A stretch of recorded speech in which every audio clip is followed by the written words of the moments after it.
To all my lovely listeners tuning into the story, don't forget to like this video and subscribe to my channel so you never miss out on the latest updates. Chapter 57, Troublesome Reward on the highest peak of Agula Mountain, in the Dragon Emperor Palace.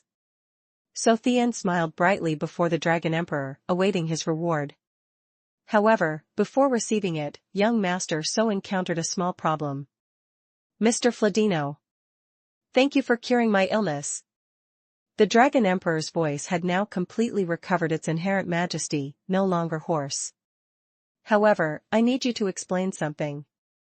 What exactly happened to your pet, Amaki?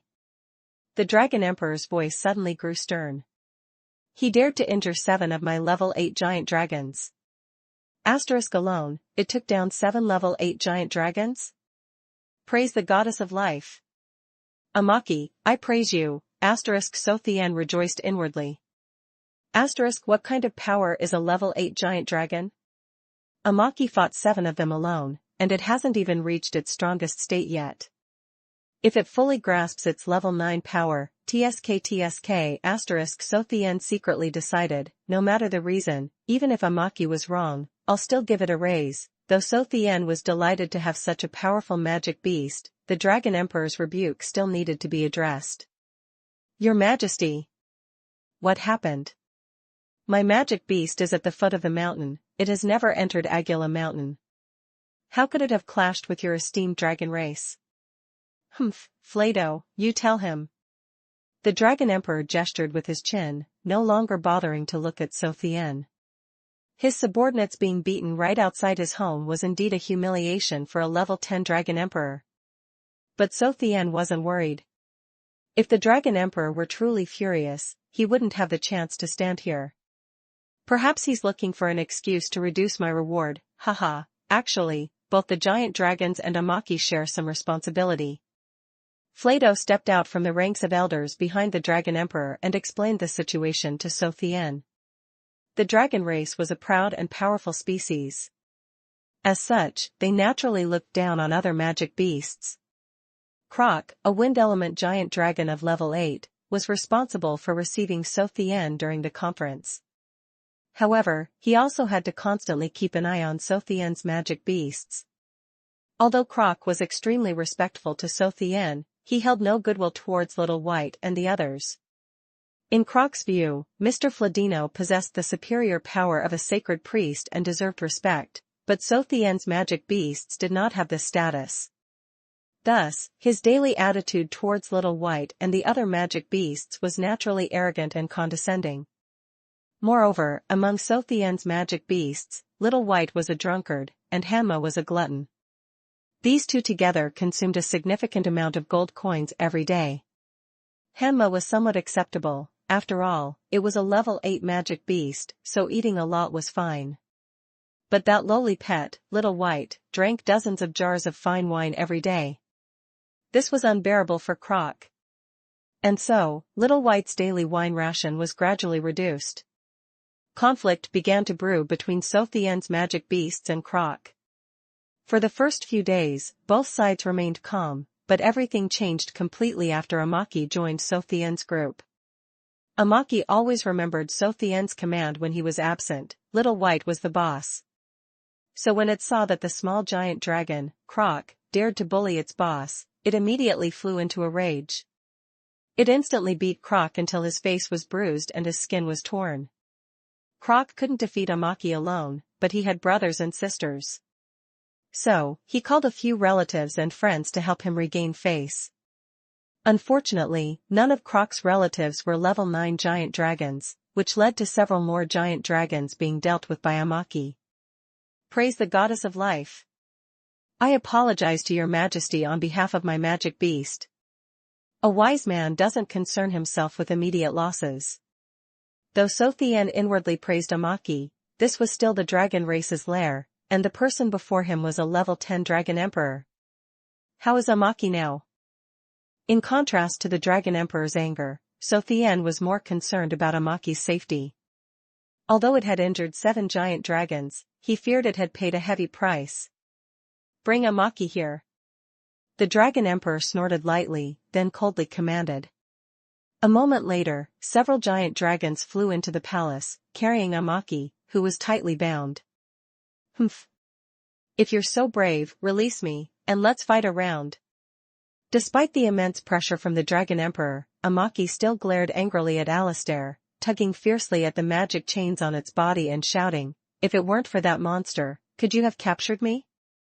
Having said that, Amaki suddenly saw Chu Tian standing nearby and quickly lowered its head, regretfully whispering, "Sorry, master, I've caused you trouble." Its realization of its wrongdoing isn't deep enough yet. Chu Tian felt the need to further educate his magic beast on ideology. Amaki was wrong. But not because it injured 7 giant dragons.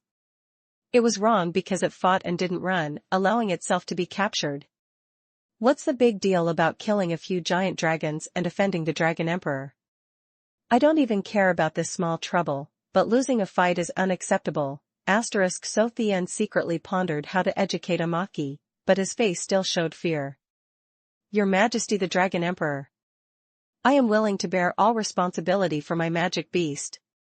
Having said that, Chu Tian glanced at Amaki's body, uninjured. This reassured Chu Tian somewhat.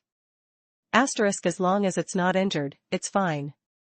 At most, I won't ask for the medical fees. Just release Amaki, Your Majesty. This old man will bear it alone. Amaki heard Chu Tian wanting to take responsibility for it again, so it quickly rushed forward a few steps, close to the Dragon Emperor, saying, "This was my doing. It has nothing to do with my master. If there's anything, just hold me accountable." Chu Tian was almost angered to death by Amaki. Why is this fellow so rigid? Doesn't it know how to cooperate? If Little White were here, it would have long since cooperated with me, crying miserably to admit guilt, and then the Dragon Emperor would soften, and this matter would pass. Now, you're doing great, daring to defy the Dragon Emperor.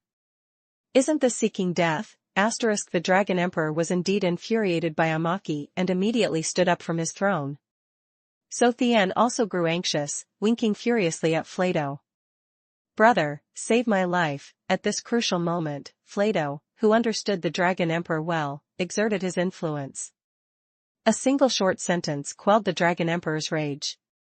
"Your Majesty. This matter should not be overdone. If the clansmen were to know that Croc and his group had to rely on that monster to capture Amaki, it would have a negative impact." Flato immediately struck the Dragon Emperor's weak point. 7 giant dragons being dealt with right in Agila Mountain caused immense loss of face for the entire dragon race, so this news had already been ordered sealed by the Dragon Emperor and the Supreme Council. If they were to now make a big deal out of punishing Chu Tian and Amaki, it would be difficult to ensure the news wouldn't leak. As for secretly eliminating Amaki, that was even less possible, because a level 10 Dragon Emperor would not stoop to such actions. Flato saw that the Dragon Emperor had no reaction, so he stepped closer and whispered into his ear, "Your Majesty, haven't you always wanted to get rid of that monster? This time, Mr. Fladino has cured your illness. Perhaps?" Haha. The Dragon Emperor's eyes lit up, and he sat back on his throne, saying to Chu Tian, "We'll let the matter of Amaki pass. Fladino, you cured my illness, so I've decided to reward you with a dragon." Volume 2, Medical Conference on Agila Mountain Chapter 58, Reward, Part 1, Speak.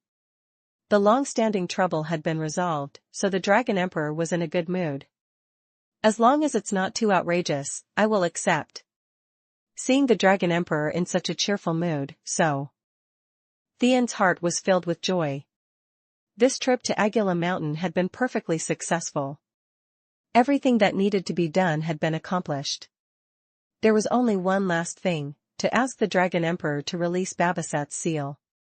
"My butler, Babasat, was sealed by the Golden Dragon King." "Impossible." Chu Tian hadn't even finished speaking when the Dragon Emperor furiously and decisively refused. "I will not help you with this matter. Alright, you go and see the dragon I'm rewarding you with first." With that, the Dragon Emperor stood up straight, flicked his robe, and walked away. "Brother Flato, Your Majesty." The Dragon Emperor led his entourage of elders away, leaving Chu Tian feeling bewildered. He had no choice but to turn to Flato, who was still tasked with taking him to receive his new magic beast. Humph. Fladino. Are you truly ignorant? Flato was also furious at Chu Tian's request. His face suddenly turned cold. Haven't you ever heard of the Dragon Race War on the Fantasy Beast continent? Dragon Race War? I truly didn't know about this. Chu Tian feigned innocence. Amaki also seemed unconvinced, indignant on behalf of its master. Even a magic beast like me doesn't know about the Dragon Race War. How could my master know? Alas. It's been a long time. It seems that apart from the dragon race, no one remembers that war anymore. Flato saw that Chu Tian was genuinely ignorant and softened his tone, gently recounting, that was 5,000 years ago, when the fantasy beast continent was still in the age of magic. Legend had it that when the creator god created dragons, he divided them into two species. One was the dragon emperor, shaped like a winged lizard, and the other was the golden dragon race of the east. Therefore, the giant dragon race and the golden dragon race, from their birth, fought incessantly to prove themselves as the true orthodox dragon bloodline. The giant dragon race and the Agula mountain range, though numerous, their individual quality was far inferior to that of the golden dragon race. 5,000 years ago, even though there were only dozens of golden dragons on the continent, their power struck fear into the giant dragon race, because the weakest among them was already level 9. And there were as many as 6 golden dragon kings, whose power was comparable to that of the dragon emperor. Subsequently, the final battle between the two races took place in what was then the vast, fertile plains of Muddy Swamp. In that war, the golden dragon race suffered heavy losses and subsequently withdrew from the continent's history. However, the giant dragon race did not have an easy time either. Not only did the number of level 8 giant dragons suffer severe losses, but the previous generation's dragon emperor was also annihilated, leaving not even his bones. After the war, the giant dragon race didn't even have enough members to collect the bodies of their own kind, only able to allow countless giant dragon corpses to scatter across the continent, turning thousands of miles of fertile land into the muddy swamp of today. From then on, the relationship between the two races transformed from wars of honor into wars of survival. And after 5,000 years of recovery, the giant dragon race had regained its former glory, but the golden dragon race had also begun its resurgence. Another war, one could say, was intensely preparing to erupt. In this situation, Chu Tian dared to mention the golden dragon king in front of the dragon emperor. Wasn't he courting death? If Chu Tian hadn't cured the dragon emperor's illness, he would probably have been torn into 1,000 pieces by now. So that's how. It is, Brother Flato, please explain to your majesty that I truly didn't know about this. Saying this, Chu Tian looked around and, seeing no one, discreetly pulled a spatial bag from his spatial ring and slipped it to Flato. Haha, it's been so long, and I, your sworn brother, haven't had anything to offer you, my elder brother. Please accept this small gift, it's just a token of my regard. This was the gift that Rudolph III had prepared for the powerhouses of various nations, but before the Agula Mountain Conference, the Dragon Emperor had no shortage of such small gifts, so they had no use. However, Chu Tian discovered the dragon race's Supreme Council meeting, and the elders within it held high positions.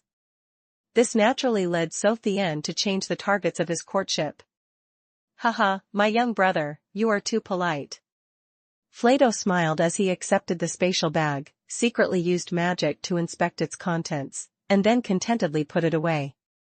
We are already sworn brothers. From now on, if you have any problems, just speak up. Even if you want to eliminate a certain country, your elder brother will help you resolve it. Flato was not bragging. With his strength as a water element giant dragon of level 9 and his status as an elder of the dragon race, gathering a few high-level giant dragons to help Chu Tian was certainly not a problem. Praise the goddess of life. I have such a generous elder brother as you. Chu Tian feigned emotion, his eyes shining. He tightly hugged Flato with one arm. Thank the goddess for allowing me to meet you, brother Flato. Haha, alright, Flato clearly couldn't adapt to Chu Tian's enthusiasm. He gave a forced laugh, but his body, like flowing water, slipped out of Chu Tian's embrace. How about we go see your new magic beast first? With that, Flato straightened up and slowly flew away. Amaki, let's go too. As Chu Tian finished speaking, Amaki crouched down for its master to climb on, then followed Flato, flying out of Agila Mountain. Master, just now Flato told the Dragon Emperor that he wanted to give you the monster that captured me. Amaki flew slowly, deliberately keeping a distance between itself and Flato. As it flew, Amaki turned its head and angrily whispered to Chu Tian, "It seems the Dragon Emperor really dislikes that monster, that's why he gave it to you." When the Dragon Emperor and Flato spoke, their voices were extremely low. After all, Flato's intention was for the Dragon Emperor to use the monster he had long wanted to discard to send Chu Tian away. This would harm the Dragon Emperor's prestige, so it naturally couldn't be overheard by others. However, although Flato thought no one could hear him, and even used a magic barrier to speak, he overlooked one thing: Amaki's ear bones had been reinforced with wind element scrolls by Chu Tian. A monster? And something the Dragon Emperor no longer wants? Chu Tian narrowed his eyes, his face pale. His hands clenched Amaki's feathers. The dragon race's greedy nature and love for treasure were well known, but Alistair, as the king of the dragon race, dared to give him a monster he didn't want to keep. This was simply too contemptuous. That's right. And it's a good-for-nothing with no attacking power whatsoever. Humph. Amaki grew more agitated as it spoke, its flight speed immediately increasing significantly. A good-for-nothing with no attacking power, Chu Tian could no longer sit still. Even a clay statue has 3 parts temper, let alone the proud sacred priest of the continent, the chief imperial priest of Kaiser. Damn it. Amaki, from now on, if you see any member of the dragon race outside Agila Mountain, beat them for me. Understood, master. Amaki's hawk-like eyes, usually displaying peculiar glints of light, were stimulated by Chu Tian's command, emitting a brilliant radiance. A circular opening under its beak also shimmered with flowing light. Originally, Amaki would forever maintain a certain demeanor towards Chu Tian. Its solemn and pure divine countenance made it feel a little regretful, but with Chu Tian's command, only excitement remained in its heart. Hehehe. Following a master who even dares to beat dragons, this is truly promising. No, that's not right. Though angry, Chu Tian suddenly found this matter a bit strange. Amaki, you said that monster has no attacking power, so how could it have captured you? Volume 2, Medical Conference on Agila Mountain Chapter 59, Reward, Part 2. Hearing Chu Tian's question, Amaki shivered in midair. A hint of fear suddenly appeared on its proud face. Master, that monster is truly too strange. My magic has no effect whatsoever in front of it. What was Amaki? A mutated thunder eagle of level 9. Although it hadn't yet fully mastered its level 9 power, unleashing level 8 and below magic was as natural as breathing for Amaki. That monster could ignore level 8 magic? Haha, praise the goddess of life. Chu Tian's anger, which had flared up due to being underestimated, suddenly vanished completely. In its place was an insidious, smiling face. Flato and Amaki flew very fast. Before long, they had flown out of Agila Mountain and landed in an area bordering muddy swamp, a land permeated with black smoke. Unlike the beautiful and elegant scenery of Agila Mountain, the landscape here was like a dead land. Everywhere were rotting black mud and withered, dying trees struggling to grow on dry ground. A putrid smell spread through the air. And Chu Tian's new magic beast was locked in countless chains, firmly stuck on a large stone platform, battered by wind and rain. Looking at the long, slender shadow on the stone platform, Chu Tian's hands clenched, the corners of his mouth couldn't help but tighten, veins bulged on his forehead, his eyes turned red, and his anger threatened to erupt. Elder Flato. What is the meaning of this? Hearing the change in Chu Tian's address, Flato gave a forced smile, thinking Chu Tian was furious at being tricked. The elder shrugged helplessly and said, Brother Fladino, I can't help it. This is His Majesty's intention. Then Flato pointed at the dragon, forcing a smile onto his face. His Majesty said he would give you Mot Con Long Sung, a dragon pet, earlier, but he didn't say Mot Dao Siu Long, a giant dragon. You see, although its appearance is a bit strange, it is indeed of the dragon bloodline. Chu Tian was very angry, extremely angry.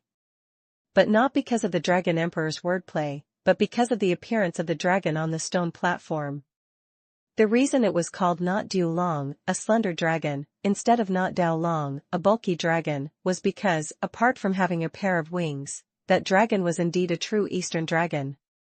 Although Chu Tian's days on the fantasy beast continent were very comfortable, in his heart, he still ultimately considered himself an earthling, a descendant of Yan Huang who revered dragons as sacred symbols.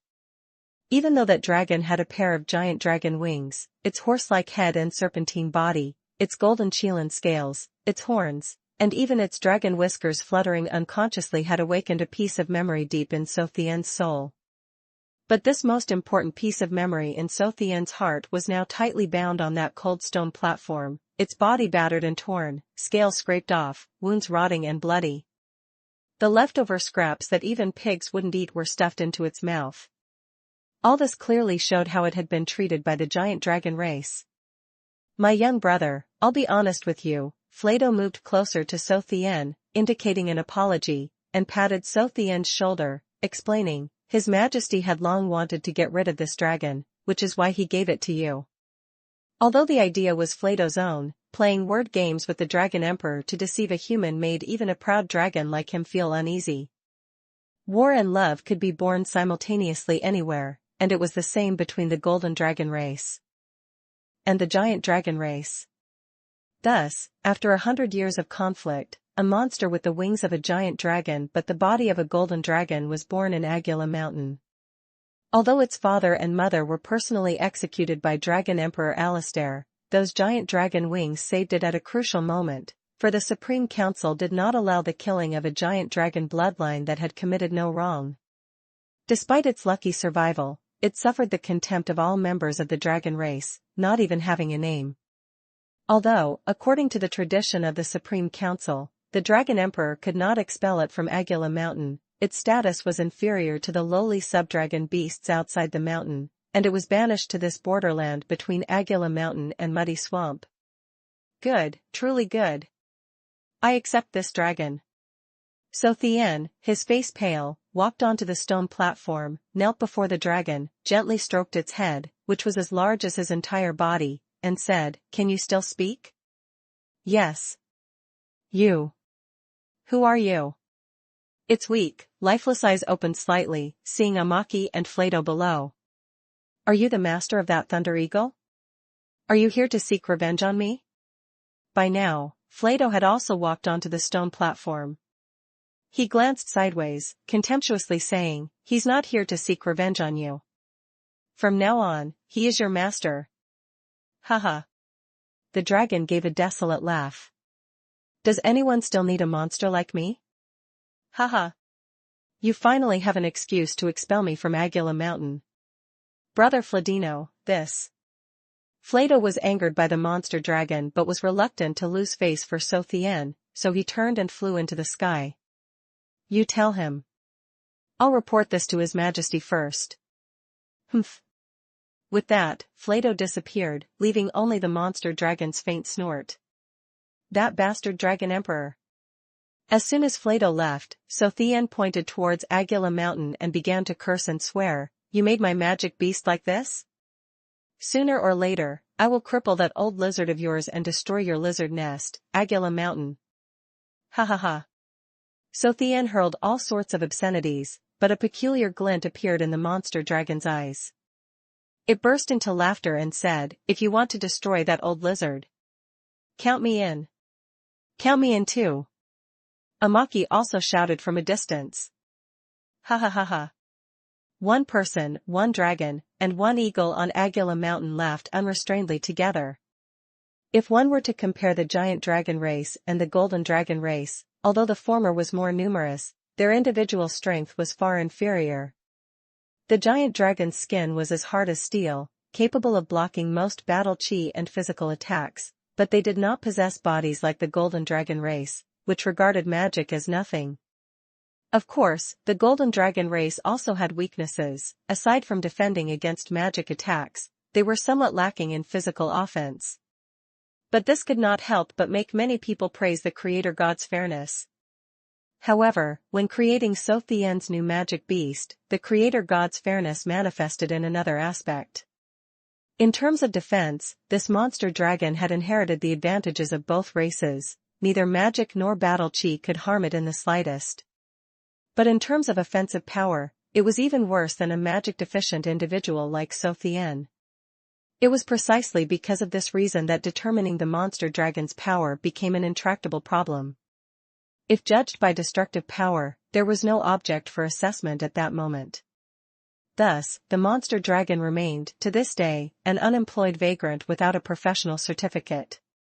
In fact, Amaki was captured entirely due to its own responsibility.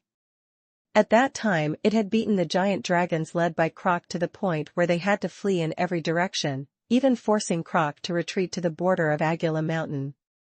But it was then that Croc suddenly remembered the monster dragon that was immune to magic. So, Croc personally unlocked the monster dragon's chains and threatened it that if it didn't help him deal with Amaki, it would have no food from then on. To avoid starving to death, the monster dragon had no choice but to block Croc, allowing Amaki's various elemental magic to bombard it. As a result, the battle-hungry Amaki grew enraged, determined to see whose defense was stronger, its opponent's or its own offensive power. Until Amaki's last magical energy was exhausted, the monster dragon still spun calmly in midair. Croc, waiting by the side, naturally easily captured the exhausted Amaki. Praise the goddess of life. On the way back to Agula Mountain, Chu Tian listened as Amaki recounted the process of its capture. Afterwards, Chu Tian, still on Amaki's back, beckoned the new member flying beside them. Then Chu Tian narrowed his eyes and sternly said, "As my fifth magic beast, I bestow upon you a new name on behalf of the goddess, NMD. **** Not due long. Due is a classifier used for long, slender objects. Here, it refers to an eastern dragon with a slender, serpentine form ***** not dao long. Dao is a classifier generally used for large animals like buffaloes, cattle. Here, it refers to a large dragon with a lizard-like shape ***. Volume 2, Medical Conference on Agula Mountain Chapter 60, The Perfect Excuse. Chu Tian returned to Agula Mountain. Naturally, Amaki and NMD still did not have the right to venture deep into the mountain, but Chu Tian no longer paid attention to this. In the following days, Chu Tian was so busy that his head was spinning. Discussing the detailed alliance between the elf race and Kaiser, presenting gifts to the dragon elders, fiercely debating with Klimt, these things made Chu Tian sigh with exhaustion. But this was not the most difficult thing. The hardest part was dealing with his future martial aunt, Merlin. Merlin and Anthony were not yet married, so there was no mention of children. Merlin, therefore, poured all the maternal love she had suppressed for decades onto Chu Tian. From guiding his magic to inquiring about his meals and sleep, there was nothing she didn't ask about. In front of this level 9 magic god, Chu Tian knew he couldn't hide his magic deficiency. Moreover, Merlin regarded him as her own son, so he obediently admitted the truth. At Merlin's unbelievable request, he began to re-examine his magic. Healing spell. Chu Tian shouted, placing his right hand on a crystal ball, then turning his head, not daring to look at the result displayed by the magic crystal ball. No, that's not right. What's wrong with my body? Chu Tian had performed this entire sequence countless times on Sunset Mountain, but none were as strange as this time. His body, which had been empty, suddenly surged with a warm current from his heart, which then quickly traveled to his right hand. Boom! The usual white aura of the healing spell did not appear, but the crystal ball exploded into dust. Fladino. You. Merlin's expression grew even more shocked, more so than when she heard about Chu Tian's magic deficiency. She crouched down, scooped up a handful of crystal dust, and meticulously examined it for a long time. Then she raised her hand, and a flash of fire appeared. In the flame, the transparent crystal powder was incinerated, but a golden yellow smoke immediately diffused into the air. Dragon language magic? Merlin finally confirmed the meaning indicated by the golden yellow smoke. Fladino. Why is your magic attribute dragon language magic? Dragon language magic was a magic attribute unique to the dragon race, immensely powerful, but it had one flaw: only those of the dragon race could use it. Praise the goddess of life. Chu Tian was overjoyed. The only explanation for this situation was that his blood had merged with the Dragon Emperor's blood. So he grinned delightedly and said, I can't be sure, but when I treated the Dragon Emperor, his blood entered my body. In that instant, Chu Tian found everything on this fantasy beast continent so beautiful. Are you still smiling? Merlin raised an eyebrow, glared at Chu Tian, and said worriedly, don't you know? Originally, I could still help you gain magic power, but now, alas, you will never be able to cultivate magic in this lifetime. Haha, why is that? Chu Tian was not alarmed by this terrible news. Instead, he started to giggle foolishly. Why can't I cultivate magic for the rest of my life? Alas. Merlin sighed, thinking Chu Tian had been scared silly. She looked at Chu Tian, whom she regarded as her own son, with pity, and said, the Dragon Emperor's blood has changed your body's magic attributes, giving you astonishing magic power, but dragon language magic can only be cast by a dragon race body, so. Merlin couldn't say any more, but Chu Tian understood what she meant, so he grew even happier, thinking, my magic attributes have been changed by the Dragon Emperor's blood. Even if my magic power is incredibly strong, my human body can no longer use magic. And this time I rendered great service to Kaiser at the Aguila Mountain Medical Conference, so I probably won't be cast aside. Haha. Oh, great Rudolph III, dear Serena, loyal Babasat, all intelligent beings on this continent, listen here, I, Marquis Fladino, can finally officially declare, this old man cannot use magic. What's wrong with not knowing magic? What's wrong with being magic deficient? Chu Tian never cared about these things. The only thing he cared about was, how to keep this from being exposed. Now it's good. The most difficult problem that had plagued Chu Tian for so long had been resolved. In Chu Tian's most agonizing moment, the Dragon Emperor's blood had given him a perfect excuse. Haha, Aunt Merlin, it's fine without magic. Chu Tian looked at Merlin, who was still blaming herself and worrying about him. Feeling a little guilty, he explained, didn't I still cure the Dragon Emperor without using magic? That's right, Fladino, if you don't have magic, how did you cure the Dragon Emperor? Merlin also found this a bit off. In the history of this continent, no one had ever been able to heal others without magic. Praise the goddess of life. The divine demeanor reappeared on Chu Tian's face. The goddess said, every problem has many solutions, and the priestcraft is the same. The goddess of life probably sighed somewhere at this moment, but Chu Tian began his performance. When I discovered I had no magic power, I did not abandon my great profession as a priest. Instead, I chose another path of priestcraft. Another path of priestcraft? Merlin was taken in by Chu Tian's deception and suddenly realized, could it be that you learned the ancient priestcraft? Aunt Merlin, you're cooperating perfectly. Chu Tian didn't know how to continue his act, but Merlin gave him a perfect option. Yes, it's the ancient priestcraft. I accidentally obtained an ancient scroll that recorded many priestcraft arts, but these arts don't require magic. Furthermore, their healing targets are limited to magic beasts. Oh. No wonder you could cure the Dragon Emperor. Merlin accepted Chu Tian's explanation, then worriedly said, no, if you don't have magic, what will you use to protect yourself? There are so many powerhouses on the continent. Aunt Merlin, don't worry. Chu Tian proudly replied, my magic beasts are enough to protect me. Moreover, I am immune to fire element magic. Immune to fire element magic? Merlin seemed to recall something. Fladino, stand still. Don't resist. Chu Tian was stunned by Merlin's words, but he trusted that Merlin wouldn't harm him, so he obediently stood still, not daring to move. A sky-blue magic staff appeared in Merlin's hand. At the same time, a series of complex incantations rang out from her mouth. But these incantations seemed very intricate. Merlin chanted for a long time, yet it still hadn't ended. Chu Tian looked at his future martial aunt with a puzzled expression, feeling strange. What does Aunt Merlin want to do? With her level 9 magic power, she still has to chant for so long. This magic must be earth-shattering. So why doesn't she let me avoid it? Chu Tian guessed wrong this time. The next part truly had no earth-shattering scene. Instead, it was somewhat quiet. A sky-blue aura converged on Merlin's body, then slowly transferred into the magic staff.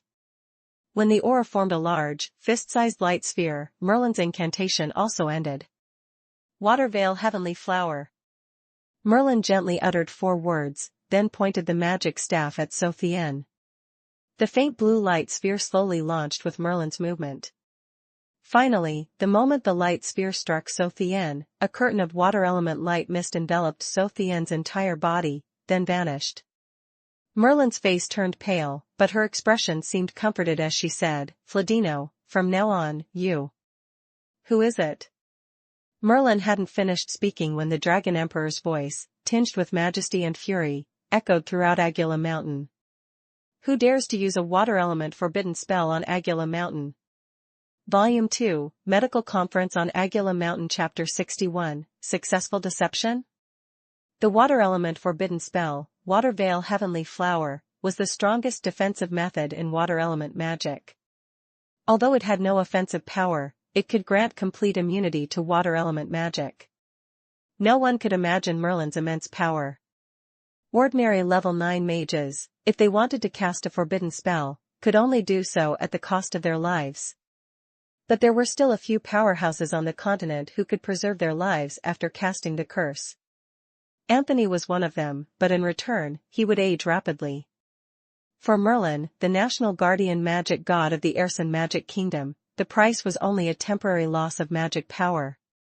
Using a level 10 forbidden spell on Agula Mountain was like planting a bomb in the capital of some country on Earth, equivalent to insulting the dignity of the dragon race.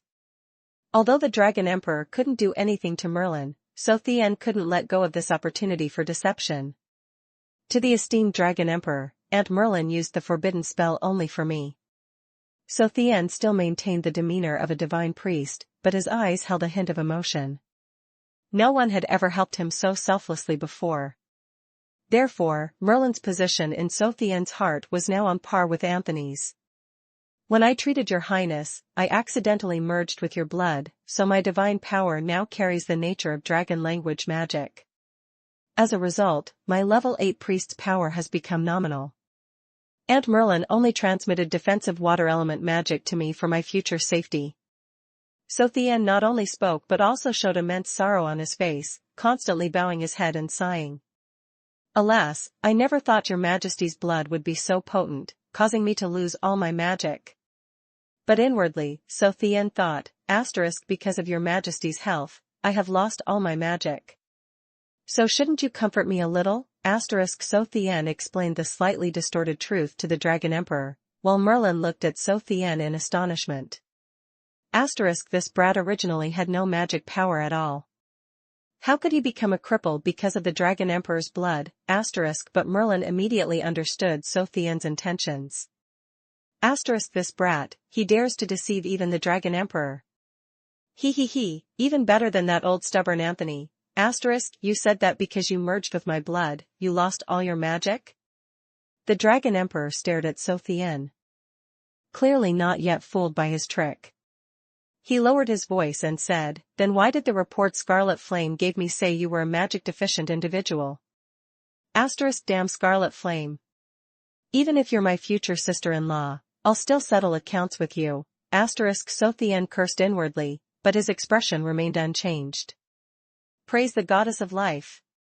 "Does your majesty believe that Master Anthony would accept a magic-deficient individual as his disciple? Does your majesty think a magic-deficient individual could cure your illness?" Seeing the Dragon Emperor still half believing, Chu Tian struck harder. Does your majesty believe that someone without natural talent could master the ancient priestcraft?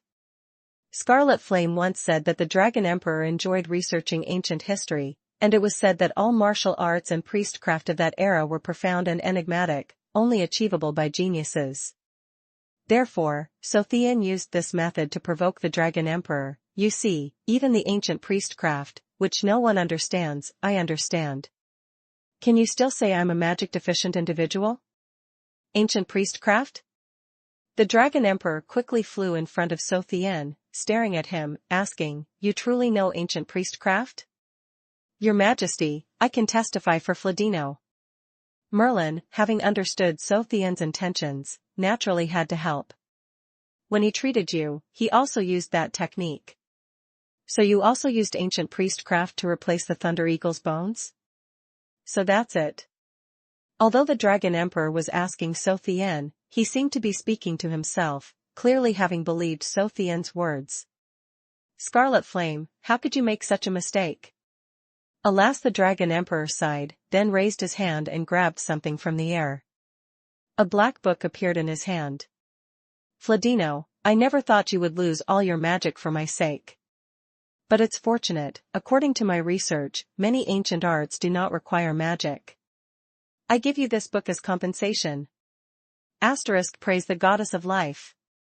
What's in this book? Battle Chi Secret Manual? Forbidden magic?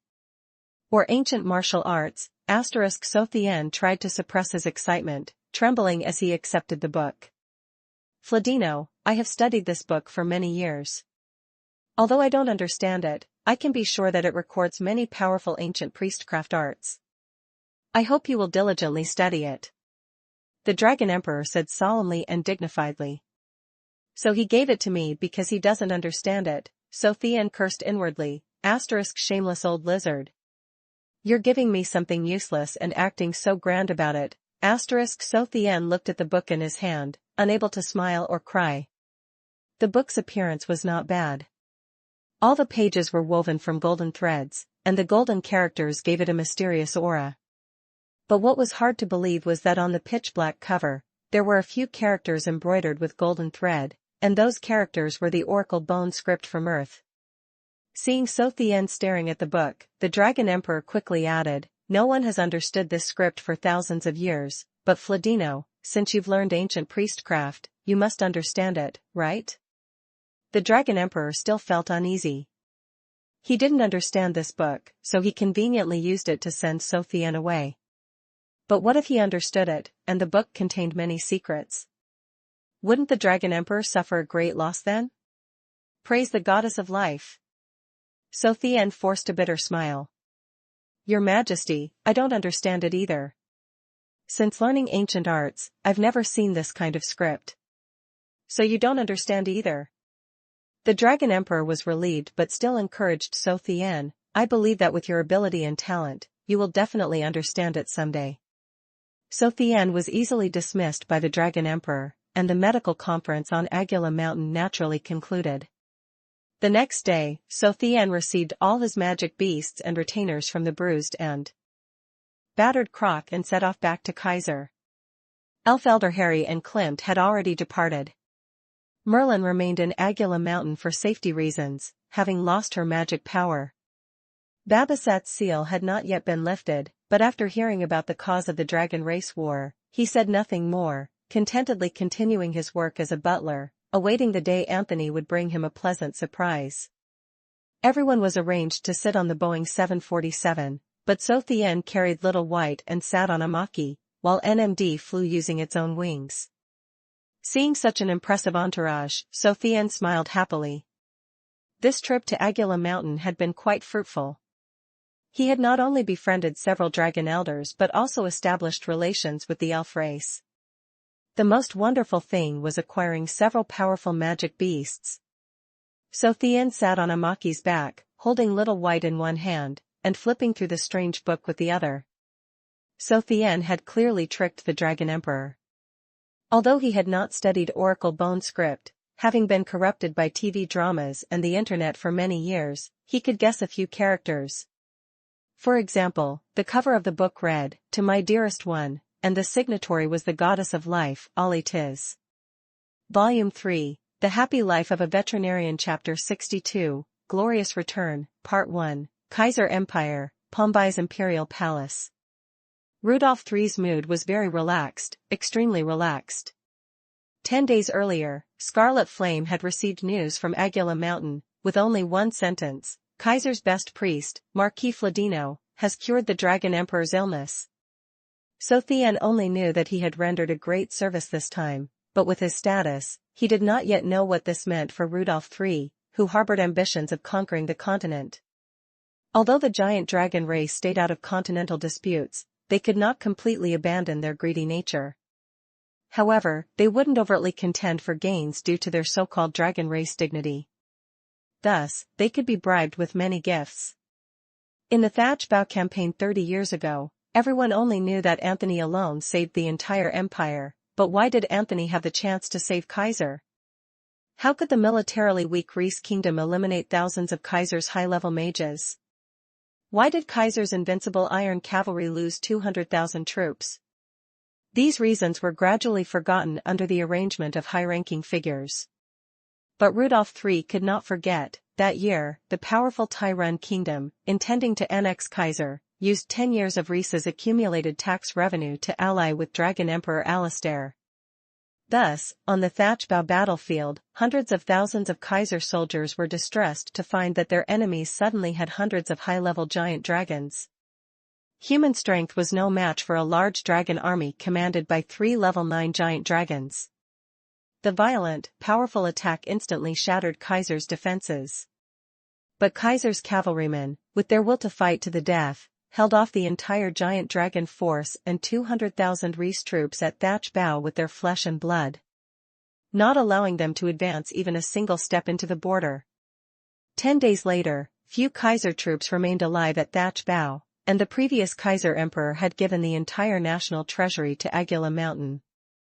Having fulfilled his request to the dragon race, he handed over the remaining matters to the Reese army, which was waiting in the distance, and then retreated. Tyrone, blinded by victory, did not prevent the giant dragons from retreating. But he forgot one most important thing: during the battle, the giant dragon race, following the rules among magic beasts, did not eliminate Kawada, Kaiser's ultimate power, but merely incapacitated him. At that very moment, Anthony arrived at Thatch Bow and cast the forbidden spell, the song praising the goddess of life. After the war, although the risk of losing the country was averted, Kaiser's vitality was severely weakened.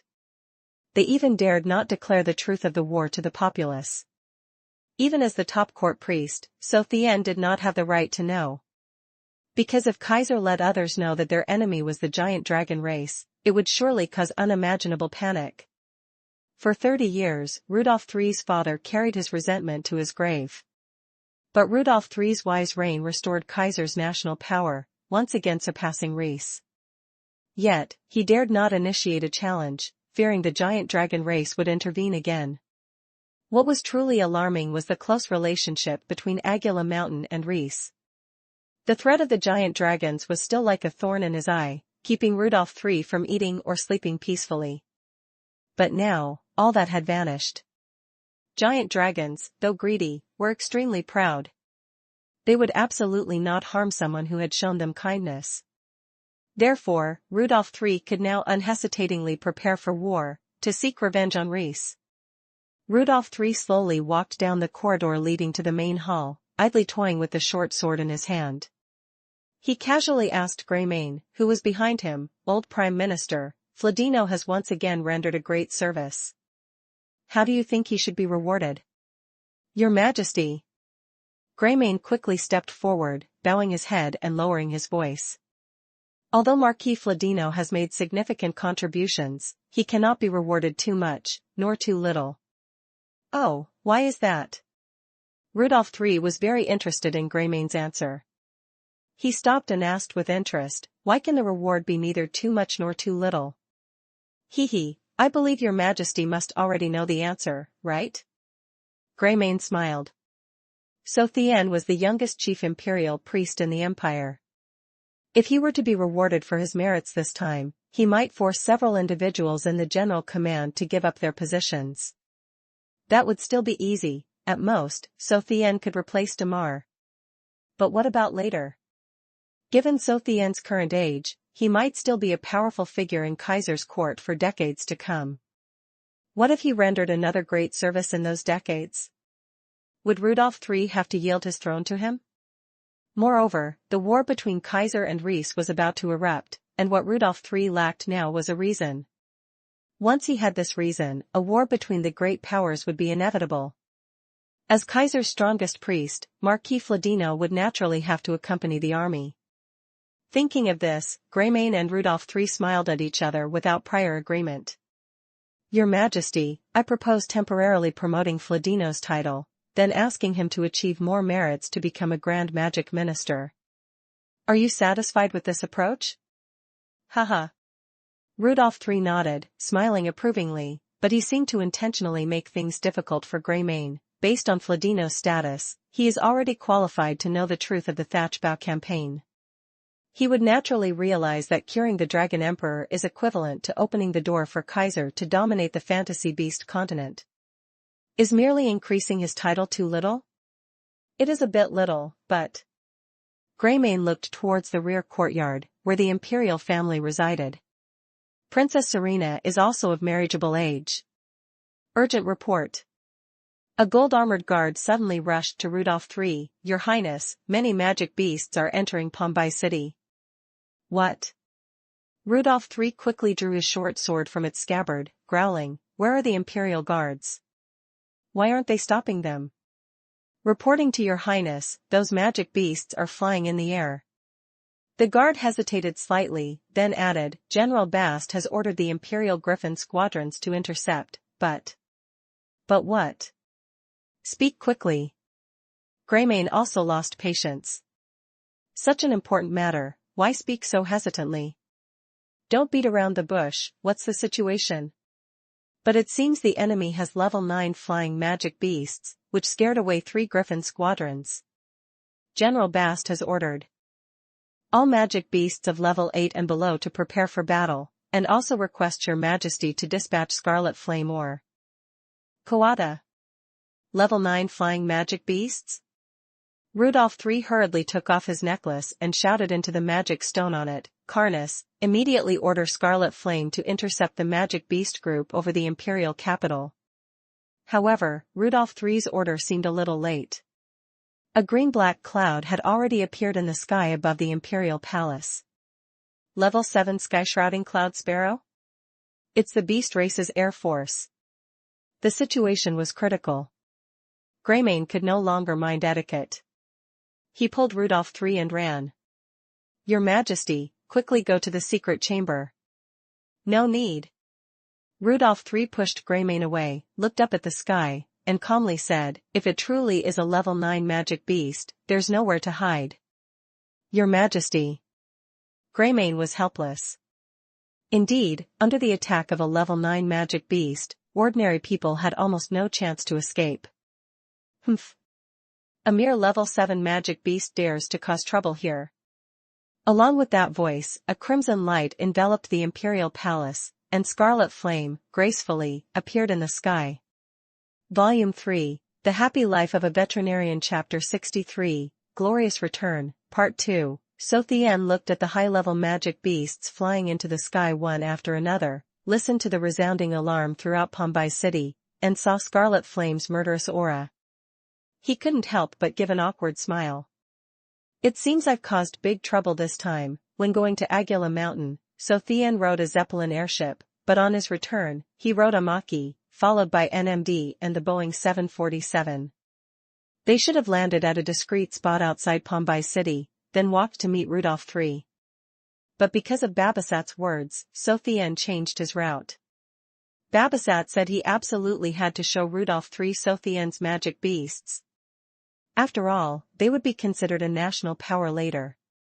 If they had to be shown to His Majesty, why land outside the city? Wouldn't flying directly to the imperial palace be faster?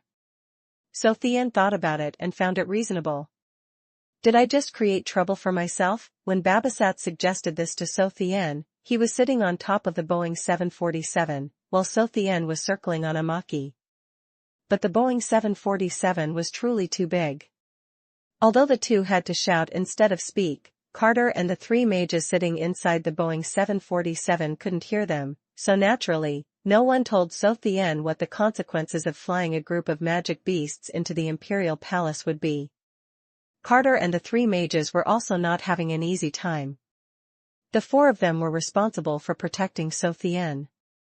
Even if Chu Tian didn't encounter any danger on the way, the crash of the Zeppelin airship and the deaths of nearly 100 Griffins, these two mistakes would normally warrant a death sentence under Kaiser's strict military regulations.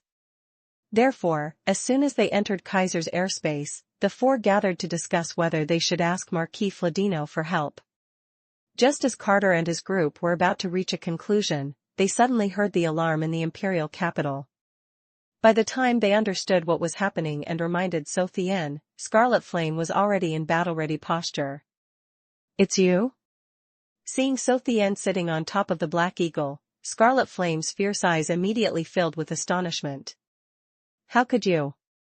The news from Agula Mountain was very simple, only stating that Chu Tian had cured the Dragon Emperor's illness. Therefore, Scarlet Flame knew nothing about his other matters. Praise the goddess of life. Chu Tian put on a mournful face, feigning deep regret. "I only wanted to meet His Majesty early, never expecting to cause such great trouble." In such situations, denying everything would ruin the matter, so Chu Tian chose another approach, asking for forgiveness. That way, Rudolph III would surely not make things difficult for him. "Humph."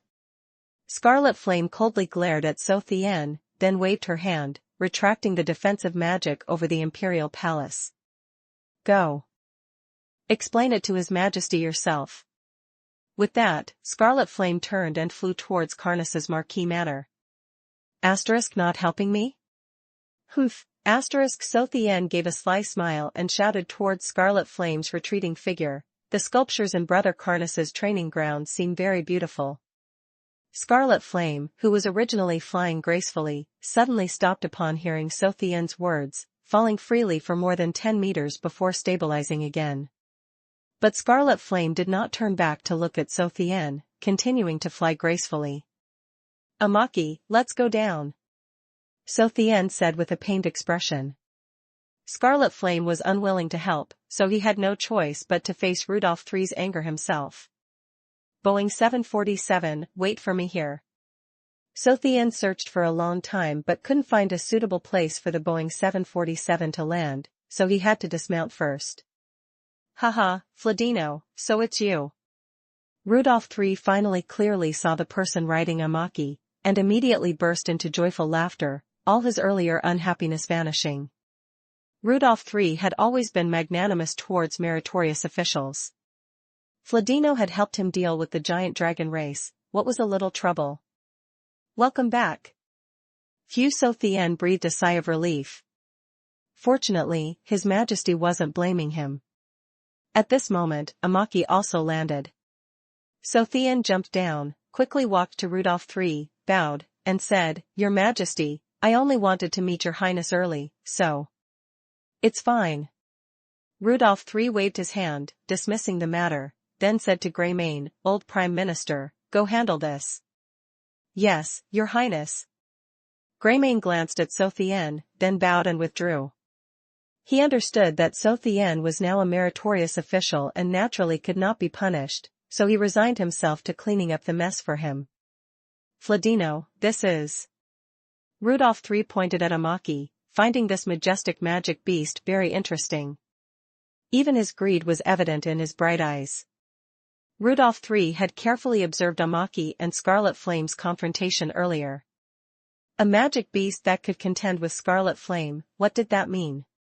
"Amaki, a level 9 mutated Thunder Eagle, Master is Fladino."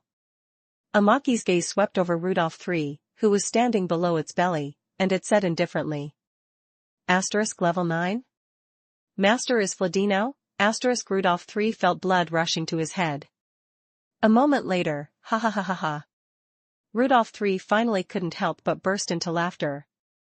Since inheriting the throne, Rudolph III had only laughed unrestrainedly twice. One was just now, and the other was 5 years ago when Carnus informed him of acquiring Scarlet Flame. Humph. What's so funny? Amaki said coldly, then raised its head and looked at the sky, no longer paying attention to Rudolph III.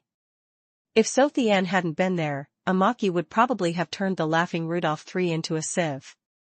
Amaki! How dare you be so rude? Quickly apologize to His Majesty. Chu Tian panicked. This fellow was good in every way except for its rude temperament. Apart from himself, it found everyone else disagreeable. He never expected it to even speak so to His Highness. Sorry, Your Majesty. Amaki followed Chu Tian's command, but it seemed to lack any sincerity. It's fine, hee. Mr. Amaki indeed has extraordinary presence. Rudolph III showed no anger. In his view, a level 9 magic beast was absolutely qualified to speak to him that way. Scarlet Flame respected him out of deference to Carnus, but Kawada's temper was even hotter than Amaki's. *3 level 9 magic beasts. The only country on this continent to possess 3 level 9 magic beasts, currently, only that thought remained in Rudolph III's mind. If Kaiser had this power 30 years ago, Thatchbow wouldn't have become the resting place for Kaiser's iron cavalry. Now, as long as the Dragon Emperor didn't interfere, even if Rudolph III had to face the Dragon Army again, he would still be filled with fighting spirit. Your Majesty! Chu Tian called out to Rudolph III, who was somewhat agitated. Could you find a place for my other magic beasts to land? Saying this, Chu Tian pointed to the sky. Rudolph III looked in the direction Chu Tian pointed, his eyes wide open. Are they yours too? Volume 3, The Happy Life of a Veterinarian Chapter 64, This Old Man Doesn't Know Magic. Amaki, NMD, Hanma, AK-47, several hundred frenzied wolves, and the Boeing 747 dangling 8 flying fur-legged beasts lined up to greet Rudolph III for inspection.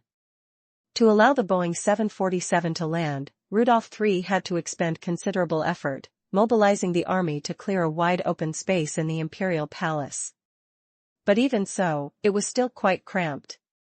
Chu Tian introduced each of his magic beasts, also summarizing what he had gained from this trip to Aguila Mountain. Although Rudolph III had been somewhat desensitized by Amaki, he still went from one surprise to another as he listened to Chu Tian's account. Your alliance with the elf race was very well done. That level 8 magic beast and the elf slave woman, I will hand them over to the Panmat's family to handle. Ha. I'm afraid Reese will have restless nights from now on. Everything that displeased the Reese Empire made Rudolph III extremely happy. However, one question remained: why do you need elf archer trainers? Although our country's cavalry is primary, we are not lacking in skilled archers. Chu Tian smiled and spoke his ideas about rebuilding the archer cavalry. He finally added, if your highness finds them useless, I can negotiate with the elf race to exchange them for something else. No need to exchange. Rudolph III pondered Chu Tian's idea, and his eyes suddenly lit up. Once you receive the elf archer trainers, you will be in charge of such a cavalry unit. Having been on the battlefield, Rudolph III could fully imagine how powerful such a cavalry unit would be. Although victory or defeat on the fantasy beast continent was largely determined by magic beasts, having an additional type of weapon was still very good. Your Highness, I am a priest. How can I do such a thing? Although Chu Tian had ideas, asking a veterinarian to build an army was truly too absurd. I just had some thoughts. I can't actually do it. Your thoughts are very good. Then let Carnus train them, and you can guide him further. Thank you, Your Majesty. However, I still have one matter.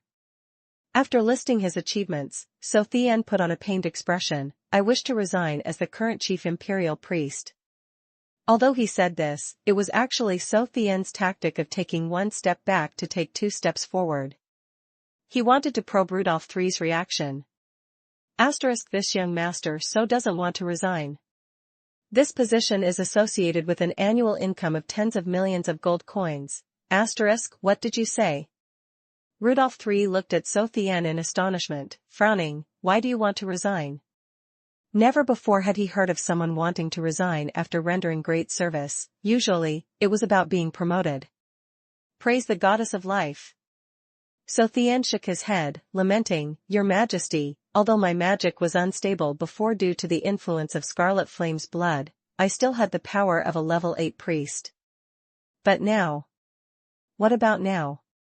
Rudolph III was also touched by Chu Tian's sorrowful demeanor.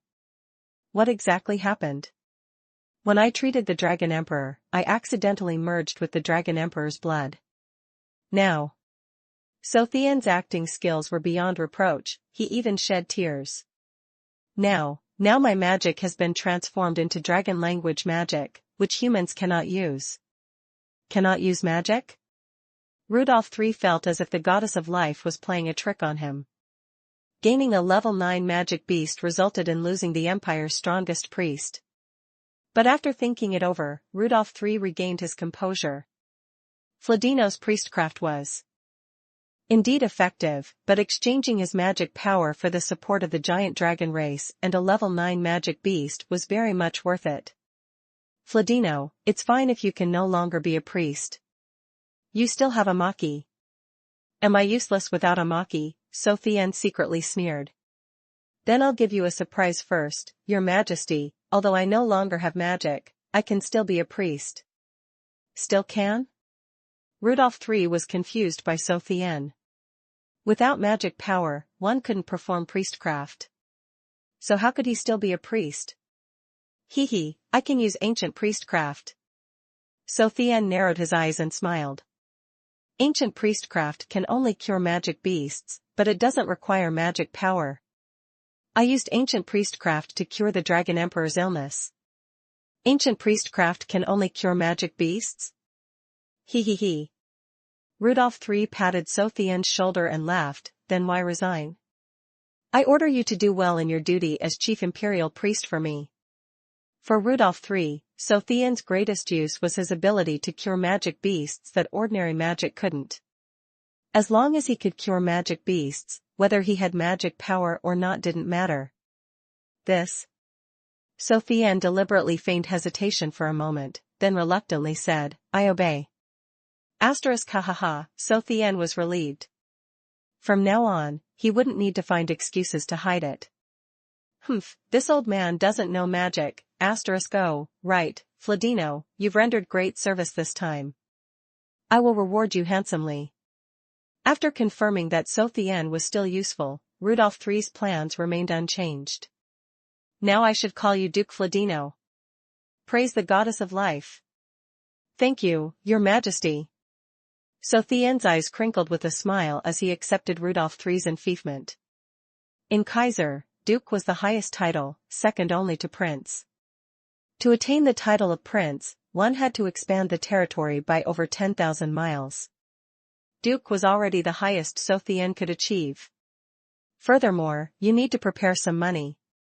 Rudolph III's majestic demeanor suddenly vanished, replaced by a warm, friendly smile. At least 500,000 gold coins.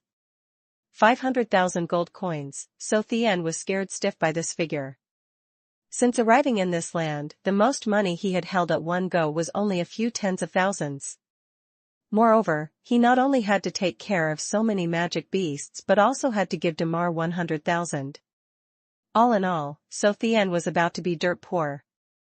Chu Tian forced a smile. Your Highness, why do I need so much money? I really don't have that much. 500,000 gold coins, not a single penny less. Although his tone was stern, Rudolph III's face remained smiling. Is 500,000 gold coins too much for the engagement ceremony of a duke and an imperial princess? Princess? Serena? Chu Tian bit his lip, angrily thinking, Reggie. You brat, quickly return my profits. The commotion in the imperial capital was quickly quelled by Greymane. Rudolph III did not make things difficult for Chu Tian because of it. However, Duke Fladino was now truly in big trouble. Praise the goddess of life. Chu Tian stood in the open space of his house, helplessly looking at the size of his home, then at the Boeing 747 that couldn't land, flying in the sky. And the Hanma and the frenzied wolves crowded on the ground. Babasat, how much money do I still have? I want to buy a larger plot of land. Master, why are you buying land? Babasat didn't understand Chu Tian's intention. Your manor is already big enough. Chu Tian pointed at the Boeing 747 in the sky, lamenting, there's not even enough room for my magic beasts to stand. What else can I do but buy land? Should I send them to another dimension? What's another dimension, Master? AK-47 curiously asked, why should we go to another dimension? You don't know what it is? Chu Tian asked in surprise. Volume 3, The Happy Life of a Veterinarian Chapter 65, The World of Magic Beasts, hee hee. Master really knows how to joke. This young lady has never heard of another dimension before. AK-47 seemed even more surprised than Chu Tian. Then where did Anderson summon you from last time? Chu Tian was confused. No matter how smart he was, he never expected what AK-47 was about to say. From my home, of course. AK-47 said as if it were the most natural thing, even a little shyly. I was taking a bath, and that annoying Anderson suddenly summoned me. Home? Chu Tian was truly bewildered. Do magic beasts have homes too? That's right, my home. AK-47 smiled sweetly. However, Master's place is much better than my shabby one, and there's a lot of money too. Wait. Chu Tian suddenly realized a problem he had never paid attention to. What do magic beasts need money for? What do I give you money for? Women need money to buy clothes and jewelry, of course. AK-47 looked at Chu Tian strangely, realizing that her usually intelligent master was so clueless today. It's for these things. Saying that, as if by magic, AK-47 pulled a silk ribbon out of thin air and draped it over herself.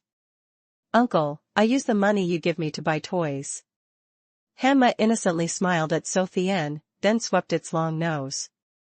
Boom, a sound, and a leather ball taller than Chu Tian fell from the sky. Hanma wrapped its nose around the ball and tossed it to play. Chu Tian was utterly defeated by the discrepancy between imagination and reality. High-level magic beasts that could transform into human form needing money for clothes and toys was understandable. But what about those below level 9? Master, didn't Mr. Anthony tell you about this? Babasat stepped forward. Just like humans, high-level magic beasts also have their own world. Afterwards, thanks to Babasat's knowledge and a few magic beasts, Chu Tian finally understood why the current history of the fantasy beast continent was called the Age of Magic Beasts. Based on power, magic beasts were divided into 10 levels. Among them, those from level 4 upwards possessed intelligence. Magic beasts of level 7 and above could not only speak human language but also possessed intelligence that was not inferior to, and in some cases even surpassed, humans. In fact, high-level magic beasts could no longer be called mere magic beasts because they had become a truly intelligent species. As an intelligent species, high-level magic beasts naturally behaved like humans and also had their own rules. For example, low-level magic beasts were required to respect high-level magic beasts. However, the intelligence of high-level magic beasts was primarily used to enhance their power. Although their strength was great, they could not produce luxury goods. Just like AK-47, high-level magic beasts knew that human luxury goods were good, so they also wanted them. Intelligent and immensely powerful magic beasts had appeared on this fantasy beast continent for thousands of years, and at the same time, began buying and plundering with humans and other intelligent species. But unfortunately, they were no match for humans. Under the organized attacks of humans, most high-level magic beasts submitted and retreated to deep mountains and valleys where humans rarely ventured. However, their demand for luxury goods did not diminish. Thus, a strange relationship emerged between high-level magic beasts and other intelligent species. Magic beasts worked for humans, helping humans win battles, while humans provided money and luxury goods. This was the contract AK-47 had once signed. With money, magic beasts naturally had places to spend it, so a series of merchants specializing in trading with magic beasts appeared on the continent. The first person to think of trading with magic beasts was the founding monarch of the Scott commercial kingdom. But AK-47's clothes and jewelry, and Hemma's toys, were all bought in Aguila Mountain. There, due to the existence of the dragon race, it had long become a developed economic market, it was just that Chu Tian didn't know about it.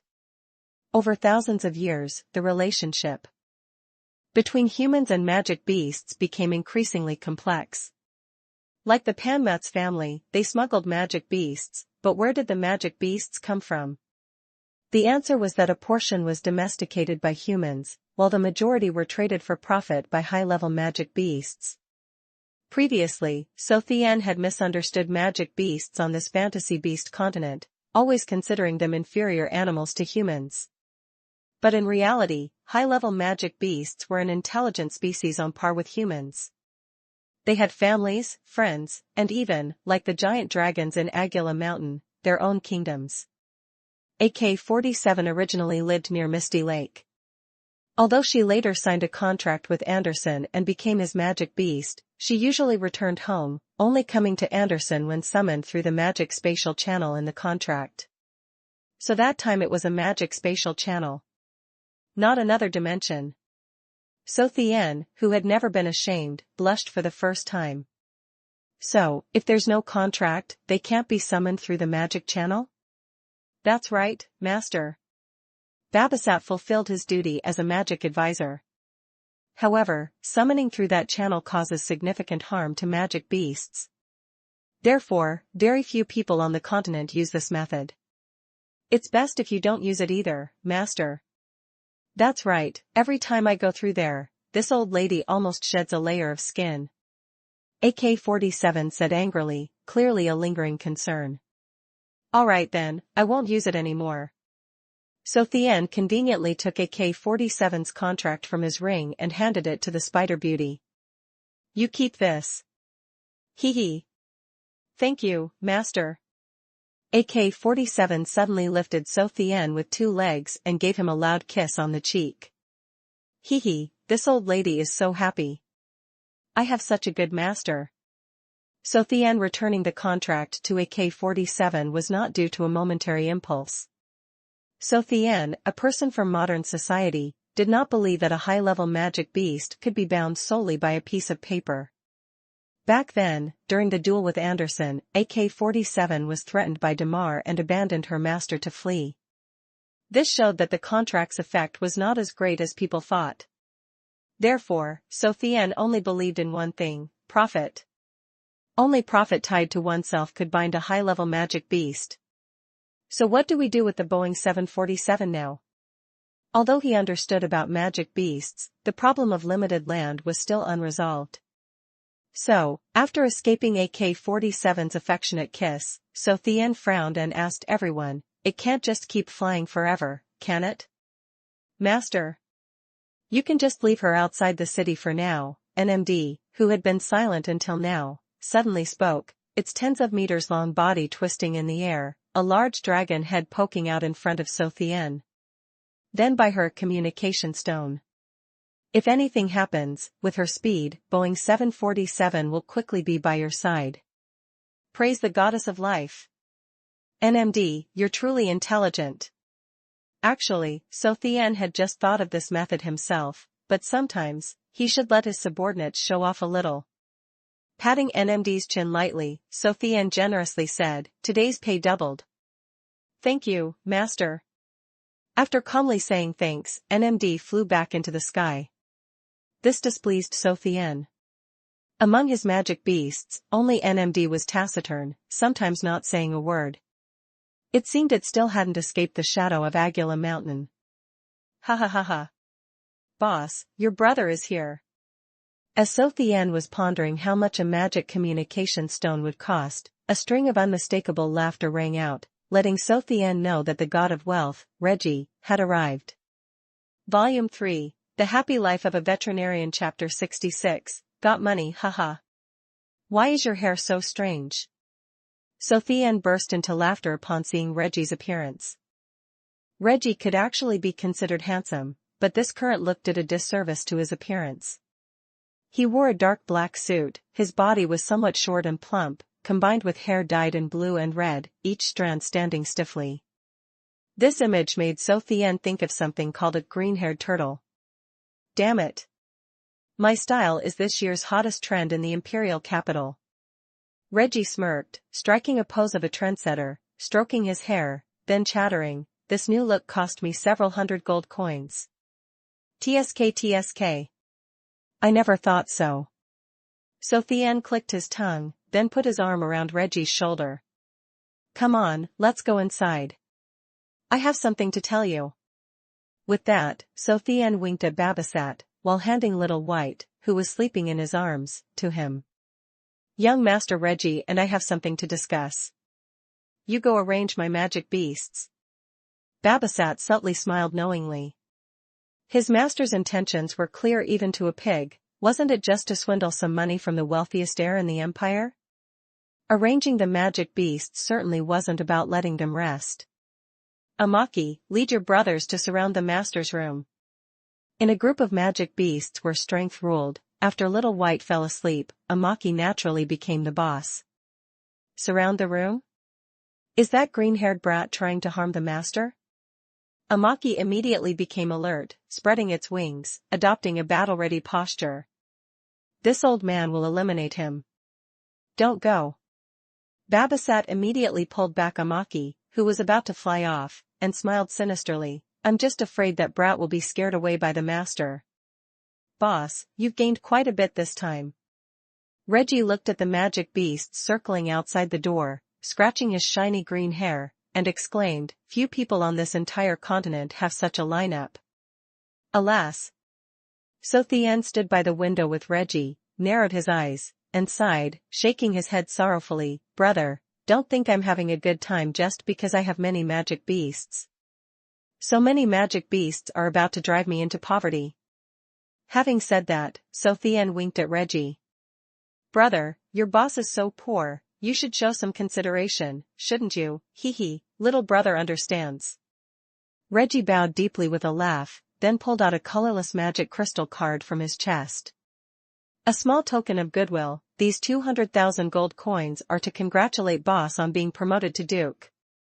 Sophia smiled as he took it, casually stuffing it into his spatial ring. He was about to feign gratitude when Reggie unexpectedly pulled out another colorless magic crystal card. A small token of my regard, these other 200,000 gold coins are to congratulate boss on his upcoming engagement to Princess Serena. Haha, your news travels fast.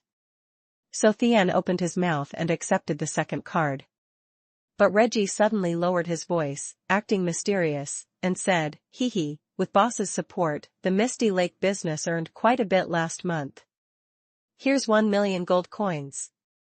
Saying that, he secretly pulled out a third card and slipped it into Sophia's hand. Haha, happy cooperation. Sophia's mouth was wide open. That's right, the Empire's high-level priests are all preparing to attend my engagement ceremony recently. Praise the boss. Reggie adopted Sophia's standard priest-like demeanor, clutching his green head and exclaiming in astonishment, then aren't we going to make a fortune next month? Ha.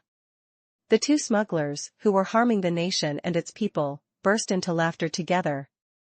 Reggie reverted to his nonchalant, profiteering businessman persona, laughing heartily as he whispered into Sophia's ear, boss, I have another deal. Do you want in? What kind of deal? Sophia narrowed his eyes.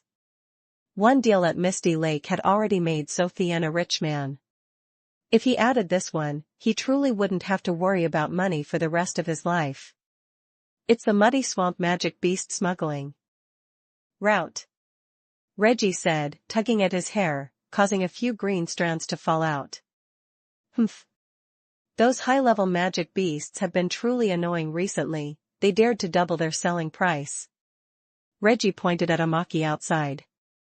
So my father plans to cooperate with other high-level magic beasts and capture magic beasts ourselves. Furthermore, we've negotiated with Kawada, but he's asking for too high a price. Alright. I can lend you the level 9 magic beast Amaki, but how much profit can I get? Same old rules, how about 3 parts? It'll earn at least tens of millions of gold coins a year. Reggie said confidently, this is a hidden connection of my father's. Moreover, we also want to borrow the cloud sparrows and the mammoths.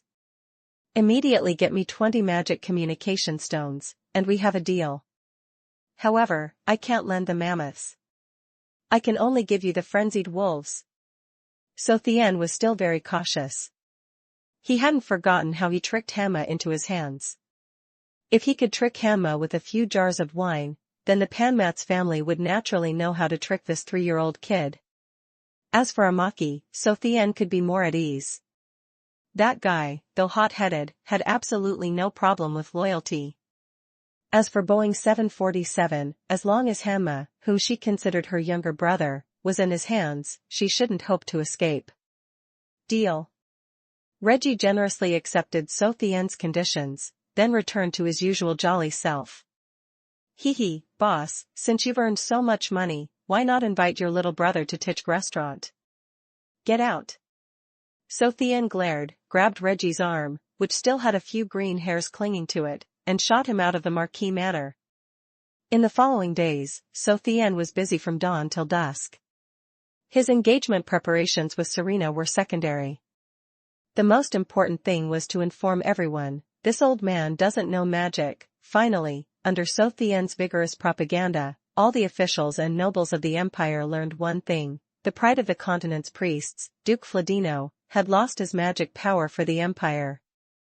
However, Duke Fladino was still a brilliant talent, having mastered the ancient priestcraft from 10,000 years ago. His power was even stronger than before, having surpassed even the level of a level 8 Grand Priest Master. The empire was about to produce another level 9 sacred priest. Of course, So Tian's propaganda was not just for showing off. As a veterinarian, his essence of earning a living by treating animals could not change. Therefore, influential figures who owned magic beasts whispered a piece of news to each other: is your magic beast injured? Is it sick? If so, then quickly go find Duke Fladino. The treatment fees are absolutely fair. Of course, if you found an ordinary priest to treat them, that was fine. But, setting aside whether they could cure it or not, even if they truly could, which priest would dare to steal the food from the chief imperial priest? Under So Tian's persuasion and threats, Duke Fladino's manor gradually became the largest magic beast hospital in the imperial capital. At the same time, he monopolized the medical treatment for magic beasts in the imperial capital. Later, when the Panmat's family's merchant caravan traveled across the continent, every high-level magic beast received an accompanying advertisement: sick? Injured? Then go find Fladino, the one who cured even the Dragon Emperor. Many years later, the level 10 divine sacred priest, Dio, wrote in his memoirs, after the fantasy beast continent entered the age of magic beasts, although many lowly magic beast merchants emerged, profiting from the sweat and blood of magic beasts, there also arose my master, a noble magic beast priest, the great Duke Fladino. Although master's fees were a bit, they absolutely cannot obscure his great character. Dio's memoirs were published in countless editions, but whenever the treatment fees were mentioned in any edition, the handwriting was very faint and illegible. Therefore, the question of how many gold coins the great Duke Fladino ultimately earned from the bodies of magic beasts has troubled the continent's history scholars for over 10,000 years. Until one day, a certain historian suddenly connected it to the years when Fladino dominated the continent. Many wealthy magic beasts, after being cured by So Tian, began to steal, rob, and cheat, going so crazy that not a single gold coin was spared. Of course, after that historian announced his conclusion to the public, he was immediately cursed to death by all intelligent beings on the continent. Some even lamented, the great Duke Fladino would absolutely not do such things. Volume 3, The Happy Life of a Veterinarian, Chapter 67, You Are Mine, Part 1. Marriage was a very troublesome thing to prepare, and the wedding of a duke and a princess was even more so. According to continental custom, from the start of preparations until So Tian and Serena became husband and wife, it would take at least a year. And in this year, there would be countless large and small gifts, numerous as the stars. After a month of Chu Tian's return from Aguila Mountain, he finally had to welcome the first ritual of aristocratic marriage, the engagement ceremony. Chu Tian and Serena's engagement ceremony was extremely complex. The entire aristocratic ritual lasted for 3 days, and the last night was the most exhausting, because during that night's banquet, Chu Tian and Serena not only had to exchange tokens and officially become fiancés, but Rudolph III also simultaneously held the ceremony to promote Chu Tian to duke. The banquet was held in the imperial palace's grand hall. Originally, according to custom, a duke like Chu Tian could host guests in his own home, but Chu Tian's place was truly completely packed. Amaki and NMD could casually find a temporary place to stay, or if not, they could fly into the sky, but Hanma and over 100 frenzied wolves were very problematic. A mammoth was already taller than the house's stories, and coupled with the frenzied wolves gathered everywhere in this small manor, the density was unimaginable. But there was one good thing: Duke Fladino's manor was now the safest place in the imperial capital, second only to the imperial palace. The banquet had been going on for a long time, gradually reaching its climax, but Chu Tian was very sober. On one hand, it was his happy day; on the other hand, with Reggie's cooperation, Chu Tian had secretly poured out almost all the fine wine that people offered to toast him. So now he wasn't drunk at all; instead, he had gotten quite a few people drunk. Haha, congratulations, Duke Fladino. Prime Minister Ando, still plump and smiling, showed no sign of what had happened between them before. He raised his wine glass towards Chu Tian. I toast Duke Sir a glass. With that, he raised his head and drained his glass. Praise the goddess of life. Sir, you are truly generous. Chu Tian narrowed his eyes, laughing heartily at Ando. But while Ando was drinking, Chu Tian passed his wine glass to Reggie, who was standing behind him. Then he took out an identical empty glass from his spatial ring. When Ando finished his drink, Chu Tian inverted his wine glass, indicating he had finished. Reggie, behind him, also acted as if nothing had happened, turning his head to admire the beautiful women around. Anderson, you also toast Duke Sir a glass. Ando called his son, who was behind him, but Anderson seemed not to hear, still coldly staring at Chu Tian. Anderson. Ando frowned, shouting in a low voice, as if about to get angry. Haha, sir, forget it, the child doesn't understand things. Chu Tian advised Ando, inwardly thinking, the days are long, I'll settle accounts with you later. Ando smiled apologetically, then led his son aside to discipline him. In front of Chu Tian, a graceful and refined beauty with light makeup appeared, her face cold as she said, Duke Fladino, I'm entrusting Sister Serena to you from now on. If you dare to do anything to betray her. Hee, Miss Fina, please don't worry. If it were anyone else daring to threaten Chu Tian like that, he would have long since summoned Amaki. But this was Miss Fina before him, so he temporarily dared not offend her. One must know that she was not only the commander of the Sacred Phoenix Army, commanding 100,000 brave soldiers, but also Serena's bridesmaid today. Fina and Serena not only shared a sisterly bond, but their magic beasts were even a pair of twin phoenixes. So it could be said that the bond between Serena and Fina might be even stronger than Serena's political marriage with Chu Tian.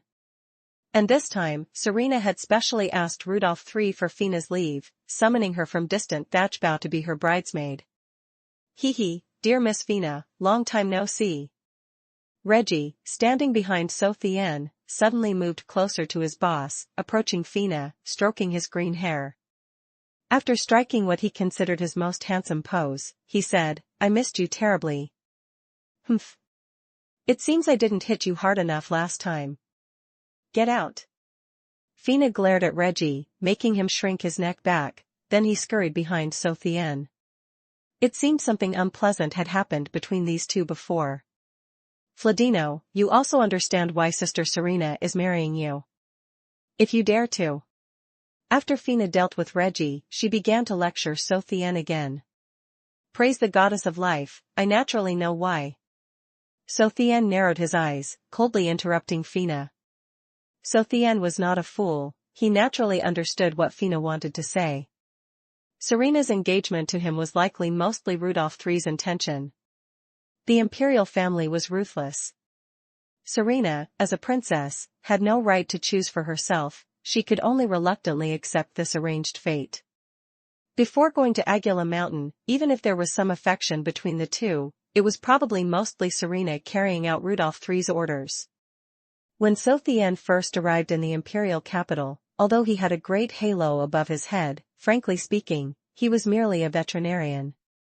If Chu Tian hadn't proven his worth to Rudolph III, it would be a question whether Serena would even bother to look at him. It's good that you understand. Fina turned and walked away, leaving a figure that Chu Tian watched in the distance. Serena, your person, your heart, will both be mine sooner or later, master, are you unhappy? The person who approached and spoke was Dio. Dio was now a renowned lecturer at the Royal Magic Academy, and his power had reached the level of a mid-tier level 4 priest, with the help of the notebook written by Anthony. More precisely, he was a 16-year-old mid-tier priest. Originally, Dio was not qualified to attend Chu Tian's engagement ceremony, but Chu Tian only had one disciple, and he had helped him with many troubles. So Chu Tian added the name of a commoner to the guest list, which was otherwise filled with important figures. As a result, the sensitive Dio was moved to tears. Praise the goddess of life. Although Chu Tian had worries, he shouldn't show them in front of his disciple. So he reverted to his divine priest demeanor, sadly saying, alas. I remember my master, His Highness Anthony. Today is my engagement day, but my old master is alone in a desolate wilderness. Chu Tian now looked like a model of respect for his teacher. His gloomy, sorrowful demeanor for his master almost moved Dio to tears again. Master, Grandmaster will know your intentions. I think he will know. Chu Tian nodded, then sighed again, and suddenly narrowed his eyes, looking at Dio with a smile and saying, oh, right, Dio, after the ceremony, go back to school and pack up a bit. From now on, just come and live at my house. Master, how can I do that? How dare I bother you? Dio was indeed a good disciple, respectful of his teacher. For him, eating, sleeping, and living in his master's house was an act of great disrespect. Don't talk so much. If I tell you to go, just go. Chu Tian sternly said, patting Dio's shoulder, a gentle look on his face. Otherwise, do you want me to come to school to teach you ancient priestcraft? Ancient priestcraft? Master, you want to teach me ancient priestcraft? Dio's face flushed with excitement, his arms not knowing where to put themselves. By now, almost the entire continent knew that Chu Tian was the sole inheritor of ancient priestcraft. Even Anthony didn't know about it. And the way Chu Tian cured the Dragon Emperor's illness was precisely the ancient priestcraft that had been lost for 10,000 years. Therefore, the veterinary techniques that Chu Tian used to cure a level 10 Dragon Emperor were now considered by everyone to be a supreme, lost secret of priestcraft, an invaluable treasure that every priest dreamed of day and night. You are my disciple. If I don't pass it on to you, who else can I pass it on to? Chu Tian was very satisfied with Dio's reaction. It seems another veterinarian is about to emerge on this fantasy beast continent. Master, you are too kind to me. His eyes reddened, but Chu Tian secretly mumbled to himself, it seems veterinarians really do have a promising future. Look, this kid is already moved to tears just hearing about being a veterinarian. The ceremony begins. The clear voice of the officiant, Damar, now rang out, and Serena, walking among her ladies-in-waiting, entered the grand hall. Volume 3, The Happy Life of a Veterinarian Chapter 68, You Are Mine, Part 2, dressed in a light blue floor-length gown, her long golden hair flowing gracefully with her delicate steps, her face was still peerlessly beautiful, but today's Serena, in Chu Tian's eyes, was vastly different from before. Chu Tian stepped forward, gently took his fiancée's right hand, and smiled, You're a little late, haha. I thought you wouldn't come. How could I not come, Fladino? You're truly joking. Serena smiled gently. Serena at this moment completely displayed the appropriate demeanor of a noble young woman about to be married, articulate, gracefully beautiful, with a hint of shyness. It was impossible to tell that today's ceremony was a product of a political marriage. The two held hands and walked side by side, chatting as they moved towards the officiant at the northern end of the grand hall. The surrounding guests automatically parted, while Reggie, the groomsman, and Fina, the bridesmaid, walked closely behind them. As they were about to reach the officiant, Chu Tian suddenly tilted his head and asked in a voice just loud enough for Serena to hear, "If it weren't for His Majesty's command, would you have come today?" The hand Chu Tian held trembled slightly, but Serena maintained her smile, also whispering, "Fladino, why wouldn't I? I want to hear the truth." Chu Tian's tone was somewhat cold, and his grip tightened, but his face still showed a happy expression. If the surrounding guests had looked, they would have seen the engaged couple whispering intimately to each other. Serena hesitated for a long time.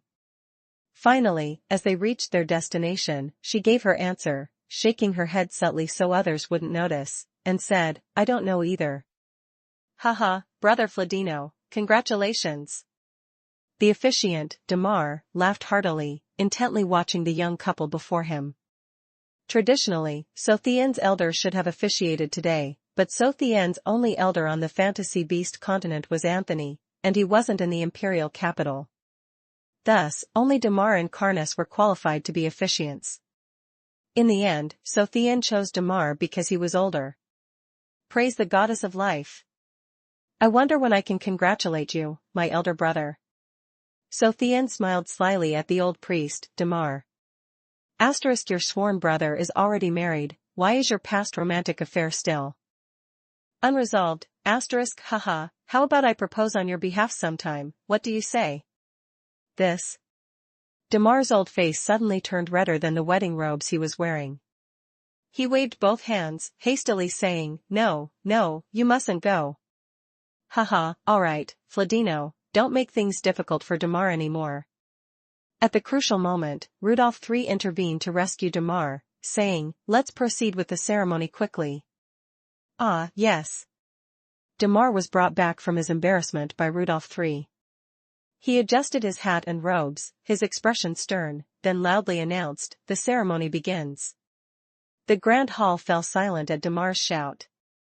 Everyone looked towards Chu Tian and Serena.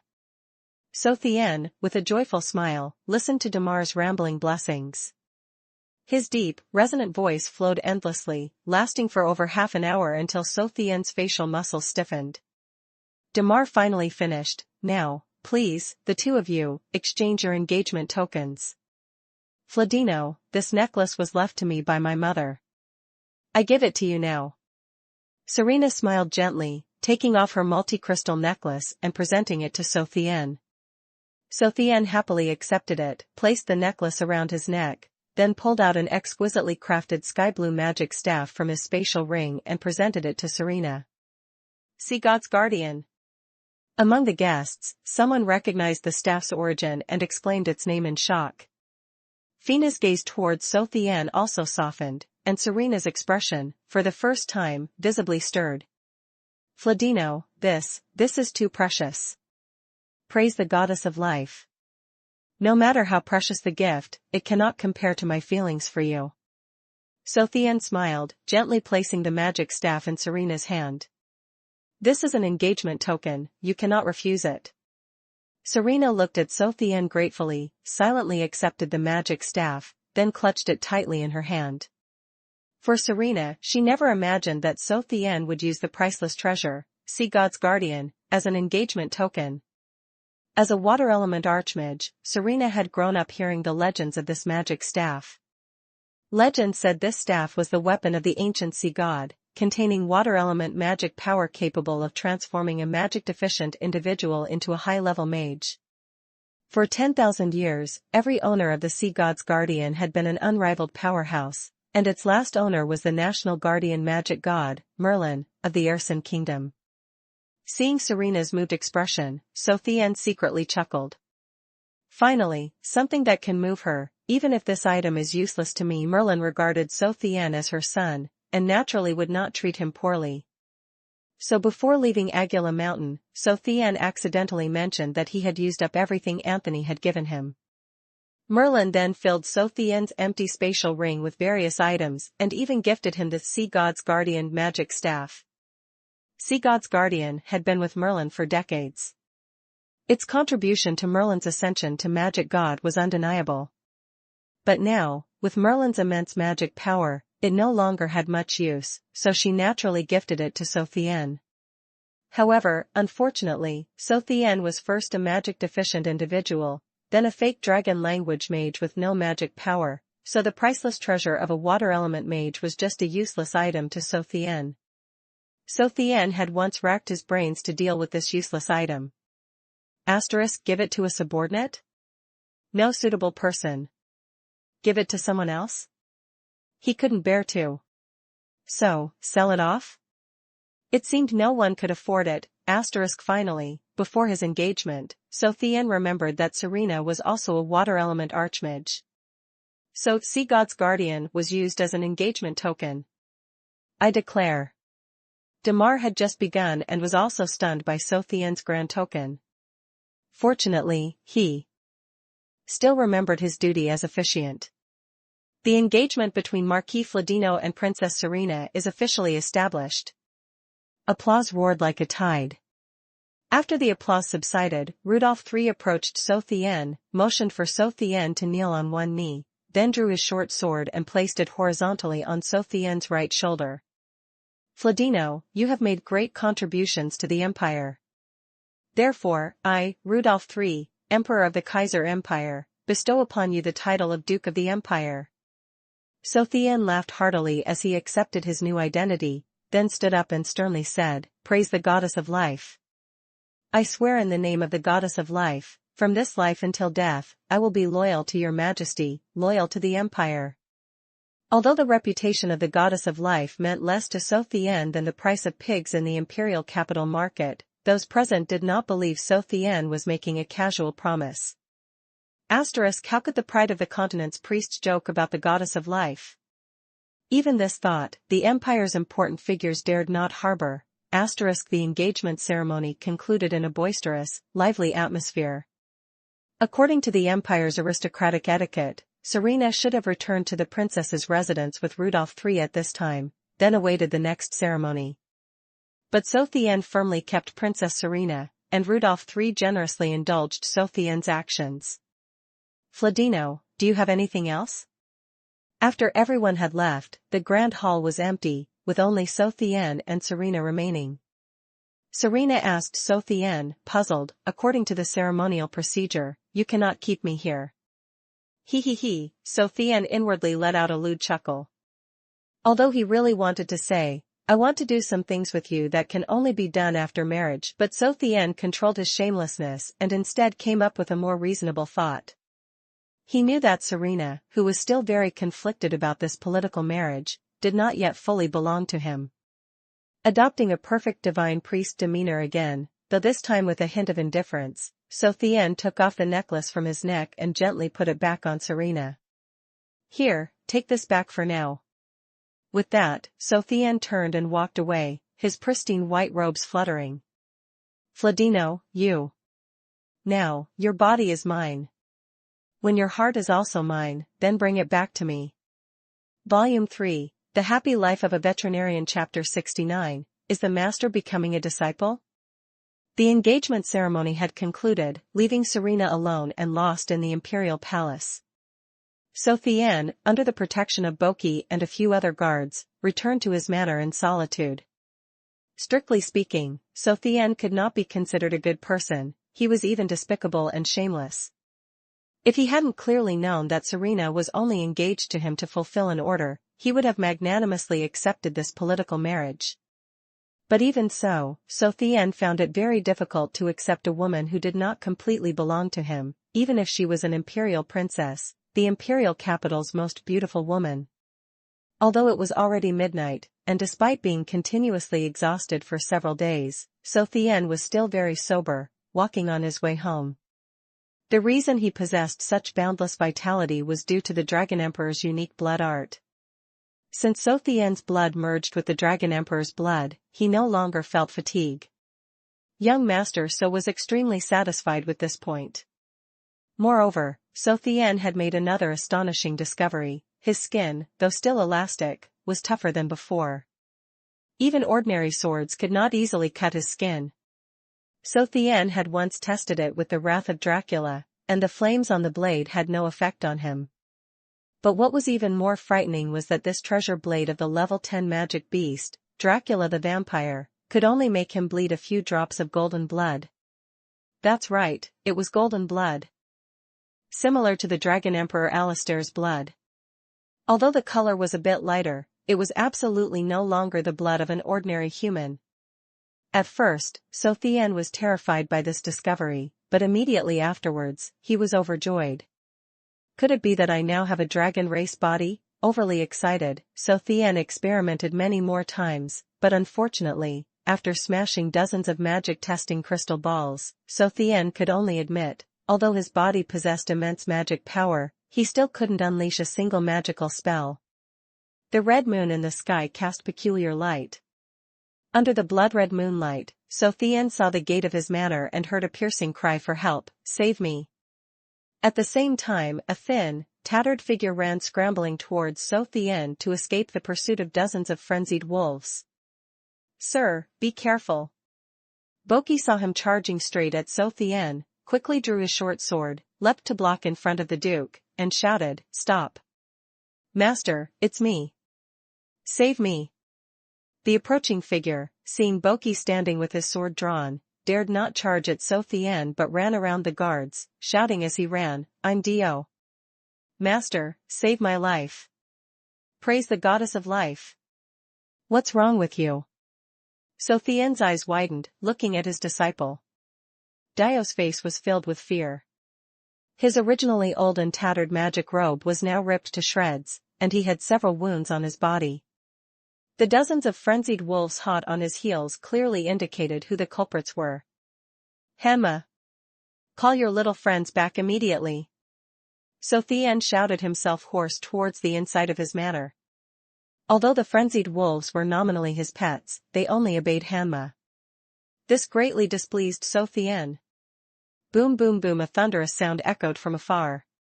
Following the sound, Hanma's colossal, mountain-like figure appeared. "You brats, all of you get back here!" With that, Hanma swung its long trunk, chasing all the dozens of frenzied wolves away. "Thank you, Master." Dio, having recovered from his fright, calmed down slightly. After patting his chest, he said, "Your magic beasts are too fierce. If I hadn't run fast." After Chu Tian's engagement ceremony concluded, the only thought in Dio's mind was to learn ancient priestcraft. He had completely forgotten about when and where to study. When Dio hastily packed his luggage and rushed out of the academy, on the way, he realized that he didn't even know where his master's house was. But fortunately, Duke Fladino's manor was considered a landmark in the imperial capital, so Dio was able to inquire his way there, albeit exhausted. Thus, the situation at this moment became peculiar. The red moon hung high in the night sky. The butler and servants in Chu Tian's house were sound asleep. Each of the high-level magic beasts went about their own business. Only the overweight Hanma remained, leading dozens of frenzied wolves to guard the house. And at this moment, a figure wearing old, tattered clothes, panting, carrying large and small bags like a bandit, appeared before Chu Tian's house. Without a word, he went straight into the house. Faced with this situation, the 3-year-old Hanma, full of restless energy, immediately judged Dio to be the shameless thief that Aunt AK-47 had described. So it swung its long trunk, and then dozens of ferocious frenzied wolves charged straight at poor Dio. Dio recounted everything he had just experienced. Meanwhile, Chu Tian led him into the room, casually found a priest's robe and handed it to Dio.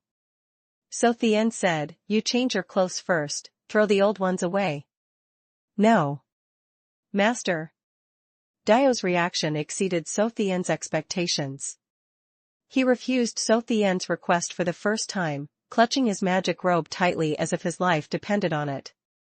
Dio also realized that his attitude was very rude, so he lowered his head, his face flushed, and softly said, "Sorry, master, this outfit was made by my mother herself." Praise the goddess of life. You did well. So. Tian nodded. A good child, filial to his parents, will surely be filial to his master later, he thought. Go choose a bedroom. Rest well tonight. Tomorrow I'll teach you ancient priestcraft. Master, I don't want to sleep. Dio looked at Chu Tian with fervent desire. Master, do you have any notes? I want to read them for a while tonight. Notes, Chu Tian mumbled inwardly. Does this old man need notes to train a veterinarian? Chu Tian's thought was absolutely not bragging. Although he originally didn't know anything about ancient priestcraft, Chu Tian absolutely trusted his veterinary skills. Master has no notes, but if you're not sleepy, I'll teach you now. Chu Tian said solemnly, seemingly comforted to have such a diligent disciple. The insomnia caused by his overflowing vitality from the Dragon Emperor's blood was one of the troubles. Thank you, Master. Dio's excited expression at this moment was exactly like Chu Tian's when he acquired Princess Serena. Next, in the highest tower of Duke Fladino's manor, a textbook that would later be revered by posterity as the inheritance of the gods, began. Cough cough. Chu Tian cleared his throat, then took out the entire set of veterinary tools that had exhausted the efforts of high-level mages across the country to create. Placing each one on the table, Chu Tian began his lecture. The biggest difference between ancient priestcraft and ordinary priestcraft is that it doesn't require magic, but rather tools. Tools. I understand. Dio's eyes shone as he looked at the tools, which seemed to contain powerful magic. He scratched his head and said, ordinary priestcraft heals by stimulating vital potential, while ancient priestcraft uses tools. Does that mean it doesn't need to stimulate vital potential to heal? That's right, exactly. Chu Tian smiled. Having an intelligent disciple is truly a blessing, he thought. Ancient priestcraft heals by understanding the magic beast's body, then treating its injuries in a way that suits the magic beast's physical structure. Just like when I replaced Amaki's bones, from beginning to end, apart from making its wound heal quickly after the bone replacement, I didn't stimulate its vital potential at all. Chu Tian carefully translated the veterinary textbook into the priestcraft terminology of the fantasy beast continent, but he was still worried that Dio wouldn't understand. Do you understand what I'm saying? I understand. Ancient priestcraft is truly miraculous. Dio excitedly clasped his hands, then explained his understanding to Chu Tian. Ordinary priestcraft only works by stimulating vital potential. Master said that Mr. Amaki, your magic beast, was injured by a level 9 giant dragon, so the traces of that level 9 giant dragon's magic naturally remained on Amaki's body, and those were the magic imprints that suppressed its vital potential. Therefore, to stimulate vital potential from the suppression of a level 9 magic imprint, one must possess at least level 9 power. Dio spoke with increasing fervor, finally clapping his hands and summarizing. This means that to heal an injury inflicted by a powerhouse of a certain level, a priest of that same level is required. But Master's ancient priestcraft does not require stimulating vital potential, so it can transcend occupational ranks. Praise the goddess of life, Chu Tian was stunned. Veterinary medicine can do that, Very good. Dio, what you said is absolutely correct. The greatness and miraculous nature of ancient priestcraft lies precisely here. It seems the future of veterinarians is still very bright. Yes, ancient priestcraft is truly great. Dio nodded in praise, then fell into deep thought, muttering to himself, no, it's not just that simple. Chu Tian was startled by Dio's words. Is the future of veterinarians not bright? After a moment, Dio suddenly realized, I know now. Mr. Amaki's bones were missing, but Master created new bones for him. Dio's voice grew louder and louder. His tone increasingly excited. Ordinary priestcraft absolutely cannot do this. This means that ancient priestcraft can completely create body structures, something only a god can do. And there's more. Dio hadn't finished speaking. The warhorses Master cured, which baffled all the priests in the country. The illnesses of those warhorses were not actually severe, it was just that their vital potential couldn't be activated. So Master's ancient priestcraft can accomplish things that ordinary priestcraft cannot. So Tian was speechless. Dio's associations had exceeded his imagination. Finally, Master, you even upgraded Mr. Amaki's rank. Could it be that? Dio's eyes, looking at So Tian, were filled with worship, his voice trembling. Could it be that the ancient priestcraft you want to teach me, is like the realm of level 10 magic beasts, a legendary divine skill? Praise the goddess of life. Divine skill? So Tian narrowed his eyes and smiled. Dear goddess sister, so that's it, veterinary medicine is like that. Until now, So Tian had been racking his brains trying to hide his magic deficiency, and his veterinary skills were merely an excuse to cover the truth. So Tian had never thought that veterinary medicine, an ordinary profession on Earth, could have such divine effects on the fantasy beast continent. If veterinary medicine already had divine effects, then what about himself?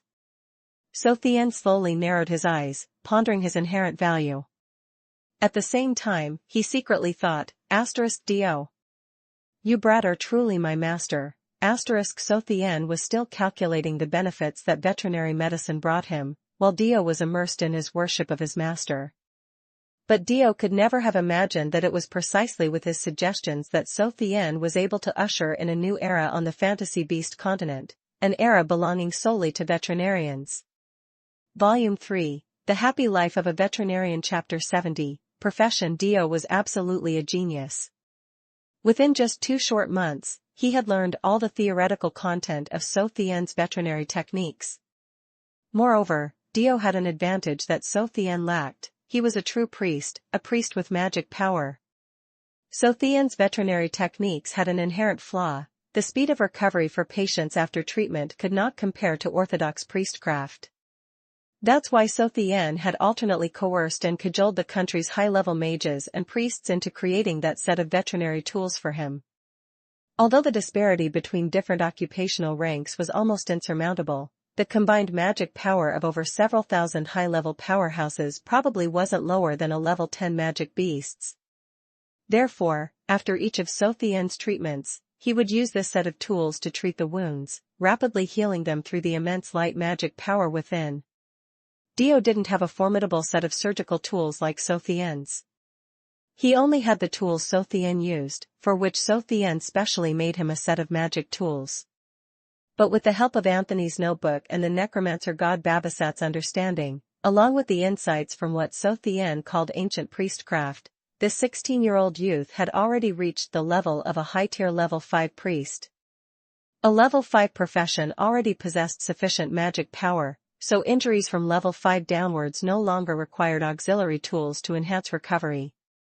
Moreover, this benefit, coupled with his promotion in rank, would become increasingly apparent in the future. What Dio lacked now was only experience. So, to gain experience for his disciple, So Tian handed all the minor, common illnesses to Dio, while he himself stood aside, laughing heartily and collecting medical fees. Amaki, accompanied by Boeing 747 and 100 frenzied wolves, went to help the Panmat's family capture magic beasts, which created much more empty space in So Tian's house. But today, Duke Fladino's manor still seemed somewhat cramped. A long queue of people stretched from So Tian's gate onto the street, even blocking a major thoroughfare. If it were ordinary people causing a traffic jam, they would surely be cursed to death by passers-by, but now no one dared to utter a word. Because the gentleman at the very end of the line wore a bright priest's robe, and the occupational symbols on the robe clearly showed that he was a mid-tier priest. The person at the very front of So Tian's gate was a mage. The 3 blue lightning bolts embroidered on the left chest of his robe clearly indicated that this was a level 6 lightning element archmage. As for the people inside the manor, they were not visible to those on the street. The common folk in the imperial capital were well informed. Hundreds of important figures were piled up in front of the Duke's mansion, and even a level 6 professional didn't have the qualification to enter. So, something big must have happened inside Duke Fladino's house, and this matter was so important that only powerhouses of level 7 and above were qualified to participate. So Tian looked at the room full of level 7 and 8 powerhouses, and the increasing number of different mages outside the window, thinking, "Dear goddess sister, are you looking after your brother too much?" From early morning until now, a long line of priests and mages had gathered in front of So Tian's house, claiming to congratulate So Tian, which utterly confused So Tian. It wasn't until the head of Kaiser's priest guild arrived that So Tian learned what had happened. His professional rank had been upgraded. He was now among the continent's strongest, a saint priest. The continental system of occupational ranks was primarily managed by the various professional guilds. For ranks below level 8, local branches could handle them, but the conferment of supreme ranks had to be decided by the general guild. And that, of course, was done by the Ersin Magic Kingdom.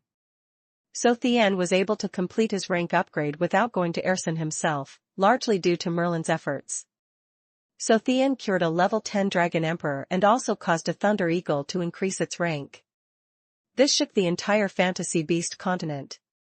The General Priest Guild in the distant Ersin Kingdom naturally received this news. So the elders in the guild held a long discussion. Some elders believed that if So Tian could cure a level 10 magic beast, then he should naturally become a saint priest. Therefore, his rank needed to be upgraded. But some elders disagreed, arguing that So Tian had used ancient priestcraft to treat the Dragon Emperor, which was different from traditional saint priest methods. Therefore, the decision to upgrade his rank should ideally await So Tian's personal visit. Just as the two sides were debating without reaching a consensus, Merlin, having recovered her magic power, returned to Ersin from Aguila Mountain. As an eyewitness, Merlin naturally had the most authority on So Tian's true strength, so she was invited to the Priest Guild's Elder Council. Merlin showed immense contempt for the elders who opposed So Tian's rank upgrade. Finally, she said one sentence that swayed the Priest Guild, though her words were inconsistent with her status and caused the Priest Guild to lose face. No one knew why, but So Tian could guess part of it. Nearly 30 years ago, the Magic Guild had two magic gods, the Knight Guild had one divine sacred dragon knight, and the Swordsman Guild had 3 sword gods. But what about the Priest Guild? So, if they didn't want to be looked down upon by other professions, then let So Tian's rank be upgraded. Finally, the Priest Guild elders, startled by the tragic past recounted by Merlin, were prompted by the declining state of the priest profession to decisively order the Kaiser Guild branch, immediately promote Fladino's rank. The tone of the order was extremely severe and urgent, even absolute, so the head of Kaiser's Guild dared not delay at all. He immediately spread the news that day, then personally rushed to inform So Tian of this good news. The emergence of a supreme powerhouse, especially the upgrade to a supreme rank for various magic professions, was a huge event for priests and mages. The title of Saint Priest was absolutely the most perfect dream for priests on the continent. And anyone who became a saint priest would naturally become an idol, even an object of worship, for other magic professions. Therefore, today's scene was very easy to understand. The Kaiser Empire had produced its first saint priest in 30 years on the continent. How could Kaiser's mages and priests not be overjoyed? How could the ceremony to bestow the title of Saint Priest Fladino be missed? However, too many people came. The small Duke Fladino's manor could not accommodate so many people, so only those with level 7 and above professional ranks were allowed into the manor to witness the ceremony. The crowd gathered in front of So Tian's house grew larger and larger. Not only did important figures and priests from the imperial capital flock there, but even powerhouses from outside the imperial capital enthusiastically converged on Pombai City. Finally, Rudolph III, upon hearing this news, dispatched the imperial guards to seal off the main street in front of So Tian's house. After a series of complex rituals, So Tian finally put on the magic robe representing a saint priest. On the left chest of the robe, 3 radiant golden suns indicated that So Tian had officially become the highest-ranked professional on the continent. Haha, congratulations, my young brother. Damar's face was flushed, almost as if he himself had been promoted. Haha, Sir Damar, we should now call Duke Fladino your highness. The speaker was So Tian's subordinate, Boken. For a long time, Boken had replaced So Tian in handling official duties within the imperial priesthood, fulfilling his responsibilities. Now that So Tian had become a saint priest, the small position of chief imperial priest would naturally no longer be suitable for So Tian. Thus, for Boken, the rank above him was also about to be promoted. The position of chief imperial priest would soon be his, so he was extremely eager for So Tian's rank upgrade ceremony. Right. It's His Highness Fladino. Haha. Damar realized his mistake and quickly corrected himself. According to continental custom, supreme powerhouses were all called Your Highness. Furthermore, just as Anthony was a light sacred priest, a person holding the highest rank also had to add an additional appellation before their professional title. So the priest guild, based on the characteristics of So Tian's ancient priestcraft, also bestowed upon him an appellation, Beast Saint Priest. So Tian almost fell over when he first heard this appellation. Although the two words beast, Cam Thursday, on the fantasy beast continent did not have any special derogatory meaning, only indicating his expertise in healing birds and animals, So Tian was a genuine earthling. Therefore, he fiercely opposed this appellation, even threatening to refuse the promotion, which led to it being changed to Ancient Saint Priest. After the ceremony, Babasat approached So Tian and pointed outside the window. Master, you still need to go out and thank everyone. Babasat, as a necromancer god, naturally had experience in this area. Although only a few of his fellow dark mages attended his promotion to necromancer god, he was still very familiar with these procedures. That's right, we can't let them leave empty-handed. Damar also advised So Tian. Thank them. So Tian narrowed his eyes and secretly thought, I can't lose face as an ancient saint priest. Babasat, go call Hanma and NMD here. Outside Duke Fladino's manor was a sea of people, and at the very edge of that sea of people, a barefoot youth in ragged clothes hastily pushed his way through. What are you pushing for? You. A priest standing in front was jostled, making him furious. He turned his head, about to curse, only to realize that the person behind him was almost not someone he could deal with. Although he had a childish face, he looked young, but his body was over 2 meters tall and muscular. He also had a greatsword on his back longer than his own height. All this indicated that this youth could easily crush an ordinary priest. Haha, if you want to pass, just say so. If you don't say anything, how will I know you want to pass? If you want to go, then go. With that, the priest made way for the youth. Thank you, big brother. The youth smiled kindly, about to squeeze through the gap, when he realized someone had already squeezed through before him. He regretted it and shook his head. Alas, never mind, I'll just stand here and watch. Boom boom boom, a heavy sound echoed. The large gates slowly opened. Then, the pride of the continent's priests, Kaiser Empire's chief imperial priest, vice president of the Royal Magic Academy, level 9 ancient saint priest, Duke Fladino, appeared before everyone. So Tian was sitting regally on Hanma's enormous body, wearing a pristine white saint priest robe, with a divine and noble demeanor, exuding an extraordinary majesty. Coupled with NMD's long body circling around So Tian in the sky, it further enhanced the noble and imposing presence. Praise the goddess of life.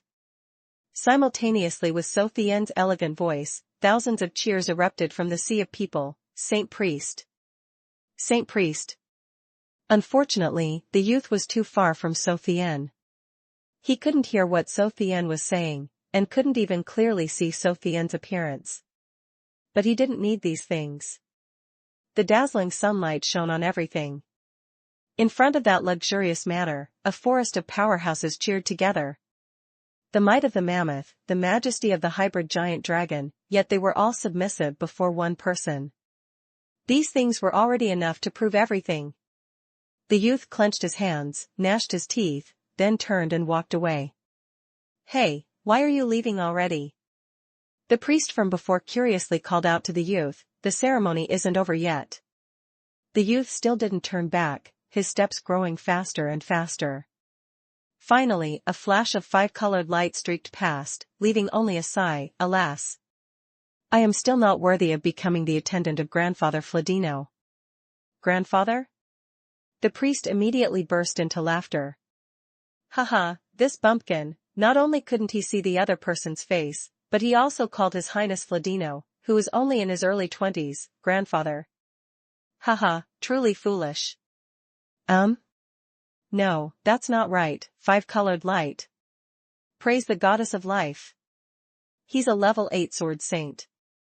Volume 3, The Happy Life of a Veterinarian Chapter 71, Kawada Days Passed, and the life of ancient saint priest Chu Tian grew increasingly happy. As the number of magic beasts cured by Chu Tian and Dio increased, the medical fees in his spatial ring also continuously grew.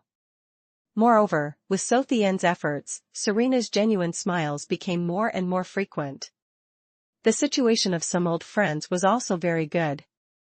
The only regret was that Carnus and Scarlet Flame still did not appear before Chu Tian, but Chu Tian understood their thoughts. After all, love between humans and beasts was a taboo on the continent, and something ordinary people could not accept. The days in Kaiser passed peacefully, but Chu Tian vaguely smelled the strong scent of gunpowder amidst that peace. Recently, influential figures with power came to Chu Tian more and more often to treat their magic beasts, and most of these were minor ailments not worth mentioning. Some healthy magic beasts even came to Chu Tian just for a checkup. Given this situation, Chu Tian's status allowed him to know why, and even if Rudolph III didn't inform him, a veterinarian like him could guess, war was about to begin. Kaiser had a martial spirit. War, especially wars of conquest, was the favorite of all Kaiser citizens. And the first rule in the empire's military law was that anyone who expanded the national territory by over 10,000 miles would immediately be crowned king. The empire had been peaceful for over 30 years. Since the Thatchbow campaign, apart from the beastmen in the north and the distant Tankai Island nation in the east, Kaiser had only experienced small-scale conflicts with insignificant minor nations. These conflicts were merely training exercises. Therefore, the sharp blades of Kaiser's 300,000 iron cavalry had long been unable to endure, and the passion of Kaiser's millions of soldiers had been boiling for a long time, now showing signs of erupting. War. Only war could satisfy the Kaiser nobility's desire for promotion. Could satisfy the combat lust of dozens of high-level magic beasts. Although Rudolph III had strictly ordered secrecy, Kaiser and Reese were both dominant powers on the continent. War between the two nations would naturally be a prolonged, resource-draining conflict. Therefore, after the empire's war machine began to operate, large-scale logistical mobilization caused those who paid attention to sense what was about to happen. In Kaiser, military merit was the fastest path to promotion. Only military merit was the fundamental capital to earn others' respect. What did one rely on for military merit? Strength. And the strength of powerhouses was absolutely inseparable from magic beasts. To do anything well, one must first prepare well. Therefore, the business of veterinarians like Chu Tian had recently prospered unexpectedly. Chu Tian had not only earned a lot of money in recent days but also gained much better favor. Some influential figures who previously paid no attention to Chu Tian now began to fawn over him. And among them, the most important person to curry favor with the veterinarian was, of course, the Grand Magic Minister Bast. So today, Bast, who had always looked down on others, brought a pile of gifts to appeal to Chu Tian. Haha.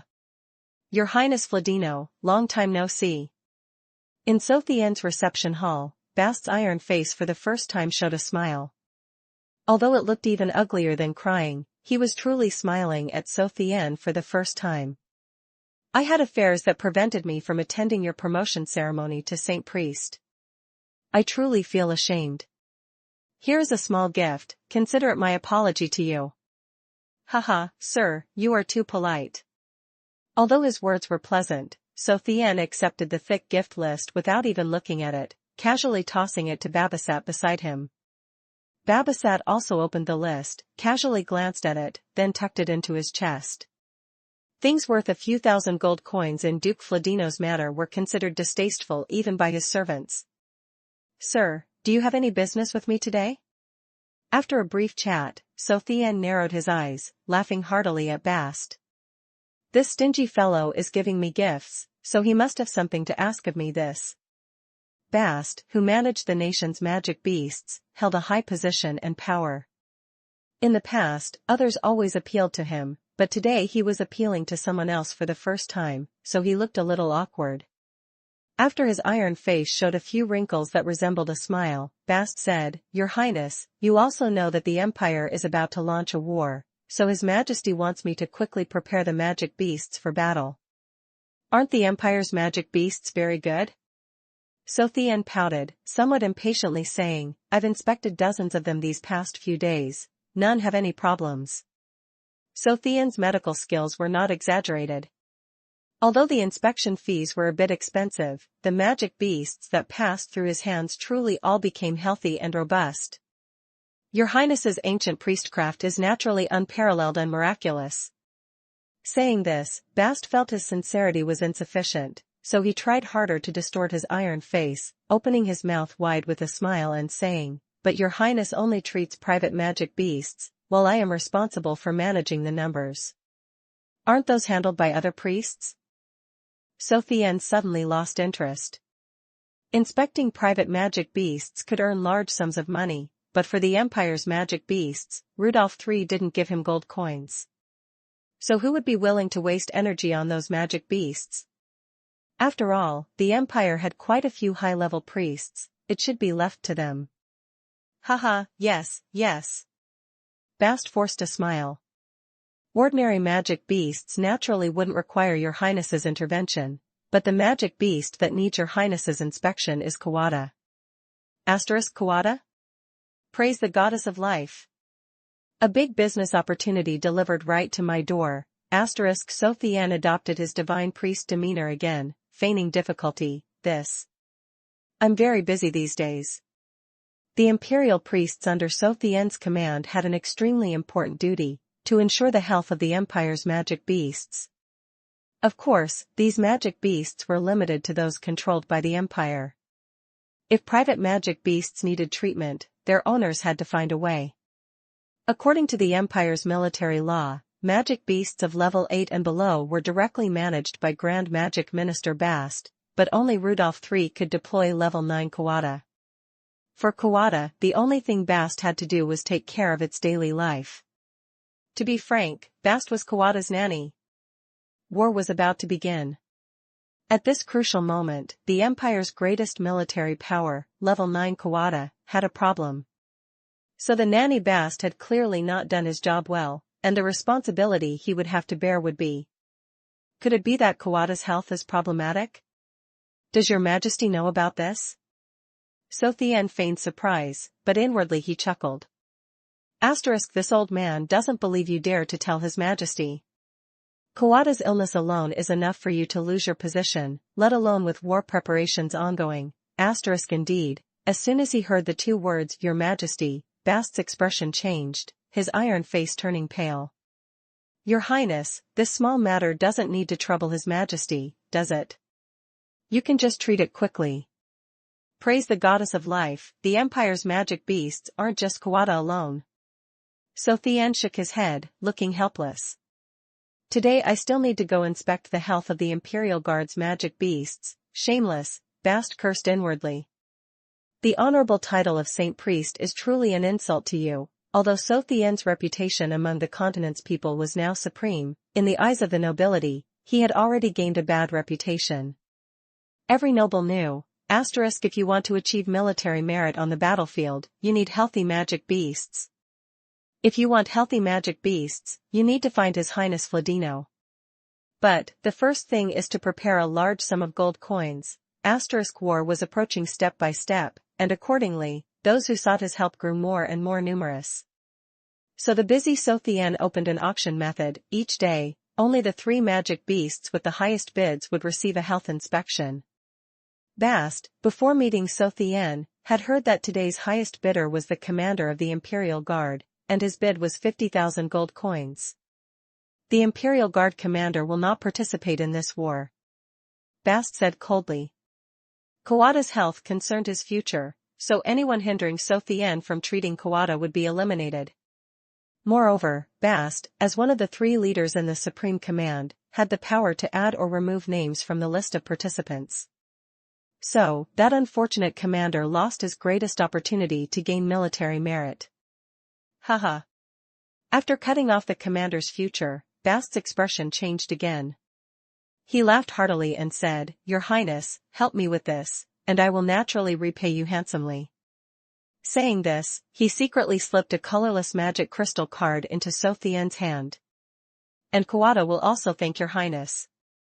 "Haha, sir, you are too polite." Chu Tian put on a dignified smile, but secretly and quickly slipped the crystal card into his spatial ring. "Then let's go see Kawada now. Babasat, go call Dio here." Dio was now Chu Tian's assistant. For a major event like treating Kawada, he naturally had to bring him along. Kawada usually lived in an auxiliary palace outside Bombay City, enjoying a very comfortable life. But in recent years, he had not been happy. One reason was Scarlet Flame joining Kaiser 5 years ago, which directly threatened his status. Another reason was his health. In the Thatch Bow campaign 30 years ago, Kawada, thanks to Anthony's forbidden spell, achieved glorious military service and received generous rewards from Kaiser's emperor. Although the 3 level 9 giant dragons did not kill him due to rules among magic beasts, some after effects were unavoidable. Kawada was a level 9 magic beast with superior intelligence. He naturally understood the fate of a strategic weapon plagued by continuous illness. Therefore, in the first few years, he tried to use his immense strength to conceal his condition, but everything changed with Scarlet Flame's appearance. Even at his peak, Kawada could only be on par with Scarlet Flame, let alone now, when he was riddled with illness. So normally, Kawada could only maintain a high and mighty posture, acting as if no one was worth his attention. But he had a secret suffering known only to himself. It was similar to when the Panmat's family approached him for cooperation. In reality, Reggie and his father had offered a tempting price, but Kawada could only painfully endure and scare them away with an exorbitant price.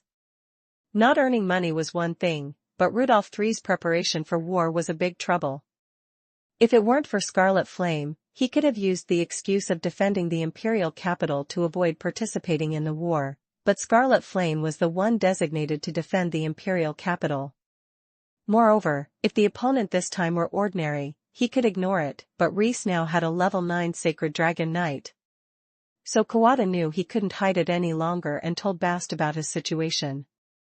Unexpectedly, Bast was almost scared half to death. The contract Kawada signed with the Empire was one of equality. If things really didn't work out, he could just leave. The worst outcome for him was unemployment. But Bast, as his nanny, would have to face Rudolph III's wrath. Therefore, Bast had no choice but to scrape together 100,000 gold coins to appeal to Chu Tian. Following Bast's guidance, Chu Tian and Dio arrived at Kawada's auxiliary palace and began the most expensive surgery in his history. Volume 3, The Happy Life of a Veterinarian Chapter 72, The Fearless Veterinarian. After Kawada transformed into his human form, he became a fierce-looking middle-aged man, about 2 meters tall, with a broad chest and shoulders. Veins pulsed all over his muscular body, reminding Chu Tian of bodybuilders on Earth. But the muscular man's face was pale, and he was constantly breaking out in cold sweat. Despite this, Kawada still suppressed his emotions to haggle with the cunning merchant Chu Tian. "Fladino, I am the Empire's strongest magic beast. Treating me is your responsibility. By what right do you demand money from me?" Kawada's tone was extremely furious, because the veterinarian Chu Tian hadn't even asked about his condition. The moment he opened his mouth, he demanded 500,000 gold coins for treatment. One must know that Kawada had worked hard for the Empire for decades, accumulating only a few million gold coins in total. Furthermore, in the Thatch Bow campaign that year, he only received 100,000 gold coins as a reward in the end. Now, this Fladino directly wanted 1/10 of his fortune. Praise the goddess of life. If you say so, then go find His Majesty. So Tian completely disregarded Kawada, who was a head taller than him. Then he rolled his eyes and said, "As long as His Majesty commands it, I will immediately treat you." So Tian wasn't afraid of Kawada actually going to Rudolph III, because not only would Bast prevent him, but Kawada himself definitely wouldn't want to go.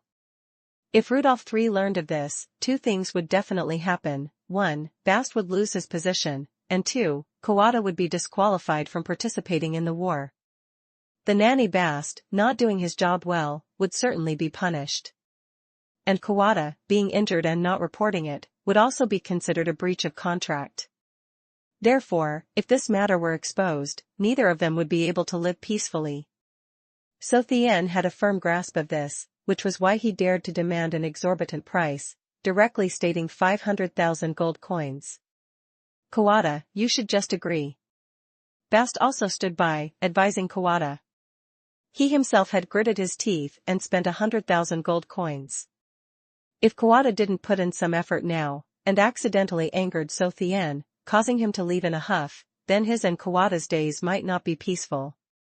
Once your health recovers, that bit of money can easily be earned back. Kawada was already wavering.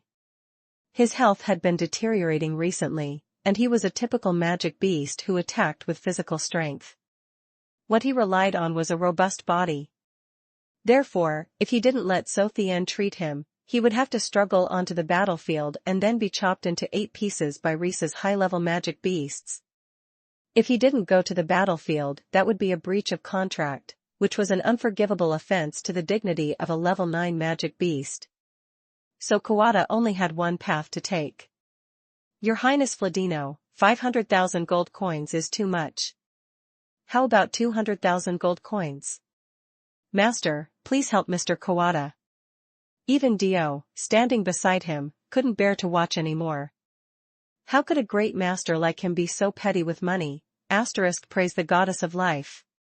"You dare to haggle again?" So Tian grew angry, disregarding his disciple, and sternly said, "What 500,000? It's 700,000 now. Not a single copper less." With that, So Tian coldly glared at Bast and Kawada, like looking at 2 pigs about to be slaughtered. "You!" Kawada was so angry his eyes bulged. He furiously grabbed So Tian's collar and lifted him. "Say that again, how many gold coins?" Humph. So Tian chuckled coldly inwardly. Want to see a doctor without paying? Does a veterinarian look so easy to bully? So Tian proudly looked at Kawada, coldly saying, 1 million gold coins. So Tian was no longer the country bumpkin who had just arrived on the fantasy beast continent. He dared to deceive even the Dragon Emperor, let alone the insignificant Kawada before him. Roar. Kawada's eyes turned red, and he let out a low growl. He lifted So Tian over his head with his right arm. "Do you dare to say that again? What are you doing? Quickly put my master down." Dio, seeing So Tian in danger, rushed forward, pulling at Kawada's arm, which was even larger than his entire body. But Dio's strength was too weak. Kawada merely shook his arm, sending him flying. Humph. So Tian, suspended in midair, snorted lightly. His eyes showed no fear as he looked at Kawada. 1,500,000. If anyone else threatened So Tian like this, he would have long since surrendered. After all, his little life was important. But towards Kawada, So Tian was uniquely unafraid. Firstly, Kawada's contract clearly stipulated that he absolutely could not harm any high-ranking nobles of the empire. Moreover, So Tian wasn't alone. If Kawada dared to harm him, then he should prepare to face the eternal pursuit of level 9 Amaki with his sickly body. But So Tian seemed to have underestimated Kawada's temper. Veins slowly bulged on Kawada's forehead. His eyes, like brass bells, gleamed with bloodlust. Kawada growled, "Do you believe I'll kill you right now? Mr. Kawada, His Highness Fladino is a duke of the Empire." Bast saw the situation spiraling out of control and grabbed Kawada with one hand. "Are you going to violate your contract?" Originally, Bast was very dissatisfied with So Tian's treachery and wanted to use Kawada to teach this cunning fox a lesson. But he never expected that Kawada, in his hot-headedness, would lose self-control and actually want to kill So Tian. If that happened, the consequences would be beyond what he could bear, so he had to stop him. Haha, Sir Bast, it's fine. Kawada is just playing with me. So Tian didn't believe Kawada truly wanted to kill him. A magic beast violating its contract was something despised by all intelligent species across the continent. Mr. Kawada, my treatment fee is just that. If you don't believe me, you can ask my magic beast Amaki. The strength in Kawada's hand grew stronger and stronger. So Tian's eyes grew cold, clearly sensing his murderous intent. So, in the midst of the crisis, he deliberately mentioned the name of his strongest magic beast. Then 1,500,000. Kawada suddenly trembled, slowly lowering So Tian. The muscles on his face also suddenly broke into a smile, and his tone became much more respectful. While adjusting So Tian's ruffled magic robe, he laughed and said, "Haha, my illness will trouble your highness." So Tian inwardly let out a sigh of relief.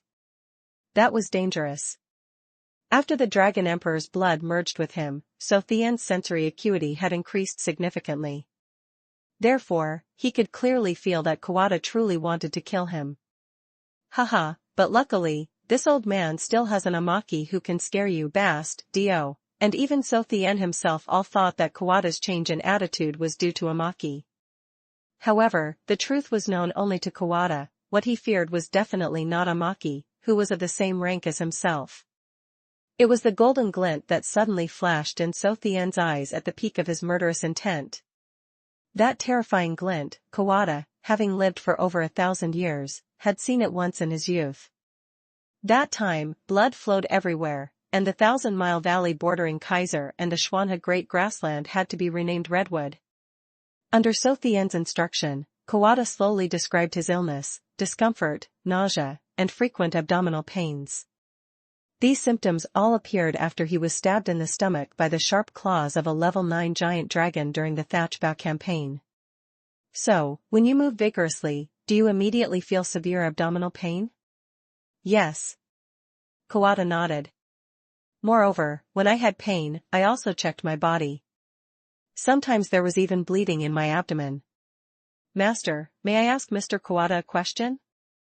Do, who had always stood behind So Tian, also spoke up. His young face, though a little confused, showed more confidence. In the past few months of So Tian's dedicated guidance, Do had become a true veterinarian. Of course, for Do, this sentence should have been, "My ancient priestcraft has made some progress." So Tian was very pleased with his disciple's reaction.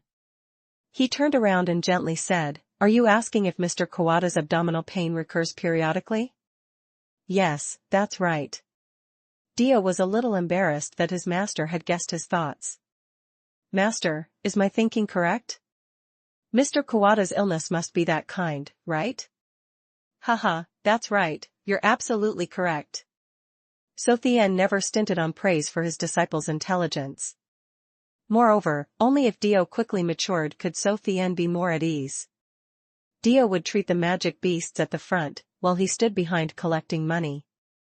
Haha, So Tian could hardly wait for those beautiful days. "Your Highness, have you determined Mr. Kawada's illness?" Bast was confused by So Tian and Dio's conversation. In his impression, priests only needed to determine the severity of a patient's injury before treatment. Then, based on the severity of the wound, they would decide if they could treat it. But So Tian and Do were here discussing some kind of illness. This made Bast secretly exclaim, "Ancient priestcraft is truly miraculous." It was not surprising that Bast sighed like this. Ordinary priests on the continent only cared about the extent of the patient's injury but never studied the illness. If injured by high-level magic or battle chi, even a mere scratch was considered an incurable disease. But if it was a naturally occurring illness, such as a broken bone or a cold, for priests, it was a different matter. It was just that stimulating vital potential couldn't be used. Praise the goddess of life. Kawada's illness can definitely be cured before the war begins. Chu Tian said with full confidence. Although Kawada needed a major operation to be cured, it was not difficult for him. Now, as long as he knew Kawada's true form, the operation could begin. Kawada, quickly revert to your true form. I'm about to treat you. Your Highness, please wait a moment, Bast stopped Chu Tian. Kawada's true form is immense. This auxiliary palace cannot accommodate it.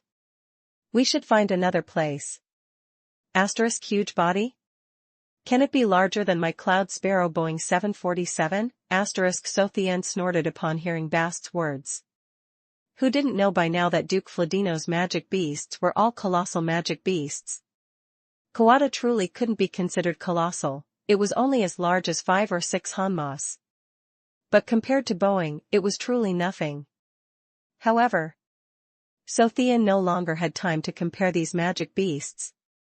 Volume 3, The Happy Life of a Veterinarian Chapter 73, An Ox? In a secret base outside Bombay City, looking at Kawada's body, as large as a small mountain, Chu Tian's hands involuntarily trembled. Although Kawada's size was equivalent to an entire herd of cattle, Chu Tian had never seen such a large ox before, but, it was indeed an ox. Your Highness, is there a problem? Bast saw Chu Tian's unusual demeanor and involuntarily felt a chill. Could it be that the level 9 ancient saint priest cannot cure Kawada? Master, Mr. Kawada's illness should be very easy to cure. Dio also looked at Chu Tian with a puzzled expression. Kawada's illness, although not easy to treat, would certainly not stump his master, because his master had taught him how to cure this illness, and even he himself could treat it. Praise the goddess of life. Chu Tian recovered his senses and smiled, haha, I was just marveling at Mr. Kawada's imposing presence. Although they all believed him, Chu Tian knew he was lying. Kawada's illness was originally insignificant, a small operation could solve it. But what Chu Tian didn't expect was that Kawada was an ox. And so, Chu Tian regretted it. Damn it, if I had known he was an ox, this old man wouldn't have demanded money for his treatment. Mr. Kawada, please lie down. Chu Tian began the operation. Taking out all his tools, Chu Tian handed Dio a few scrolls and said, disinfect Mr. Kawada. In fact, on the Fantasy Beast continent, disinfection before surgery was an unnecessary step. This was something Chu Tian and Dio only learned when discussing Amaki's bone replacement. At that time, Chu Tian performed surgery on Amaki amidst flames precisely because he feared infection. But after Dio's suggestion, Chu Tian understood, the Dragon Emperor could even suppress cancer cells, so how could high-level magic beasts fear ordinary diseases? Epidemics that could threaten the lives of magic beasts had long been extinct with the disappearance of dark alchemists. Now, even if a little infection occurred during surgery, finding any priest could solve it. After all, these were not injuries caused by high-level magic or battle chi. Yes, master. Although Dio didn't understand why his master insisted on such an unnecessary procedure, he still resolutely carried out his duty as an assistant. Is it disinfection of the abdomen? After receiving Chu Tian's affirmative answer, Dio took a few low-level fire element scrolls and threw them directly at Kawada's abdomen. For a human, Kawada's body was too large, Dio standing upright only reached Kawada's toes. Therefore, even though Kawada now had all 4 legs pointing skyward while lying on the ground, Dio still had to exert all his strength to throw the disinfection scrolls to the precise location.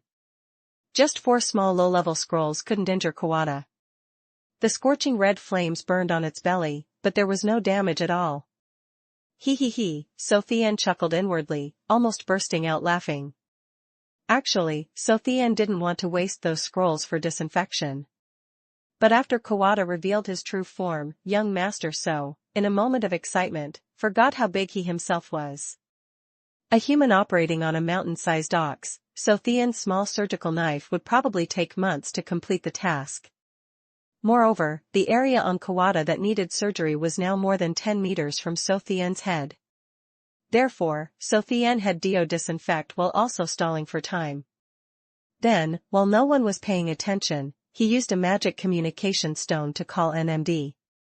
The flames died out, and NMD arrived just in time. So Tian stood on NMD's enormous head, flying to Kawada's abdomen.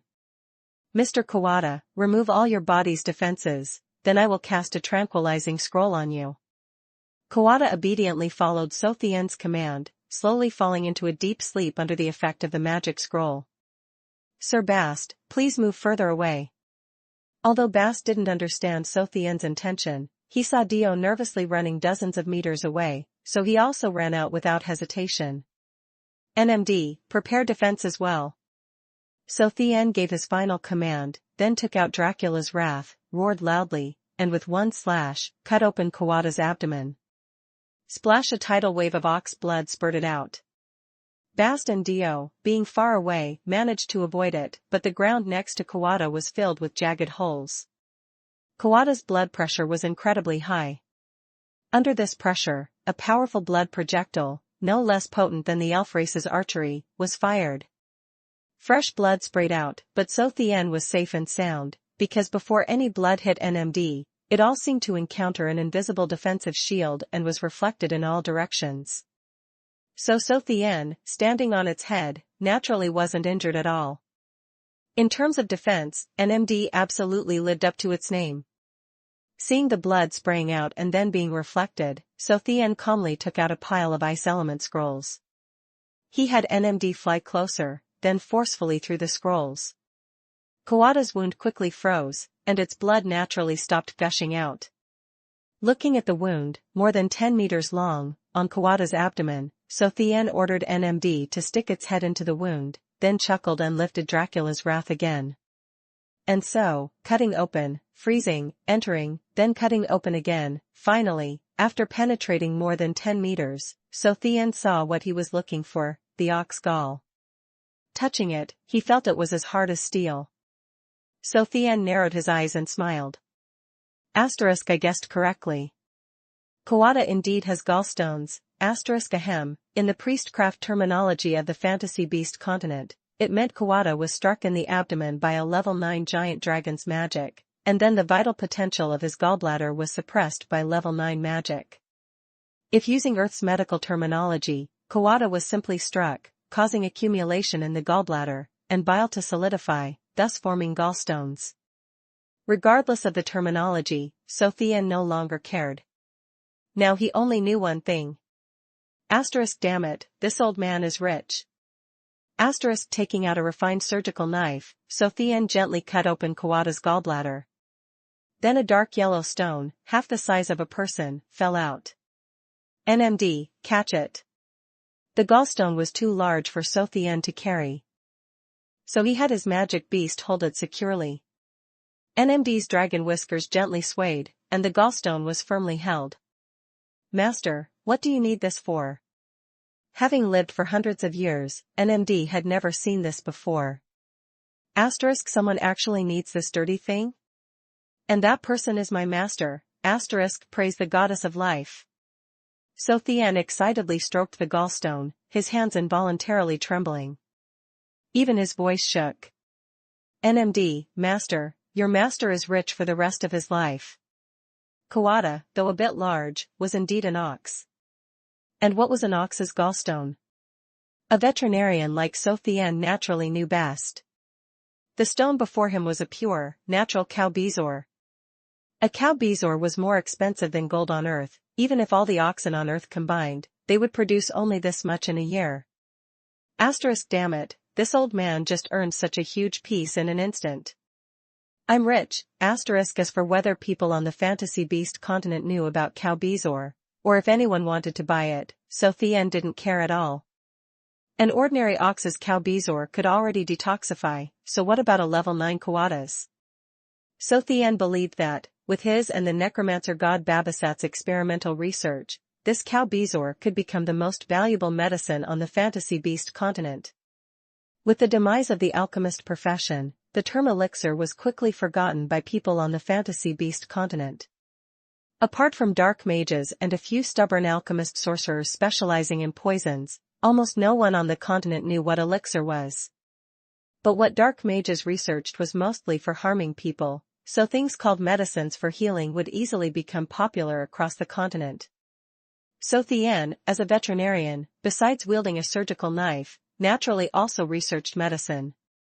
However, until now, a problem had limited his development in the field of pharmaceuticals. Very few medicinal ingredients could be obtained on the continent, and most of the medicinal knowledge stored in Chu Tian's head could not be put into practice. Now it was good.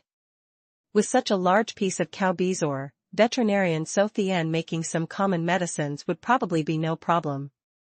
Moreover, due to the potent effects of cow bezoar, medicines made from it might even be effective for humans. Using cow bezoar as the main ingredient, combined with some other auxiliary ingredients to create a large quantity of medicine, then selling it. This was Chu Tian's plan. Praise the goddess of life. It seems I can not only open a veterinary hospital but also a pharmaceutical factory. When Dio grows up, I'll have him teach a few more students to be veterinarians, then this old man will monopolize both the medical and pharmaceutical industries of the entire fantasy beast continent. He. If I can't get rich that way, I might as well strangle the goddess sister. With the help of his magic beast, Chu Tian retrieved the cow bezoar, then stitched up Kawada's wound. This surgery was perfectly concluded. After a moment, Kawada slowly woke up. My body. Transforming back into human form, Kawada immediately realized that his body was completely healed. Haha, thank you, Your Highness Fladino. Praise the goddess of life. Chu Tian's face showed joy. He wiped his non-sweaty forehead and replied with a smile, Haha, Mr. Kawada can now confidently go to the battlefield. Based on your strength, Clint of the Reese Empire is absolutely no match. Everyone loves sweet words, and Kawada was no exception. Although he knew he wasn't as formidable as Chu Tian claimed, a smug expression still appeared on his fierce face. Haha, I heard that brat Clint caused trouble for your highness in Aguila Mountain. When the war begins, your brother will help you wipe him out. Haha, it's best to capture him alive, then hand him over to your highness. Bast's iron face also softened like molten steel. Kawada was fine, so he himself was also fine. However, Bast eventually couldn't be happy anymore, as he thought of the hundreds of thousands in medical fees. Your Highness, your treatment fee is a bit high. We need some time to. Treatment fee? Praise the goddess of life. Chu Tian narrowed his eyes and smiled, a solemn and dignified divine priest demeanor appearing on his face. Do you think I truly want so much money? Haha, I was just joking earlier. Joking? Kawada and Bast were dumbfounded. His Highness Fladino changes his expression so quickly. Just now, he was demanding money as if his life depended on it, but now he says he was joking. Volume 3, The Happy Life of a Veterinarian Chapter 74, This old man doesn't need money, it was just a joke. Chu Tian confirmed, then ignored Kawada and Bast, turning to Dio. Praise the goddess of life. Dio, my disciple, you must forever remember this. Master, I will remember. Dio also didn't know what Chu Tian was going to do. After the master finished treatment, he never failed to accept money. However, a disciple as respectful of his teacher as Dio just opened his eyes wide, seriously accepting his master's teachings. The goddess has said that priests are also human and need money, but a priest can never forget his nation. Chu Tian spread his hands, his eyes looking up at the sky, appearing filled with great patriotic sentiment. Moreover, his tone, combined with his posture, was tinged with emotion. For treating other magic beasts, I will collect some gold coins, because those gold coins belong to the private nobles. But, Mr. Kawada is the Empire's strongest weapon. He is the magic beast protecting our Kaiser. Saying this, Chu Tian pointed at Kawada, his expression growing even more agitated. For decades, Mr. Kawada has fought life and death for the Empire. You were injured for the Empire, your blood flowed for the Empire. If I were to still demand money from you, then I would be demanding money from the Empire. Dio's eyes glistened. Bast also seemed to have never known Chu Tian. Kawada was even more moved to the point of being overwhelmed, feeling as if he had met his true confidant. Your Highness, dedicating myself to the Empire is my duty. The Empire is about to launch a great war of revenge, and Mr. Kawada will have to brave the battlefield, full of swords and danger, yet at this moment, you are ill. Chu Tian looked sorrowful, lamenting, without Mr. Kawada, I dare not imagine what the outcome of this war will be. On the battlefield, Kawada is the symbol of our invincible Kaiser. He is the guarantee of our victory. But you are ill. As an ordinary priest of the Empire, treating the Empire's strongest weapon is my undeniable responsibility. Chu Tian spoke with increasing emotion, as if confessing, bowing his head low and saying, at this very moment, if I were to still demand money from Mr. Kawada, then I would not be worthy of being Kaiser's priest. Not worthy of revering the great goddess of life.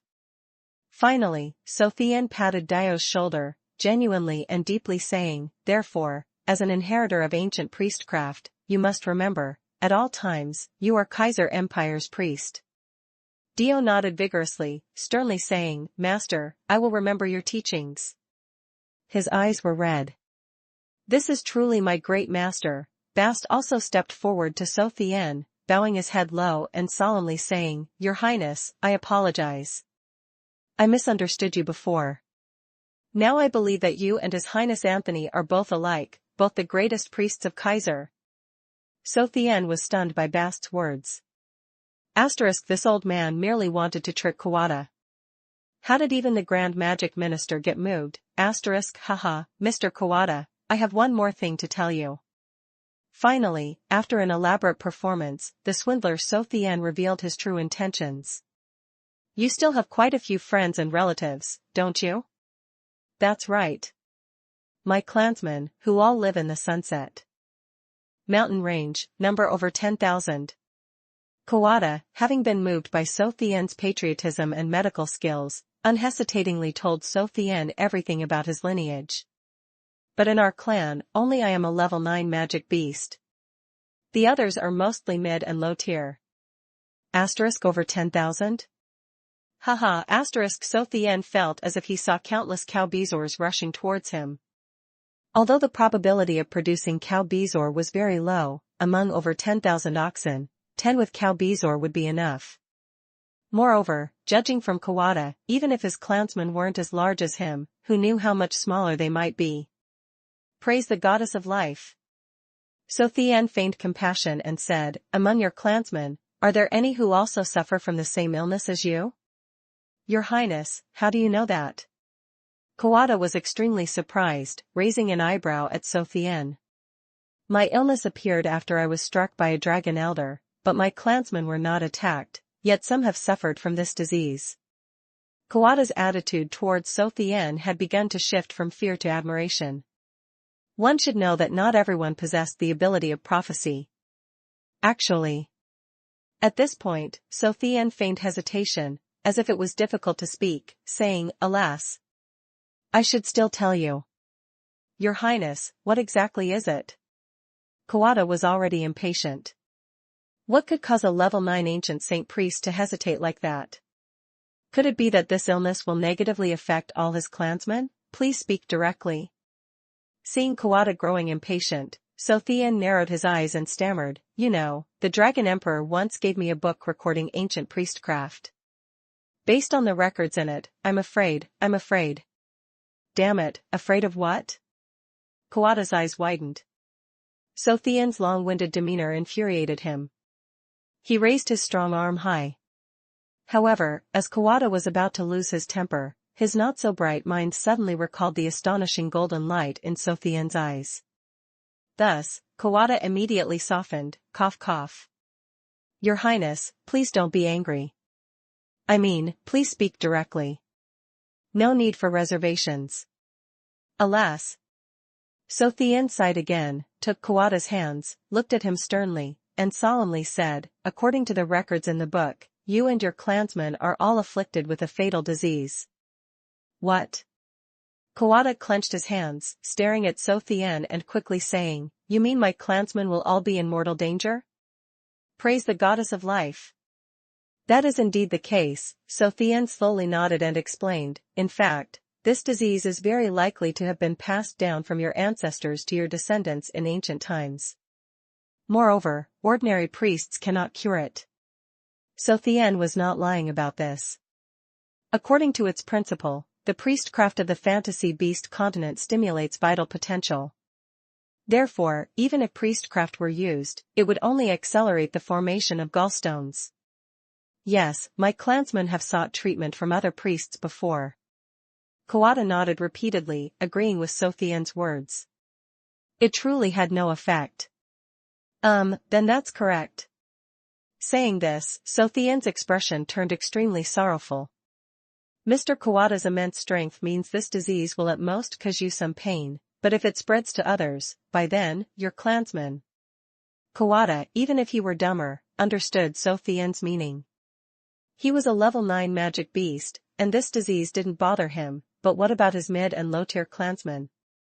Your Highness, please save my clansmen.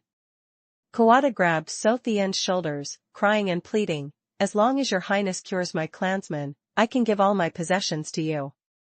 Magic beasts, like humans, also had their own families and races.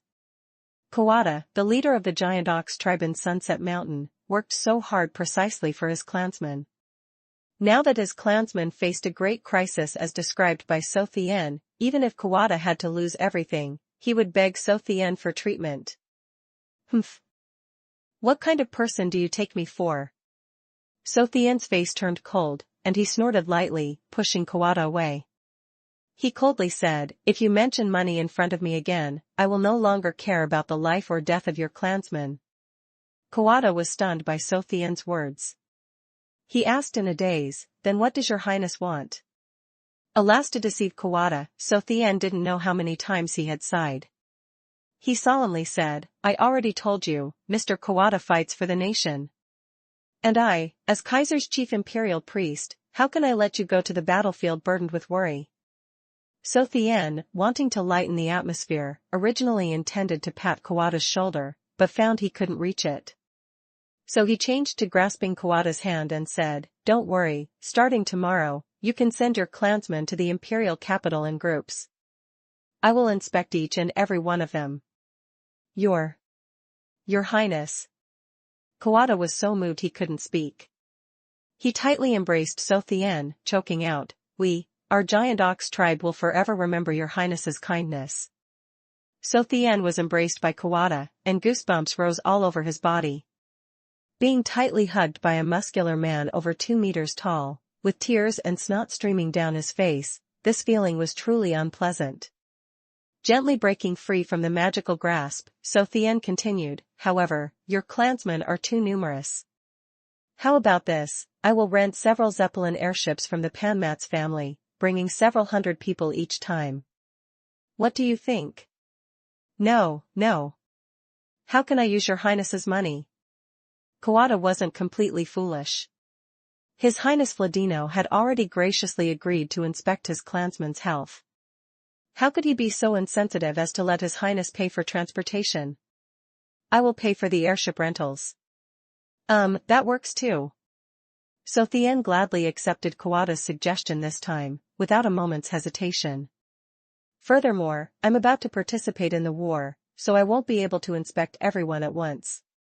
No problem at all. Kawada said without hesitation, your Highness can continue to inspect them after the war is over. *hahaha, praise the goddess of life. This time, I've hit the jackpot, So Tian secretly chuckled. Kawada, I praise you. Such a kind ox, not only paying for this old man to get cow bezoar, but also acting as a free bodyguard for this old man. Ever since Rudolph III ordered So Tian to prepare for war, So Tian knew that as the empire's strongest priest, he would definitely have to accompany the army. So he couldn't help but worry about his own safety. Amaki's power was rare, but it wasn't in its best state. And what about the Reese Empire? They had a master and a mount who were both level 9 sacred dragon knights. If he faced Klimt or his mount alone, even if Amaki couldn't defeat them, it could protect So Tian's escape. But what if both of them combined forces? If that were the case, So Tian would need to be more prepared. Therefore, he requested to continue treating Kawada's clansmen after the war. One reason was to get cow bezoar, Another was that as long as there was one giant ox whose health hadn't been inspected, Kawada wouldn't be able to let him die and would have to protect his safety on the battlefield. Kawada plus Amaki, a combined force by his side, plus Hanma and NMD, could at least stop Klimt, right?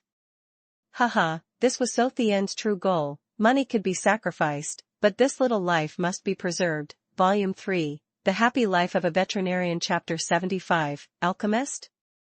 Stroking his spatial ring, calculating the profits that Cow Bezor would bring, So Tian happily walked straight back to his manor. Ooh, as was his habit, whenever So Tian returned home, the first to rush out to greet him was definitely Little White. With a flash, Little White leaped into So Tian's arms, rubbing its chubby head against So Tian's chin, while pointing its small claw at the spatial ring, implying, "How much did you earn this time, haha." So Tian was tickled by Little White's playful antics. After dismissing Dio, So Tian walked into his manor, excitedly telling Little White, "This time, your boss is rich." Woof! Little White barked happily, its eyes immediately sparkling as it looked at So Tian. Little White affectionately licked So Tian's finger, then blinked, implying, "Quick, take out the money." So Tian had NMD and Dio leave, then carried Little White back to his room, took out the Cow Bezor, and then shouted loudly into the magic communication stone, "Babasat, come here." Babasat was busy lecturing the servants in the back garden. As soon as he heard So Tian's call, he rushed over, thinking as he ran, what big deal could have happened? The master has never used this tone with me before. It seems someone has angered the master. Humph. Just recently, I've researched several new types of poisons. Gently pushing the door open, Babasat did not see what he had imagined, or So Tian in a rage. Instead, the situation in the room was a bit strange. This? Master, should I avoid this for a moment? A large stone more than half the height of a person, a pathetic So Tian flailing and screaming in distress, while the most influential figure in Duke Fladino's manor, Little White, was climbing on So Tian's shoulder, diligently trying to bite So Tian's ear. If it were any other magic beast treating So Tian like this, Babasat would surely have transformed it into an experimental subject. But Little White? Even a master like So Tian, despite the painful screams, had to carefully maintain his balance to avoid Little White falling. In this situation, what could a butler like Babasat do? Hee, So Tian forced a smile, and Little White, in front of outsiders, also respectfully let go of So Tian. "It's nothing, come and see this." Saying that, So Tian pointed at the Cow Bezor and smiled, "This is a good item." Little White didn't know how to discern quality, seeing the Cow Bezor, which he had worked so hard all day to acquire, as a worthless rock, and even throwing a tantrum. This greatly troubled So Tian. He hoped the necromancer god Babasat could give him some comfort. Unfortunately, Babasat also disappointed So Tian.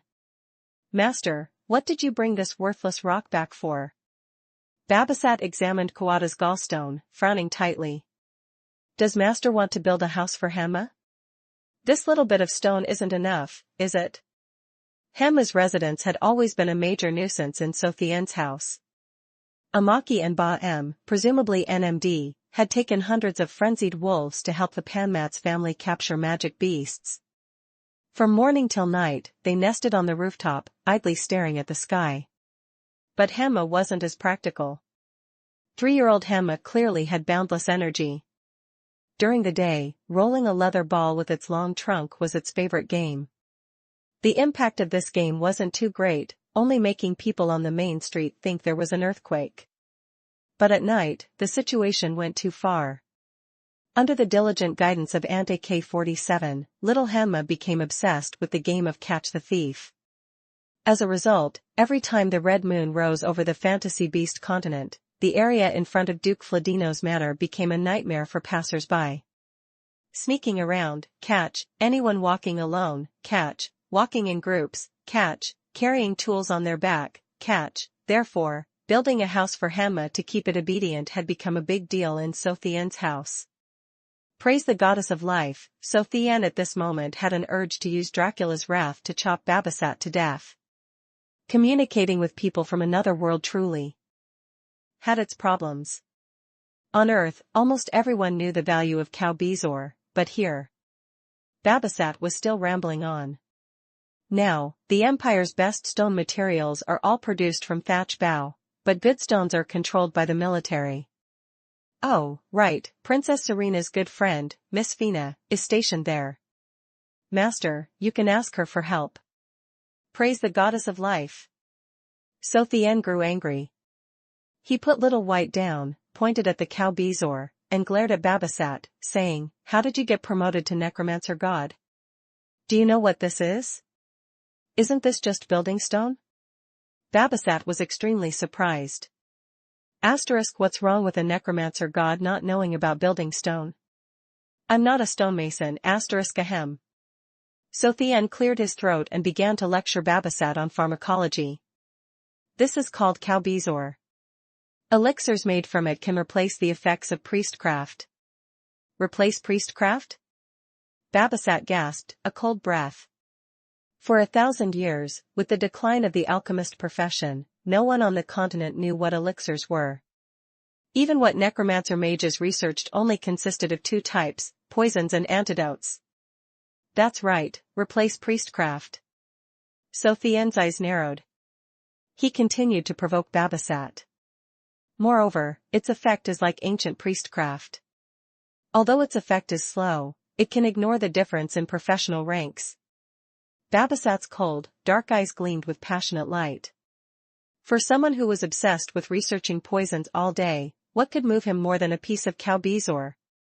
Ooh, Little White opened its mouth and smiled, drooling as it looked towards Pombai's city outside, or rather, the entire fantasy beast continent. Then, a mountain of countless gold coins clearly appeared in its eyes. Under Chu Tian's tutelage, Little White's business acumen had also greatly improved. Elixirs that could replace priestcraft, even a pig could calculate how many gold coins could be earned from that.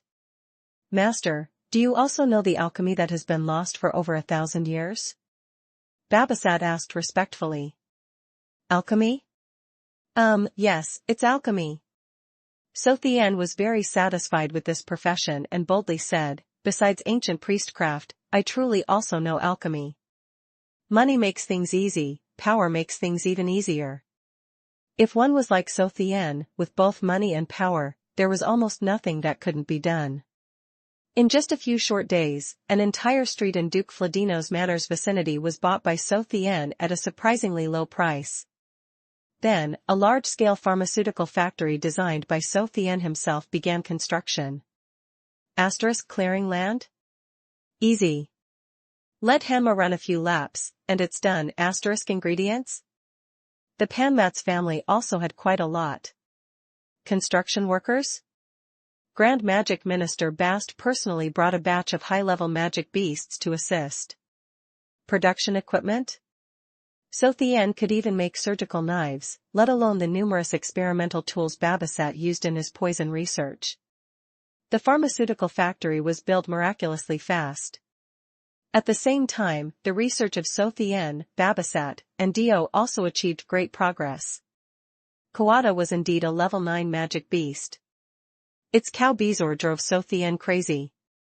Combined with other medicinal herbs, its effects exceeded Chu Tian's imagination.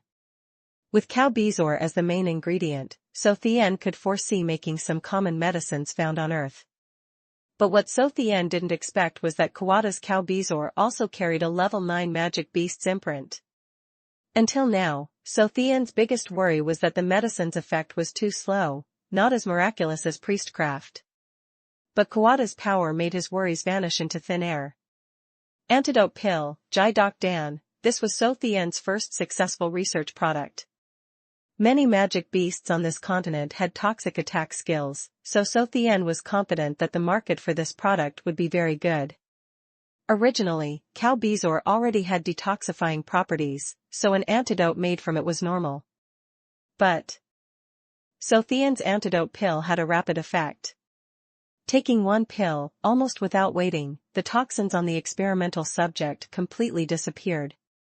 Under Dio's suggestion, Chu Tian understood that medicinal products made from Kawada's cow bezoar were born with a level 9 magic beast's imprint. It was these imprints that made the medicine's effective time sufficient to replace priestcraft.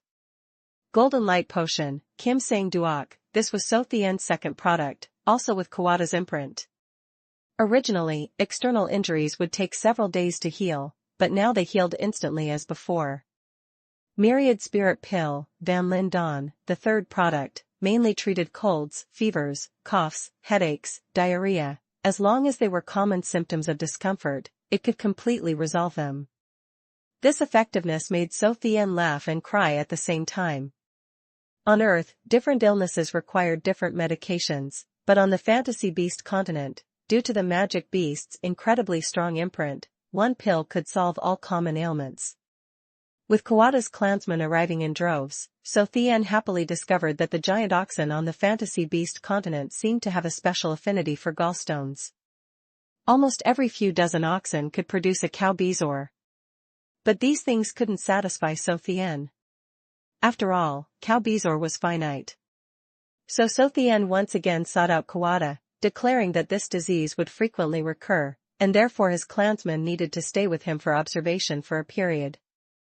Kawada was moved to tears when Chu Tian built a large-scale ox farm outside the imperial capital. The giant oxen living there were so comfortable that they were no less pampered than minor nobles. As for why Chu Tian treated the giant ox tribe so well, no one knew the reason. Even Babasat only knew that the master wanted to conveniently obtain cow bezoar. Dio, who was thought most likely to know the truth, was so overworked that he missed a lecture. The lecture's content was, high-calorie food, coupled with a leisurely life, is the risk factor for gallstones, an ox cured, then enjoying Chu Tian's enthusiastic hospitality every day, then developing gallstones again, then having its cow bezoar extracted. This was the cow bezoar production line painstakingly built by Chu Tian. But there was also something that displeased Chu Tian. Most of Kawada's clansmen were mid- and low-tier magic beasts. Although the medicinal products made from their cow bezoar still had miraculous effects on common ailments, they weren't as effective against high-level battle chi and magic. For example, a piece of level 3 cow bezoar made into a golden light potion would cure injuries caused by level 3 and below professionals instantly. But for injuries from level 3 and above, although it could still heal, it would take a very long time for the wound to recover. Injuries of the same level must be treated by methods of that level or higher. This law on the Fantasy Beast continent still bound Chu Tian's pharmaceuticals. In response to this situation, Chu Tian divided his products into different grades. Common ailments could generally be treated with ordinary cow bezoar, and only when faced with difficult ailments would Chu Tian use medicinal products made from Kawada's cow bezoar. Pharmaceutical research required a large workforce. Relying solely on Chu Tian's 3 people was not enough, but this did not stump Chu Tian. The dark mage profession had always been discriminated against, considered shameless and malicious in others' eyes, but in Chu Tian's eyes, they were talents. Arcane chemists, this was Chu Tian's definition for them.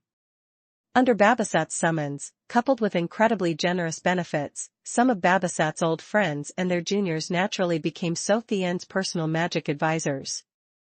Producing pharmaceuticals also required people, and moreover, people who could keep secrets. For this problem, Chu Tian did something that surprised everyone but also earned immense admiration, among the stupidest slaves. Which race? Beastmen. Which race is most obedient? Beastmen. Which race is easiest to manage? Also beastmen, Over 1,000 stupid beastmen slaves were bought by Chu Tian. After undergoing simple training, they became the workforce in Chu Tian's factory. Although they were very stupid, each doing one task was no problem, and with a daily salary of 1 pig's head, it was enough for them to swear loyalty to Chu Tian and work to the death. Divided labor for production, this was Chu Tian's method of confidentiality. Later, some people tried to reverse engineer Chu Tian's pharmaceuticals, but they naturally didn't dare to personally ask the great Duke Fladino. So they captured several beastmen slaves and threatened and coaxed them. As a result, each beastman's answer was extremely strange. One said, "I only move stones," another said, "I only push the grinding wheel," another expressed, "Every day I throw sand into a large pot." The kidnappers, embarrassed and angered, even took advantage of Chu Tian's absence to have each beastman perform different tasks and then tried to combine them, but unfortunately, the final shaping of the pharmaceuticals was all handled by Babasat. The work of extracting cow bezoar was the most difficult and the one Chu Tian least wanted others to know. So Dio temporarily managed the entire process of inspecting the giant oxen's health. Fortunately, one piece of cow bezoar could produce a large quantity of medicinal products, so poor Dio could still manage the test his master had given him. The pharmaceutical factory's work had fallen into a routine, but Chu Tian's big trouble also arrived, because no monarch could tolerate his minister simultaneously possessing high-level magic beasts and cultivating dozens of dark mages. Praise the goddess of life, young master so naturally couldn't let Rudolph III speak first. Adopting his divine priest demeanor once again, Chu Tian narrowed his eyes, smiling heartily, and appeared before the gate of Kaiser's imperial palace.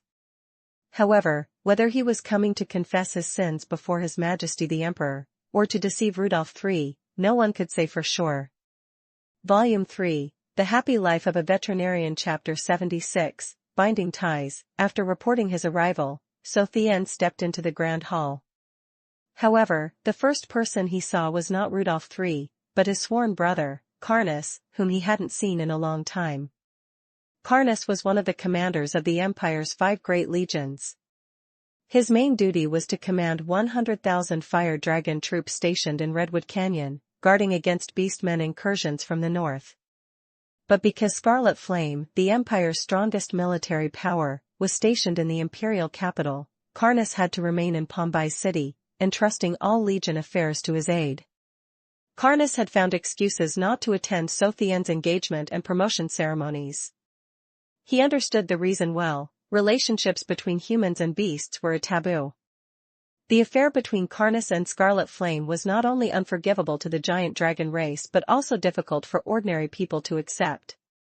Therefore, Karnas always kept this matter a secret, even the Empire's intelligence agency had no information about it. But now Chu Tian knew, which made Karnas very worried and reluctant to meet Chu Tian.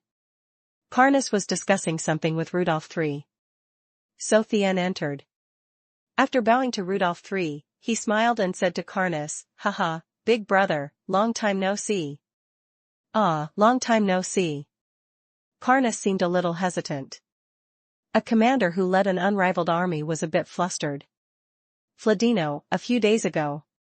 Praise the goddess of life. Chu Tian greeted Karnas with an understanding look, then immediately said, "Big brother, come to my house later. We'll have plenty of time to talk." Chu Tian was clearly inviting his sworn brother, but his primary intention was for Rudolph III to hear.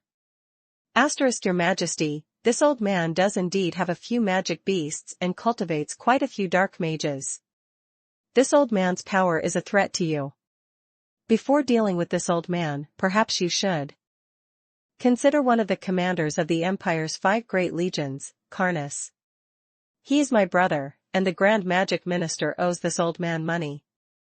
Moreover, all the priests in this empire now listen to this old man. Karnas, you may withdraw. After Karnas withdrew, Rudolph III looked at Chu Tian and smiled. "Haha, Fladino, why are you so free today? I heard you've been very busy recently?" He finished with a meaningful look at Chu Tian.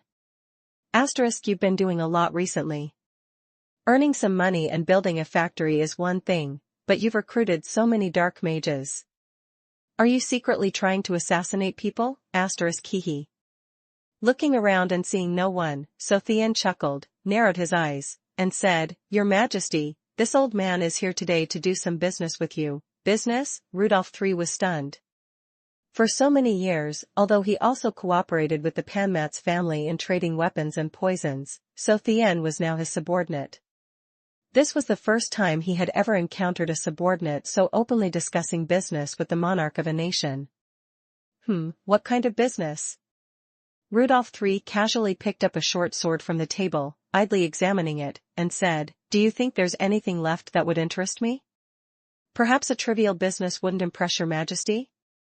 So Tian lowered his face, chuckled inwardly, and said temptingly, but what about dominating the continent? Go on. Rudolph III quickly approached So Tian, staring into his eyes and asking, what kind of business would allow me to dominate the continent? As an emperor, ambitious and cunning, if he claimed no interest in dominating the continent, not even insects would believe him. So Tian's words had hit Rudolph III's vital point. Haha, So Tian slowly took out a pile of bottles and jars, arranging them on the ground, then said, it's this. Seeing Rudolph III's confusion, So Tian picked up a bottle and explained, when your subordinate was researching ancient priestcraft, I accidentally discovered some formulas for alchemy techniques. I also found that by combining ancient priestcraft with alchemy, I could create these things. These elixirs can replace priestcraft. Replace priestcraft? The short sword in Rudolph III's hand suddenly slipped from its scabbard with a clang. What kind of effect?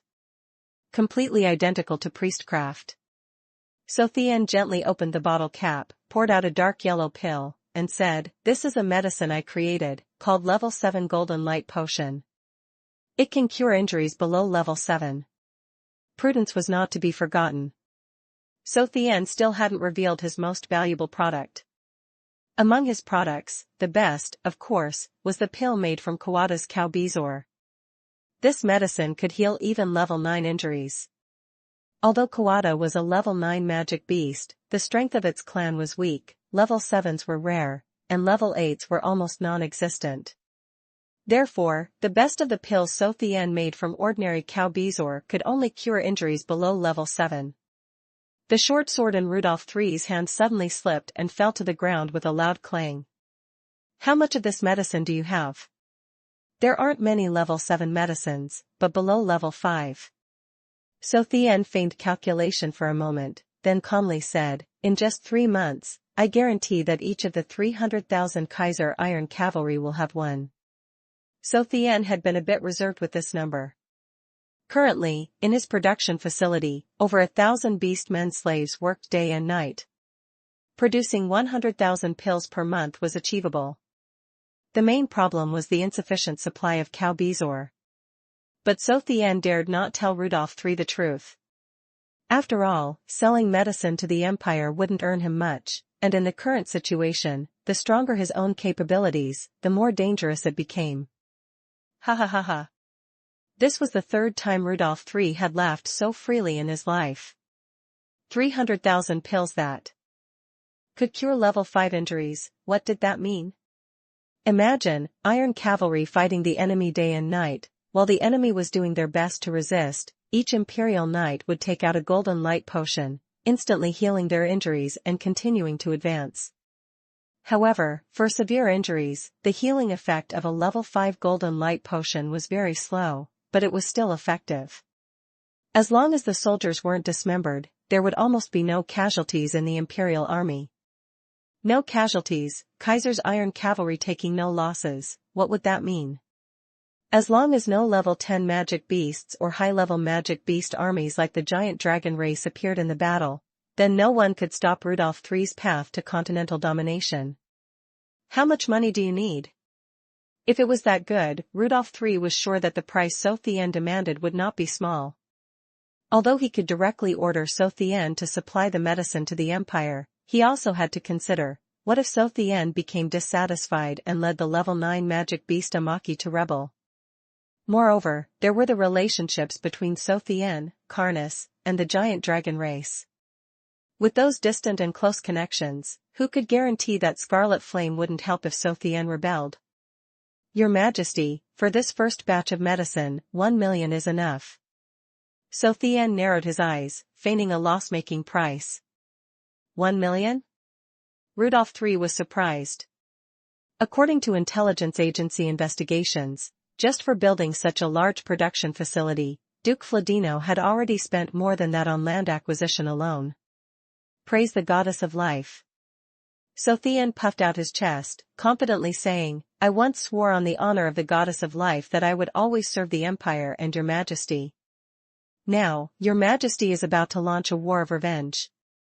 Therefore, consider this my humble contribution to your Majesty's dominion. Haha, Fladino, the Empire will always remember your contributions. Rudolph III truly didn't understand Chu Tian's way of thinking. Although he had enough power to threaten the Empire, he had never acted rebelliously. On the contrary, he always devoted himself to the Empire, always making him happy. Moreover, for a priest, an oath to the goddess of life could not be taken lightly. After speaking, Chu Tian knew Rudolph III was still uneasy. In politics, only mutual benefit could dispel an emperor's suspicion. Therefore, the next thing Chu Tian needed to do was align his personal interests with those of the Empire. Your Majesty, I can also produce many other types of medicine. Therefore, I hope that after the war concludes, I can do business with your Majesty. Business? Rudolph III also thought like Chu Tian and was very interested in aligning his interests with Chu Tian's. In fact, Rudolph III's cooperation with the Panmatz family in trading weapons and poisons was partly for money, and partly to draw the Panmatz family into the war. Everyone knows that people get sick every day on the continent, but the number of priests is very small. Therefore, your medicine will sell very well. Rudolph III smiled, then continued, what about adding the Panmatz family? You supply the goods, the Panmatz family sells, and I'm responsible for security and distribution channels. Rudolph III also didn't want to share profits with the Panmatz family, but since the Panmatz family helped establish Kaiser, they had not only controlled a portion of the empire's commerce but had also never acted against the empire. Therefore, Rudolph III needed a protection that was both practical and loyal. No problem. Rudolph III's suggestion pleased Chu Tian greatly. He, who was unfamiliar with distribution channels, was worrying about them. Now, with the Panmatz family's involvement, the profits from this medicine were guaranteed. I only need 4 parts of the profit, the rest belongs to your Majesty and the Panmatz family. 433, this was a three-way partnership. Compared to the profit distribution in poisons and magic beasts, this profit distribution was relatively reasonable. Moreover, Chu Tian had probably thought it through carefully earlier. The medicine made from Kawada's cow bezoar, with the best effects and greatest profits, he still hadn't revealed. Alright, Rudolph III smiled, relieved. From then on, the Kaiser Empire's largest profit alliance was officially born. Oh, right, Fladino. The business was settled, and the loyalty of his subordinate was also secured. Rudolph III felt much lighter. He said, I have a task for you. Go to Karnas's place later. I've already explained the work to him. Yes, your Majesty, Chu Tian reluctantly accepted the order. This old man is busy making money now, where do I have time for tasks? And one more thing, Rudolph III suddenly gave a knowing smile. There's a surprise waiting for you at Karnas's place. Volume 3, The Happy Life of a Veterinarian Chapter 77, Beautiful Woman, a surprise? What surprise could be at Big Brother Karnas's place? Chu Tian wondered as he walked out of the Imperial Palace. He then learned that Karnas had gone to the Imperial Guard's East City military camp. The Imperial Guard's military camps were divided into 4 locations, stationed in 4 different directions of Pombai City. The East City military camp was the largest and the primary defense force of the imperial capital. Surrounded by a group of guards, Chu Tian rode a white unicorn warhorse through the streets. Most unicorn warhorses were black, but there were a few exceptions, like the white one Chu Tian was riding. In fact, its strength was nothing remarkable, but Chu Tian had sought to buy it precisely because he wanted it to match his pristine white priest robe. It must be said that after mounting this beautiful warhorse, coupled with Chu Tian's handsome appearance, his divine priest demeanor, followed by a group of black armored warriors on black horses, and the continent-wide renown of Saint Priest Fladino, all this led to one result, being surrounded by onlookers. Oh my God! I saw His Highness Fladino! A beautiful woman in the crowd excitedly shouted. I never thought so, an elderly man of 70 said to his grandson beside him, is His Highness Fladino really that young? Praise the goddess of life! From afar, a young priest seemed to be on the verge of tears of happiness, raising both hands to praise the goddess. "Thank you, goddess, for letting me witness my idol with my own eyes." The crowd grew larger and larger, and the situation seemed almost uncontrollable. "Ai." Chu Tian sighed softly, muttering to himself, "Why is it always like this everywhere I go? Being an idol isn't my fault, is it?" Kaiser's customs were very modern. Some older people followed rules, but not the younger ones. "Fladino, I want to take a picture with you." A beautiful young woman holding a magic crystal lens broke through the crowd. But fortunately, the guards led by Boki managed to stop her in time. "Master, maybe we should speed up a bit." Boki was almost at his limit. It was already so chaotic, why was the master still so relaxed? Led by several warhorses, Chu Tian and his group broke through the encirclement, but piercing shouts from several girls still echoed behind them. "Haha." Chu Tian laughed heartily on horseback. He had finally escaped those beautiful women. Sometimes, having too many beautiful women was truly a headache. Unfortunately, Chu Tian's smile quickly vanished. Because they had arrived at the military camp. Praise the goddess of life standing before the military camp's gate, which had always been the domain of Kaiser's iron-blooded and resolute military, today it was suddenly replaced by a strange gentleness. Beautiful women, all beautiful women. And they were all from the elf race. The area in front of the military camp became a peculiar sight. Upon hearing the news, Karnas also came to greet them, but beside him were not Kaiser's usual iron cavalry, but no less than 100. Beautiful elf women. "Fladino. You've arrived." Despite a slight hesitation, public matters were important. Karnas personally went to greet Chu Tian. "Your Highness Fladino, greetings." One person stepped out from among the beautiful women. It was Elf Elder Harry, whom Chu Tian had met at the Agula Mountain Medical Conference. "Haha, so it's Elder Harry." Chu Tian already knew what was happening. The elf race wanted to form an alliance. After exchanging greetings, Karnas led Chu Tian and Harry into the military camp. As they walked, Chu Tian pointed at the more than 100 beautiful women behind them and asked, "Elder, are these the archer trainers you're providing to the Empire?" "Yes, they are all elf archer trainers." Karnas spoke on behalf of the elder. "And your guards too?" "My guards?" Chu Tian stopped, looking at the beautiful women. The beauty of elf women was undeniable. Their graceful figures, elegant postures, and tight-fitting armor, apart from the slight incongruity of the bows on their shoulders and the quivers at their hips, this was truly every man's dream. "Anna, come here." Harry called out to the most beautiful woman from the crowd, pointed at her, and said, "Your Highness Fladino, this is Anna, a level 8 night hunter. This is the guard His Highness the Elf King is presenting to you." "Praise the goddess of life." "Elder says she's my guard?" This time, Chu Tian was agitated. No matter who it was, being unexpectedly informed of having a beautiful subordinate would surely cause agitation. "Haha." Harry smiled and said, "That's right, she will be your attendant guard." Leaving everyone else outside, Chu Tian, Karnas, and Harry entered the large tent of the military camp. Then Harry fully explained the situation to Chu Tian. After returning from Agula Mountain, Harry had told the Elf King about the alliance with the Kaiser Empire. The result was as Chu Tian had predicted, the Elf King agreed to all conditions without hesitation, even the matter of the essence of life. Immediately afterwards, the Elf King dispatched Harry on an envoy mission to Kaiser to officially sign the alliance. They had heard the news, Fladino was promoted to level 9 Saint Priest. This news caused a great stir in the elf race. For the Elf King, Chu Tian representing the Kaiser Empire in alliance talks surely meant he was an important figure in Kaiser. Moreover, a Saint Priest was the most prestigious figure on the fantasy beast continent, so Chu Tian definitely had great influence in the Kaiser Empire now.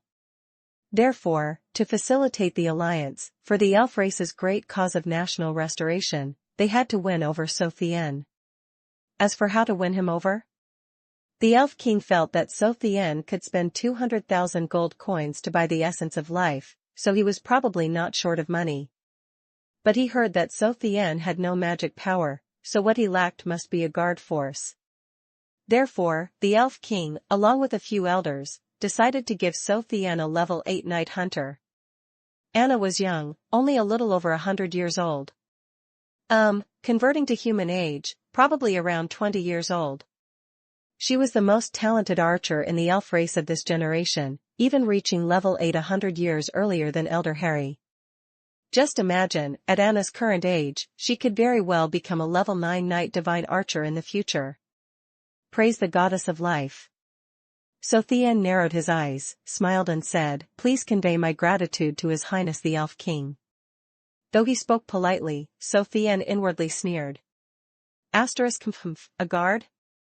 I'm afraid she's just here to monitor this old man. The number of level 8 elves was less than 10, and even fewer were truly under the Elf King's control. Now they were suddenly offering a level 8 night hunter. On one hand, it was to win over Chu Tian, on the other, it was to use the strength of a level 8 to ascertain if Chu Tian was truly dedicated to the alliance. But the beautiful woman had been delivered. How could young Master so not accept her? For the past few days, Chu Tian had been busy with the pharmaceutical factory, paying no attention to outside matters. Therefore, he didn't know that the alliance between Kaiser and the elf race had already been finalized by Rudolph III and Harry. But today, Rudolph III's task for Chu Tian was to have him cooperate with Karnas to organize an archer cavalry unit. After everything was arranged, Harry left. The remaining matters were Kaiser's military secrets, which she could not yet know. So she withdrew, leaving Anna standing silently outside, beginning her work as a guard for the first time. Only Chu Tian and Karnas remained in the tent. So Chu Tian was more relaxed. He smiled cunningly, "Haha, big brother, when are you and sister-in-law getting married?" Karnas's expression changed. The affair between humans and beasts was something he didn't want others to know, even his sworn brother. "What nonsense are you talking about? You don't have a sister-in-law." No wonder Karnas wouldn't admit it. Although he was an Imperial Legion commander, and Scarlet Flame was a level 9 giant dragon, the two of them could hardly avoid being slandered by the world. Even now, Big Brother won't admit it? Chu Tian became serious, speaking grandly, "Are the two of you planning to stay like this forever?" Ai. Knowing he couldn't hide it any longer, Karna sighed, forcing a bitter smile, "If you want to blame me, then blame me." Under the pressure of worldly conventions, Karnas resigned himself to his fate. "What am I blaming you for?" Chu Tian gave a bitter smile. "I just want to congratulate you too." Chu Tian found nothing strange about love between humans and beasts. He had seen many love affairs, and Scarlet Flame could even transform into a human. "Don't you look down on me?" Karnas was stunned. Praise the Goddess of Life. Chu Tian took Karnas's hand, looked into his eyes, and sincerely said, "At any time, you are always my brother." Although Chu Tian was very cunning, even shameless, he was not an ungrateful person. After arriving on the fantasy beast continent, the first person Chu Tian met was Karnas. Although Chu Tian's status and position today were higher than Karnas's, it could be said that everything he had came from Karnas. If it weren't for his big brother leading him up Heavenly Peak, he might already be dead in the Sunset Mountain Range. Karnas was moved beyond words. Seeing this, Chu Tian comforted him, "Big brother, don't worry. I once saved the Dragon Emperor. I hope that because of this, the dragon race won't make things difficult for Scarlet Flame." When saying these words, Chu Tian felt no worry. He knew exactly what kind of person Dragon Emperor Alistair was. To save his benefactor, he could repay him with a book he didn't understand. So how would he handle Scarlet Flame, who violated the dragon race's taboos? Ai, as long as His Majesty and the Dragon Emperor allow us to live in seclusion, that's enough. Karnas also knew the problem was very difficult, so he didn't hold too much hope. "It makes your big brother very happy that you don't look down on me. Praise the Goddess of Life, with big brother's encouragement, I can rest assured." Chu Tian secretly chuckled. He was truly not an ungrateful person, but while comforting his big brother, it was still better to gain some benefits. Now, Rudolph III already felt a slight threat from Chu Tian. Being noticed by the emperor was indeed not a good thing. Therefore, Chu Tian needed his political leverage to be secured. Thus, the encouragement from his sworn brother was of utmost importance at this moment. As long as Karnas still considered Chu Tian his brother, Rudolph III would still have to deliberate. After rekindling his fraternal bond with Karnas, Chu Tian felt another headache. How should he deal with the beautiful elf woman outside? Volume 3, The Happy Life of a Veterinarian, Chapter 78, Someone Provokes. After a brief discussion with Karnas about organizing the cavalry unit, Chu Tian no longer paid any attention to the matter. For a veterinarian, having such an idea was already quite good. If Chu Tian were truly to train the army, the training results would surely turn Chu Tian into a laughingstock for the entire continent. Taking his guard detail and finding a unicorn warhorse for Anna, the group returned to Duke Fladino's manor. Imagining the citizens who had greeted Chu Tian earlier, the group dared not take the main street, opting instead for a smaller, longer, and less crowded path. Boki's group rode behind, while Anna and Chu Tian rode abreast at the front. Praise the goddess of life. Chu Tian still didn't know what to say to this elf beauty. When he didn't know what to say, he should start with his forte. Haha, Anna, you'll be following me from now on. What kind of treatment do you need? Treatment? When she arrived, the elf king and the elder had given her many instructions, but they were all about how to protect and how to obey Chu Tian's commands. And also, how to monitor whether Chu Tian was genuinely helping with the alliance between the two nations. Anna had thought a lot about these things, but she never expected Chu Tian to immediately bring up the topic of treatment. Your Highness, I am here to protect Your Highness, I don't need any special treatment. Although she had lived for over 100 years, Anna had never stepped out of the forest. In terms of interacting with others, Anna was still an ignorant child. His Majesty and the elder forbade me from accepting anything from Your Highness, the elder forbade her, Chu Tian chuckled. So she's an ignorant child who has to ask her elders about everything. That's excellent. He narrowed his eyes and said, how can you not accept anything? You're here to protect me. How can I let you work for free? Chu Tian looked angry, as if displeased with his subordinate's actions. Oh, right, what is your current professional rank?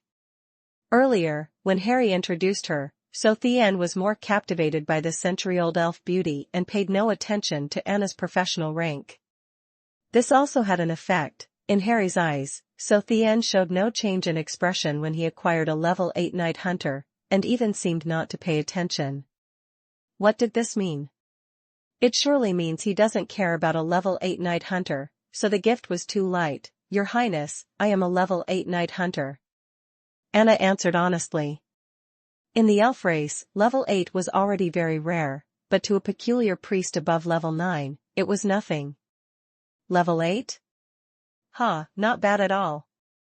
Chu Tian appeared indifferent on the outside, but inwardly he was very happy.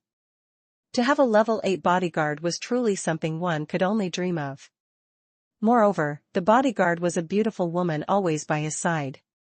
But he feared that becoming stronger and stronger would make Rudolph III more and more suspicious. From now on, 100 gold coins daily. Chu Tian set the standard for Anna. This standard was based on Hemma's treatment. Even though Hemma was level 8, its treatment was only this much. And you must accept, no refusing. He, the elf race sent a child to supervise me, truly too foolish. In front of the Dragon Emperor, Chu Tian could even forge a fake Goddess of Life notebook. Couldn't he deceive a child? Your Highness, the elder instructed. From now on, call me Master. I ask you, did Elder Harry instruct you to be my guard? Chu Tian narrowed his eyes, beginning his brainwashing of Anna. Yes, Master. Anna accepted very quickly. Although she didn't know what her master meant, she had already remembered this form of address. Then did the elder also say that as long as it doesn't harm the interests of the elf race, you must obey my every command, right? Yes. Does me giving you 100 gold coins daily harm the interests of the elf race? No, it doesn't. Is telling you to accept the money my command? Yes. Then why don't you accept it? Chu Tian's voice gradually grew stern. From the beginning, Chu Tian had always held a high position, always possessing the authority of a superior. Therefore, when Chu Tian adopted a serious demeanor, it was too easy to intimidate a child like Anna. Are you trying to defy my first command? Master, I wouldn't dare. Anna was so flustered she was almost in tears. Perhaps before this, the Elf King had issued a death order. Displeasing Chu Tian would hinder the elf race's national restoration. If Anna were burdened with this, her responsibility would indeed be immense. If you don't dare, then take the gold coins. Yes, master. Anna was initially captivated by Chu Tian. Haha, very good. Chu Tian winked. The first step was successful. At this rate, it wouldn't be long before Anna knew only Chu Tian as her sole master. Beep beep, as Chu Tian was about to continue coaxing Anna, the magic communication stone at his hip suddenly rang. What's wrong? Speaking of the magic communication stone, Chu Tian was truly grateful to the Dragon Emperor. The principle of the communication stone was to infuse magic between two magic stones, similar to a magic imprint. If two people each held an identical magic imprint stone, they could communicate with each other. But a communication stone was still a magic item. Using it required a small magic fluctuation. Of course, that magic fluctuation was very small, small enough for even a child in a cradle to use. But before, Chu Tian was magic deficient, with no magic fluctuation at all in his body. If it weren't for the Dragon Emperor's blood giving him a large amount of dragon language magic, Chu Tian truly wouldn't have been able to use this convenient item. Although Chu Tian's dragon language magic couldn't dispel any magic, he truly had magic fluctuations, which was why he could openly use the magic communication stone. Master. Babasat's anxious voice came through. Little White was severely injured. Praise the goddess of life. Chu Tian narrowed his eyes, a cold sneer on his face, and slowly asked, what exactly happened? The situation was due to Little White's alcoholism. Now, almost every day, Little White was immersed in jars of Foster's fine wine, and many precious jars of it. Recently, Chu Tian and Babasat had been busy from dawn till dusk, temporarily forgetting to buy wine for Little White. Today, after finishing the last jar of Foster's, Little White suddenly discovered there was no more wine around. How could such an important figure in Duke Fladino's manor let this happen? Clearly, Chu Tian wasn't here now, and Babasat was busy at the pharmaceutical factory. So Babasat sent a servant to buy wine, but Little White feared the servant wouldn't buy the right kind, so it followed. The type of wine Little White liked could only be found in large wine shops. But an ordinary servant, leading a dog, loudly demanding to buy all the fine wine in a grand wine shop like Titch Restaurant, was truly irksome. The customers at Titch Restaurant were all wealthy, but Chu Tian often carried Little White around, so everyone in the shop knew Little White. Out of respect for Chu Tian, no one vied for the precious Foster's wine, everyone ordered other types. Just then, a mercenary group was also celebrating a successful venture there. They didn't know who Little White was. When they heard that their wine was inferior to a dog's, and that all the good wine was being bought by that dog, they became furious. Looking closely, it was just an ordinary pet dog, and the person leading it wasn't particularly distinguished. So the members of that mercenary group were extremely angry, and trouble arose. The foolish leaders of the mercenary group dared to even hit Little White. But they weren't so foolish as to make a move inside Titch Restaurant. After Little White and the servant left the restaurant and went to a deserted small port, the mercenary group, whose heads only knew how to fight, made their move. The servant hadn't even had time to utter Chu Tian's name before being knocked unconscious. Little White was very intelligent but couldn't speak. It could only watch its wine being stolen, then it was kicked. Damn it! Someone dared to touch my pet. Chu Tian narrowed his eyes, biting his lip. Anna and Boki's team were all terrified. What was Little White's status in Chu Tian's house?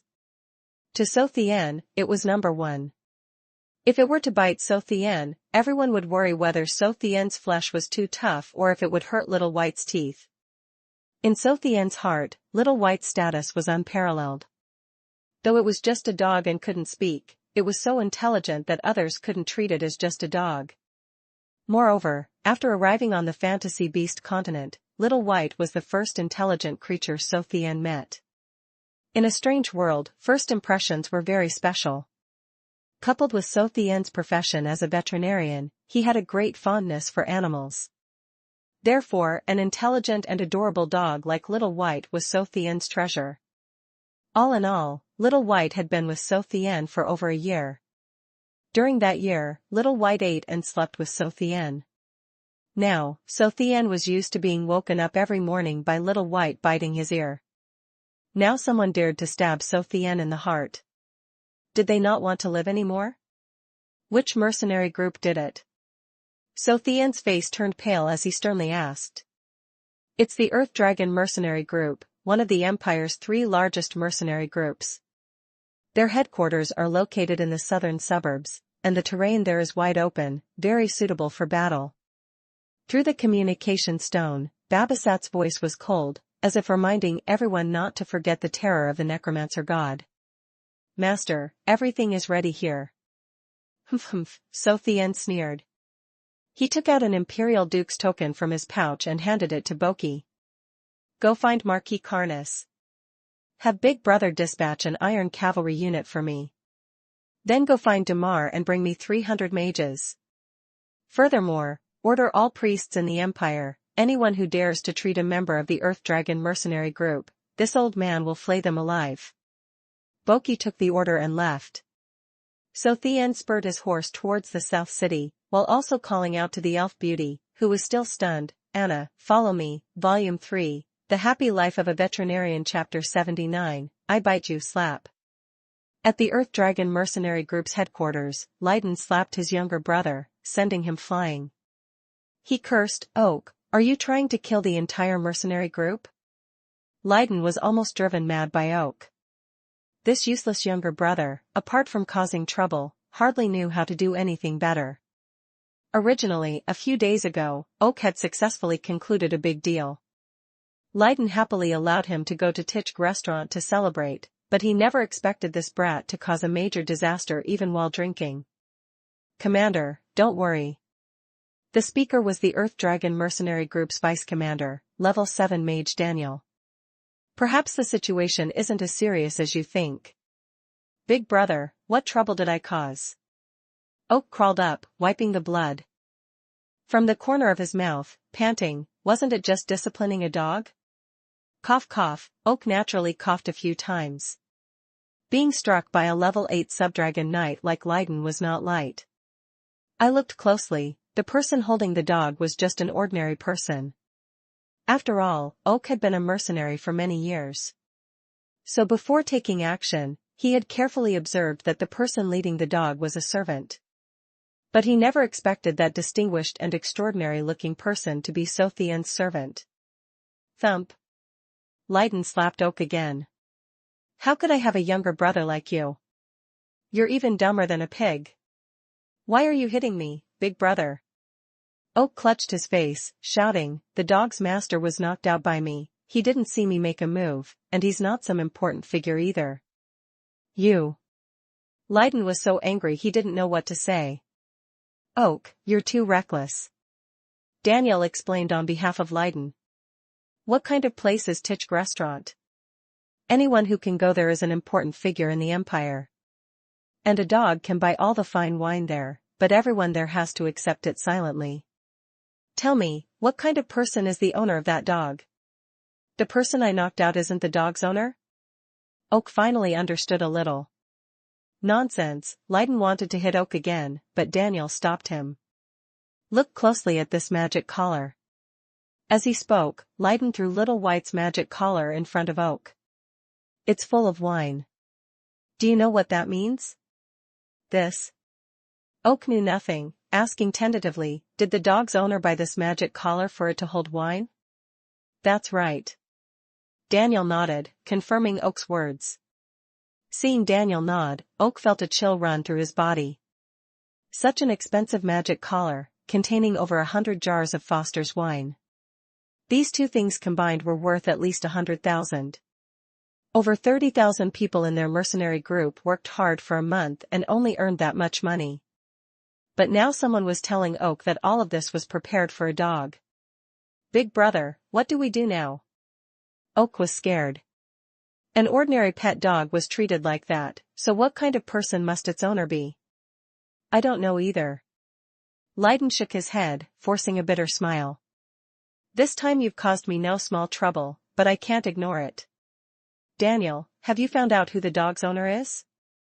Daniel sighed, sadly saying, Commander, I'm afraid we've run into big trouble this time. I couldn't find out. Couldn't find out? Isn't that even better? Oak laughed joyfully. Perhaps it's not some important figure. Lydon was no longer in the mood to hit Oak. Why is my younger brother so foolish, Oak? Not being able to find out is what's truly scary. Daniel also couldn't stand Oak anymore.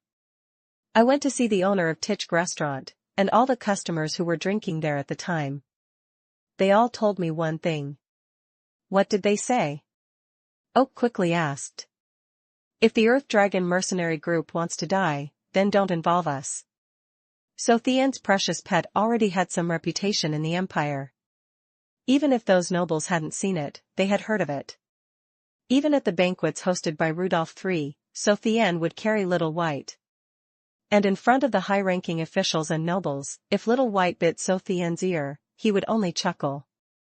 Even Serena didn't receive such treatment. Offending Little White was offending So Tian. Those nobles had always remembered this. Now Little White was beaten. Clearly, they didn't want to tell Daniel the truth. Partially, it was to make the situation more lively, partially, it was because they couldn't gauge So Tian's personality. Who knew if His Highness Fladino would also get angry at them? What do we do now? Oak almost fainted on the ground. Rumble rumble. Oak hadn't finished speaking when the ground shook violently.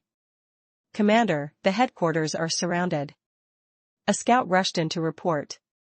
In fact, no warning was needed. Lydon already knew.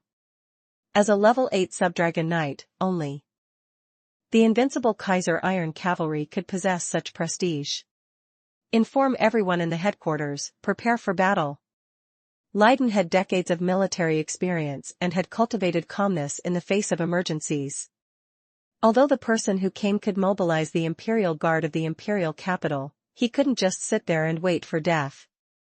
Despite being mentally prepared, when he saw the scene before him, Lydon still felt a chill. His headquarters only had a total of over 2,000 soldiers, disorganized in their formation. Opposite them was the majestic fighting force of the Kaiser Empire. Black armored horses, long spears in hand, short swords at their hips, 3 such units. 3,000 Kaiser Iron Cavalry, 100 per squadron, neatly arranged in a wedge formation. In the center of the wedge, a circle of shield-bearing infantry protected over 100 mages. Through the gaps in the shields, the shimmering light of bows and arrows could also be seen. All of this was not enough to scare an experienced warrior like Lydon, but the person standing at the head of that wedge formation terrified him. A level 8 token hung from his hip, a hybrid giant dragon circled above his head. He held a long sword, and beside him stood a beautiful woman. In Lydon's memory, he had only heard of and known one person with such power. But this person, he dared not offend. Praise the goddess of life. So Tian held Dracula's wrath in one hand, and Little White in the other.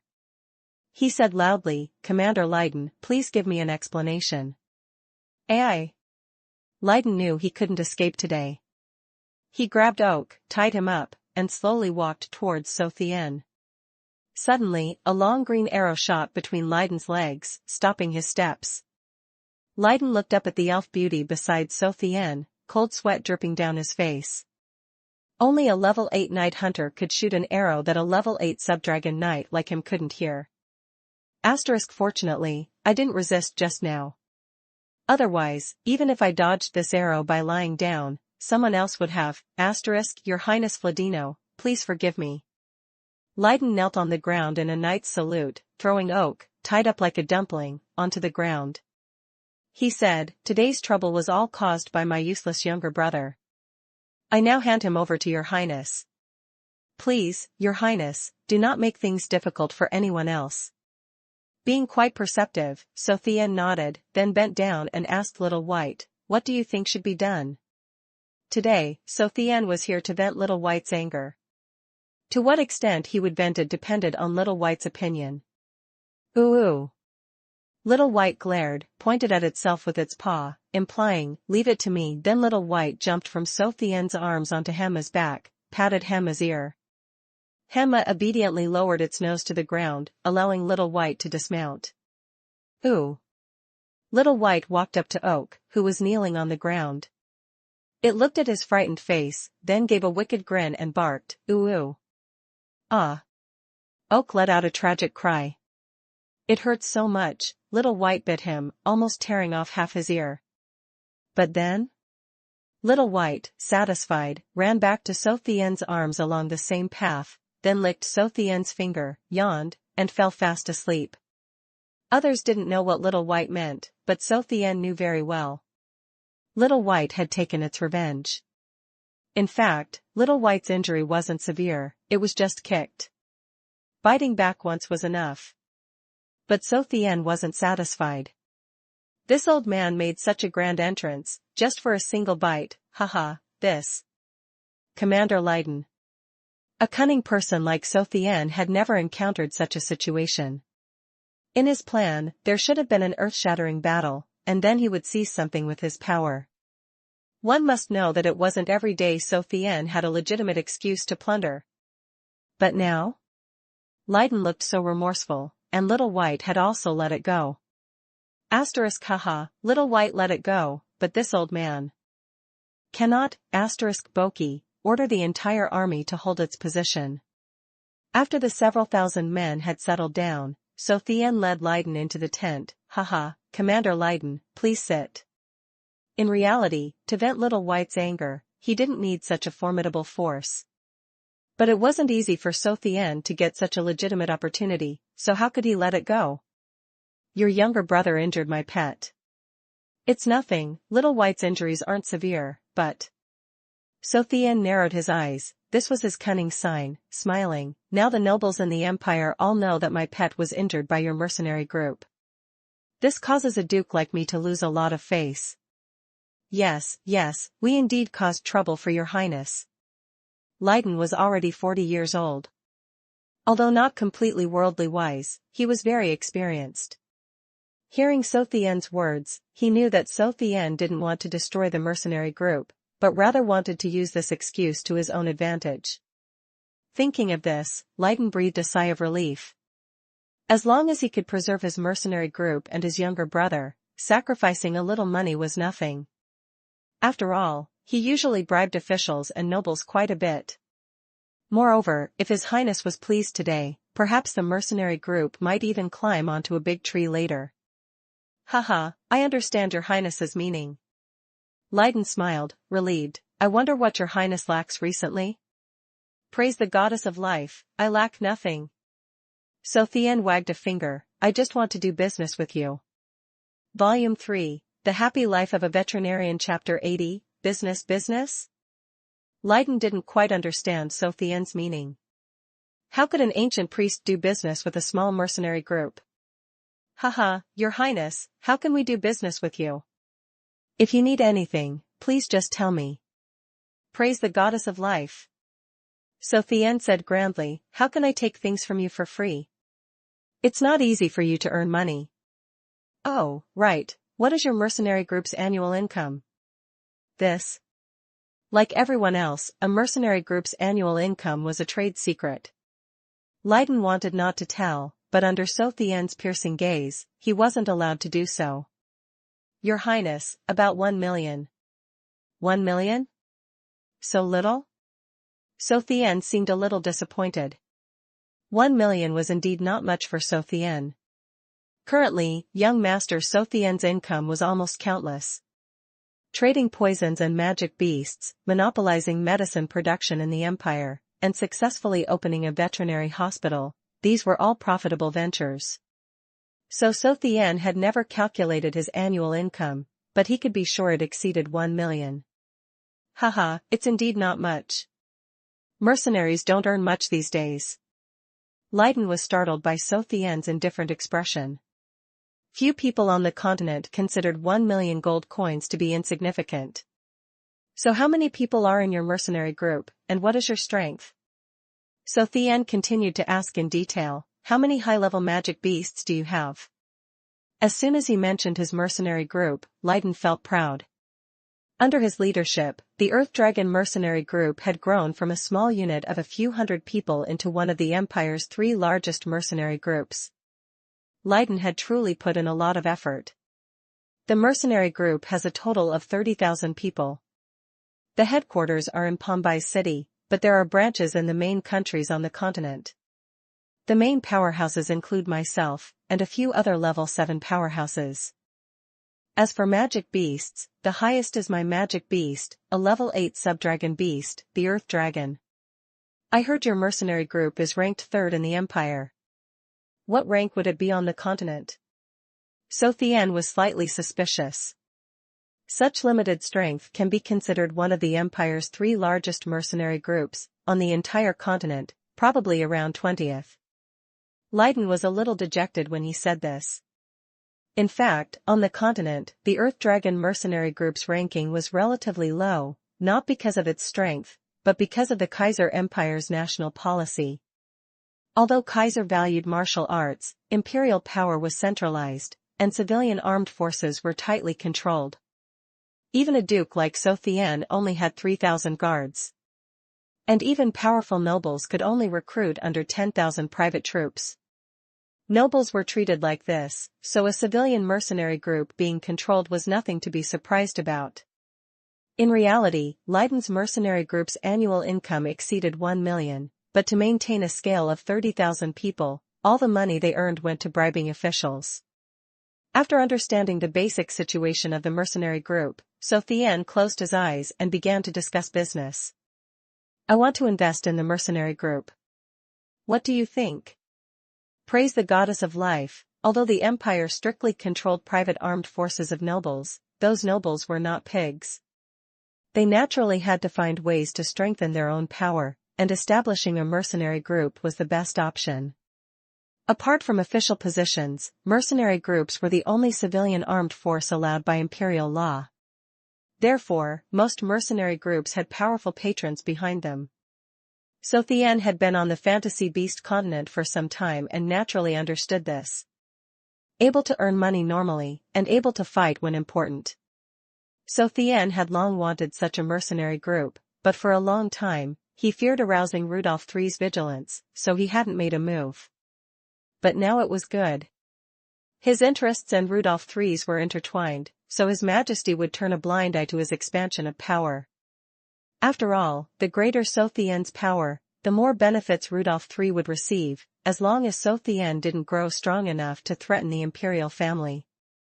Your Highness, do you mean to absorb the Earth Dragon mercenary group? Leiden's expression changed. Although he knew that the other 2 mercenary groups in the Empire had long since become the private armies of nobles, he feared he would also share that fate. But giving up his years of hard work to someone else, Leiden couldn't bear to. Your Highness, I do not agree. No. Tian shook his head and smiled, not absorption, but cooperation. Then, without letting Leiden ask, Tian continued, every year I will give your mercenary group 5 million, plus sufficient magic beasts and equipment. Moreover, I will not control any business activities, the mercenary group will still be yours. Then what does your Highness want me to do? Leiden's heart was stirred. Absorption was unacceptable, he would fight desperately if necessary. But cooperation was something to consider. If successful, what Tian provided would surely be significant, but he also had to ensure his leadership in the mercenary group. If cooperation failed, there were already several thousand Kaiser Iron cavalry waiting outside.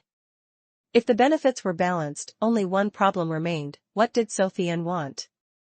Help me gather intelligence. When I need it, help me fight. So Tian laid out his conditions. Of course, I won't ask you to confront an entire nation. Alright, I agree. Leiden couldn't refuse. So Tian's demands weren't excessive and were completely achievable. Moreover, under the temptation of gold coins and the threat of the Iron Cavalry, cooperating with So Tian was Leiden's best choice. Furthermore, every year we still have to pay off officials and nobles. It's fine. Leiden hadn't finished speaking when So Tian interrupted him. From now on, as long as you don't threaten the Empire, no one will make trouble for you. I need to discuss this with the members of the mercenary group. Can I give your highness an answer later? After all, the mercenary group wasn't just Leiden alone, there were tens of thousands of others. No problem. So Tian gestured for Leiden to leave. Watching his retreating figure, So Tian narrowed his eyes and smiled. In fact, today's events were a sudden inspiration for So Tian. Initially, So Tian truly only wanted to vent Little White's anger, but he never expected things to develop this way, allowing him to trick a large mercenary group. As for whether Leiden would agree, So Tian knew without thinking. He would agree, because from now on, he would have support behind him without losing anything. If he didn't agree, he would offend an ancient priest, the chief imperial priest of the empire, and the consequences would not be small. Indeed, not long after, Leiden returned, bringing a contract. Your Highness, everyone has agreed. Please see this contract. Excellent. So Tian glanced through it, then bit his finger, squeezed out a few drops of blood, and pressed it onto the contract. Haha, it's decided then. Your Highness. Leiden's eyes widened, staring at So Tian's wound. He never expected the blood on the contract to be golden, incredibly shimmering. Knowing too much won't be good for you. So Tian shook his head and smiled. Come here, let's discuss the cooperation in more detail. As he spoke, So Tian secretly chuckled. He never thought the Dragon Emperor's blood could scare others. Just as blood alone could make him much more loyal. Entrusting everything to Leiden, So Tian happily withdrew his troops. So Tian originally wanted to absorb the entire mercenary group, but he knew this couldn't be rushed, it had to be gradual. So the first step, cooperation, was successful. Next, he had to put pressure on Leiden, making him realize how smart it was to rely on him. And how to put pressure? Too easy. First, let the Panmat's family control those mercenary groups, competing for the Earth Dragon mercenary group's business. Things kept happening one after another. So Tian had barely rested for a few days when another big trouble arose, and this trouble directly threatened So Tian's reputation. The Empire's warhorses were sick again, and this time the illness was very severe. Now rumors were starting in the imperial capital that Saint Priest Fladino couldn't cure the disease last time, which was why the warhorse's illness was so severe this time. But this was also fortunate. The general manager of the warhorse camp was a conscientious person. Last time, after So Tian cured them, he learned some of So Tian's methods. Therefore, when the situation first occurred, he immediately ordered the sick horses to be isolated, which prevented the illness from spreading on a large scale this time. But it still made things difficult for So Tian. Someone dares to doubt my medical skills? Damn it, that's too much. In the Pombai City warhorse camp, So Tian frowned, examining the horses. Karna stood beside him. War was about to break out. As an imperial general and one of the 5 commanders of Kaiser's legions, gathering and caring for everything needed for battle was his duty. Fladino, the illness seems very similar to Scarlet Flame's last time. Karna said. Scarlet Flame. Was that when she was severely injured by the Baiman Golden Giant Tree? So Tian had only known that Scarlet Flame was injured by the Baiman Golden Giant Beast, causing blood stasis, but he wasn't clear on the specifics. That's right. Although she looked fine on the outside, she said that before the battle, she was just like these horses, incredibly weak. That's why she was severely injured by the Baiman Golden Giant Beast afterwards. Weak physique, So Tian racked his brains, but couldn't think of anything that could cause a weak physique. Moreover, these warhorses also baffled Chu Tian. They had symptoms of foot-and-mouth disease, but also a symptom that foot-and-mouth disease did not have: weak limbs. Although foot-and-mouth disease could also cause animals to be debilitated, it couldn't be as severe as these unicorn warhorses were now. Their limbs were almost paralyzed. Furthermore, Chu Tian had a major suspicion. When he treated the warhorses, he used techniques to cure foot-and-mouth disease, but unicorn warhorses couldn't contract this disease. Although Chu Tian could light a fire and cure 10,000 warhorses, it was primarily due to luck, not his skill. Now these horses were sick, and their illness was outside the scope of veterinary knowledge. Even so, Chu Tian had to cure these unicorn warhorses. The title of level 9 ancient saint priest would be useless to Rudolph III if he failed.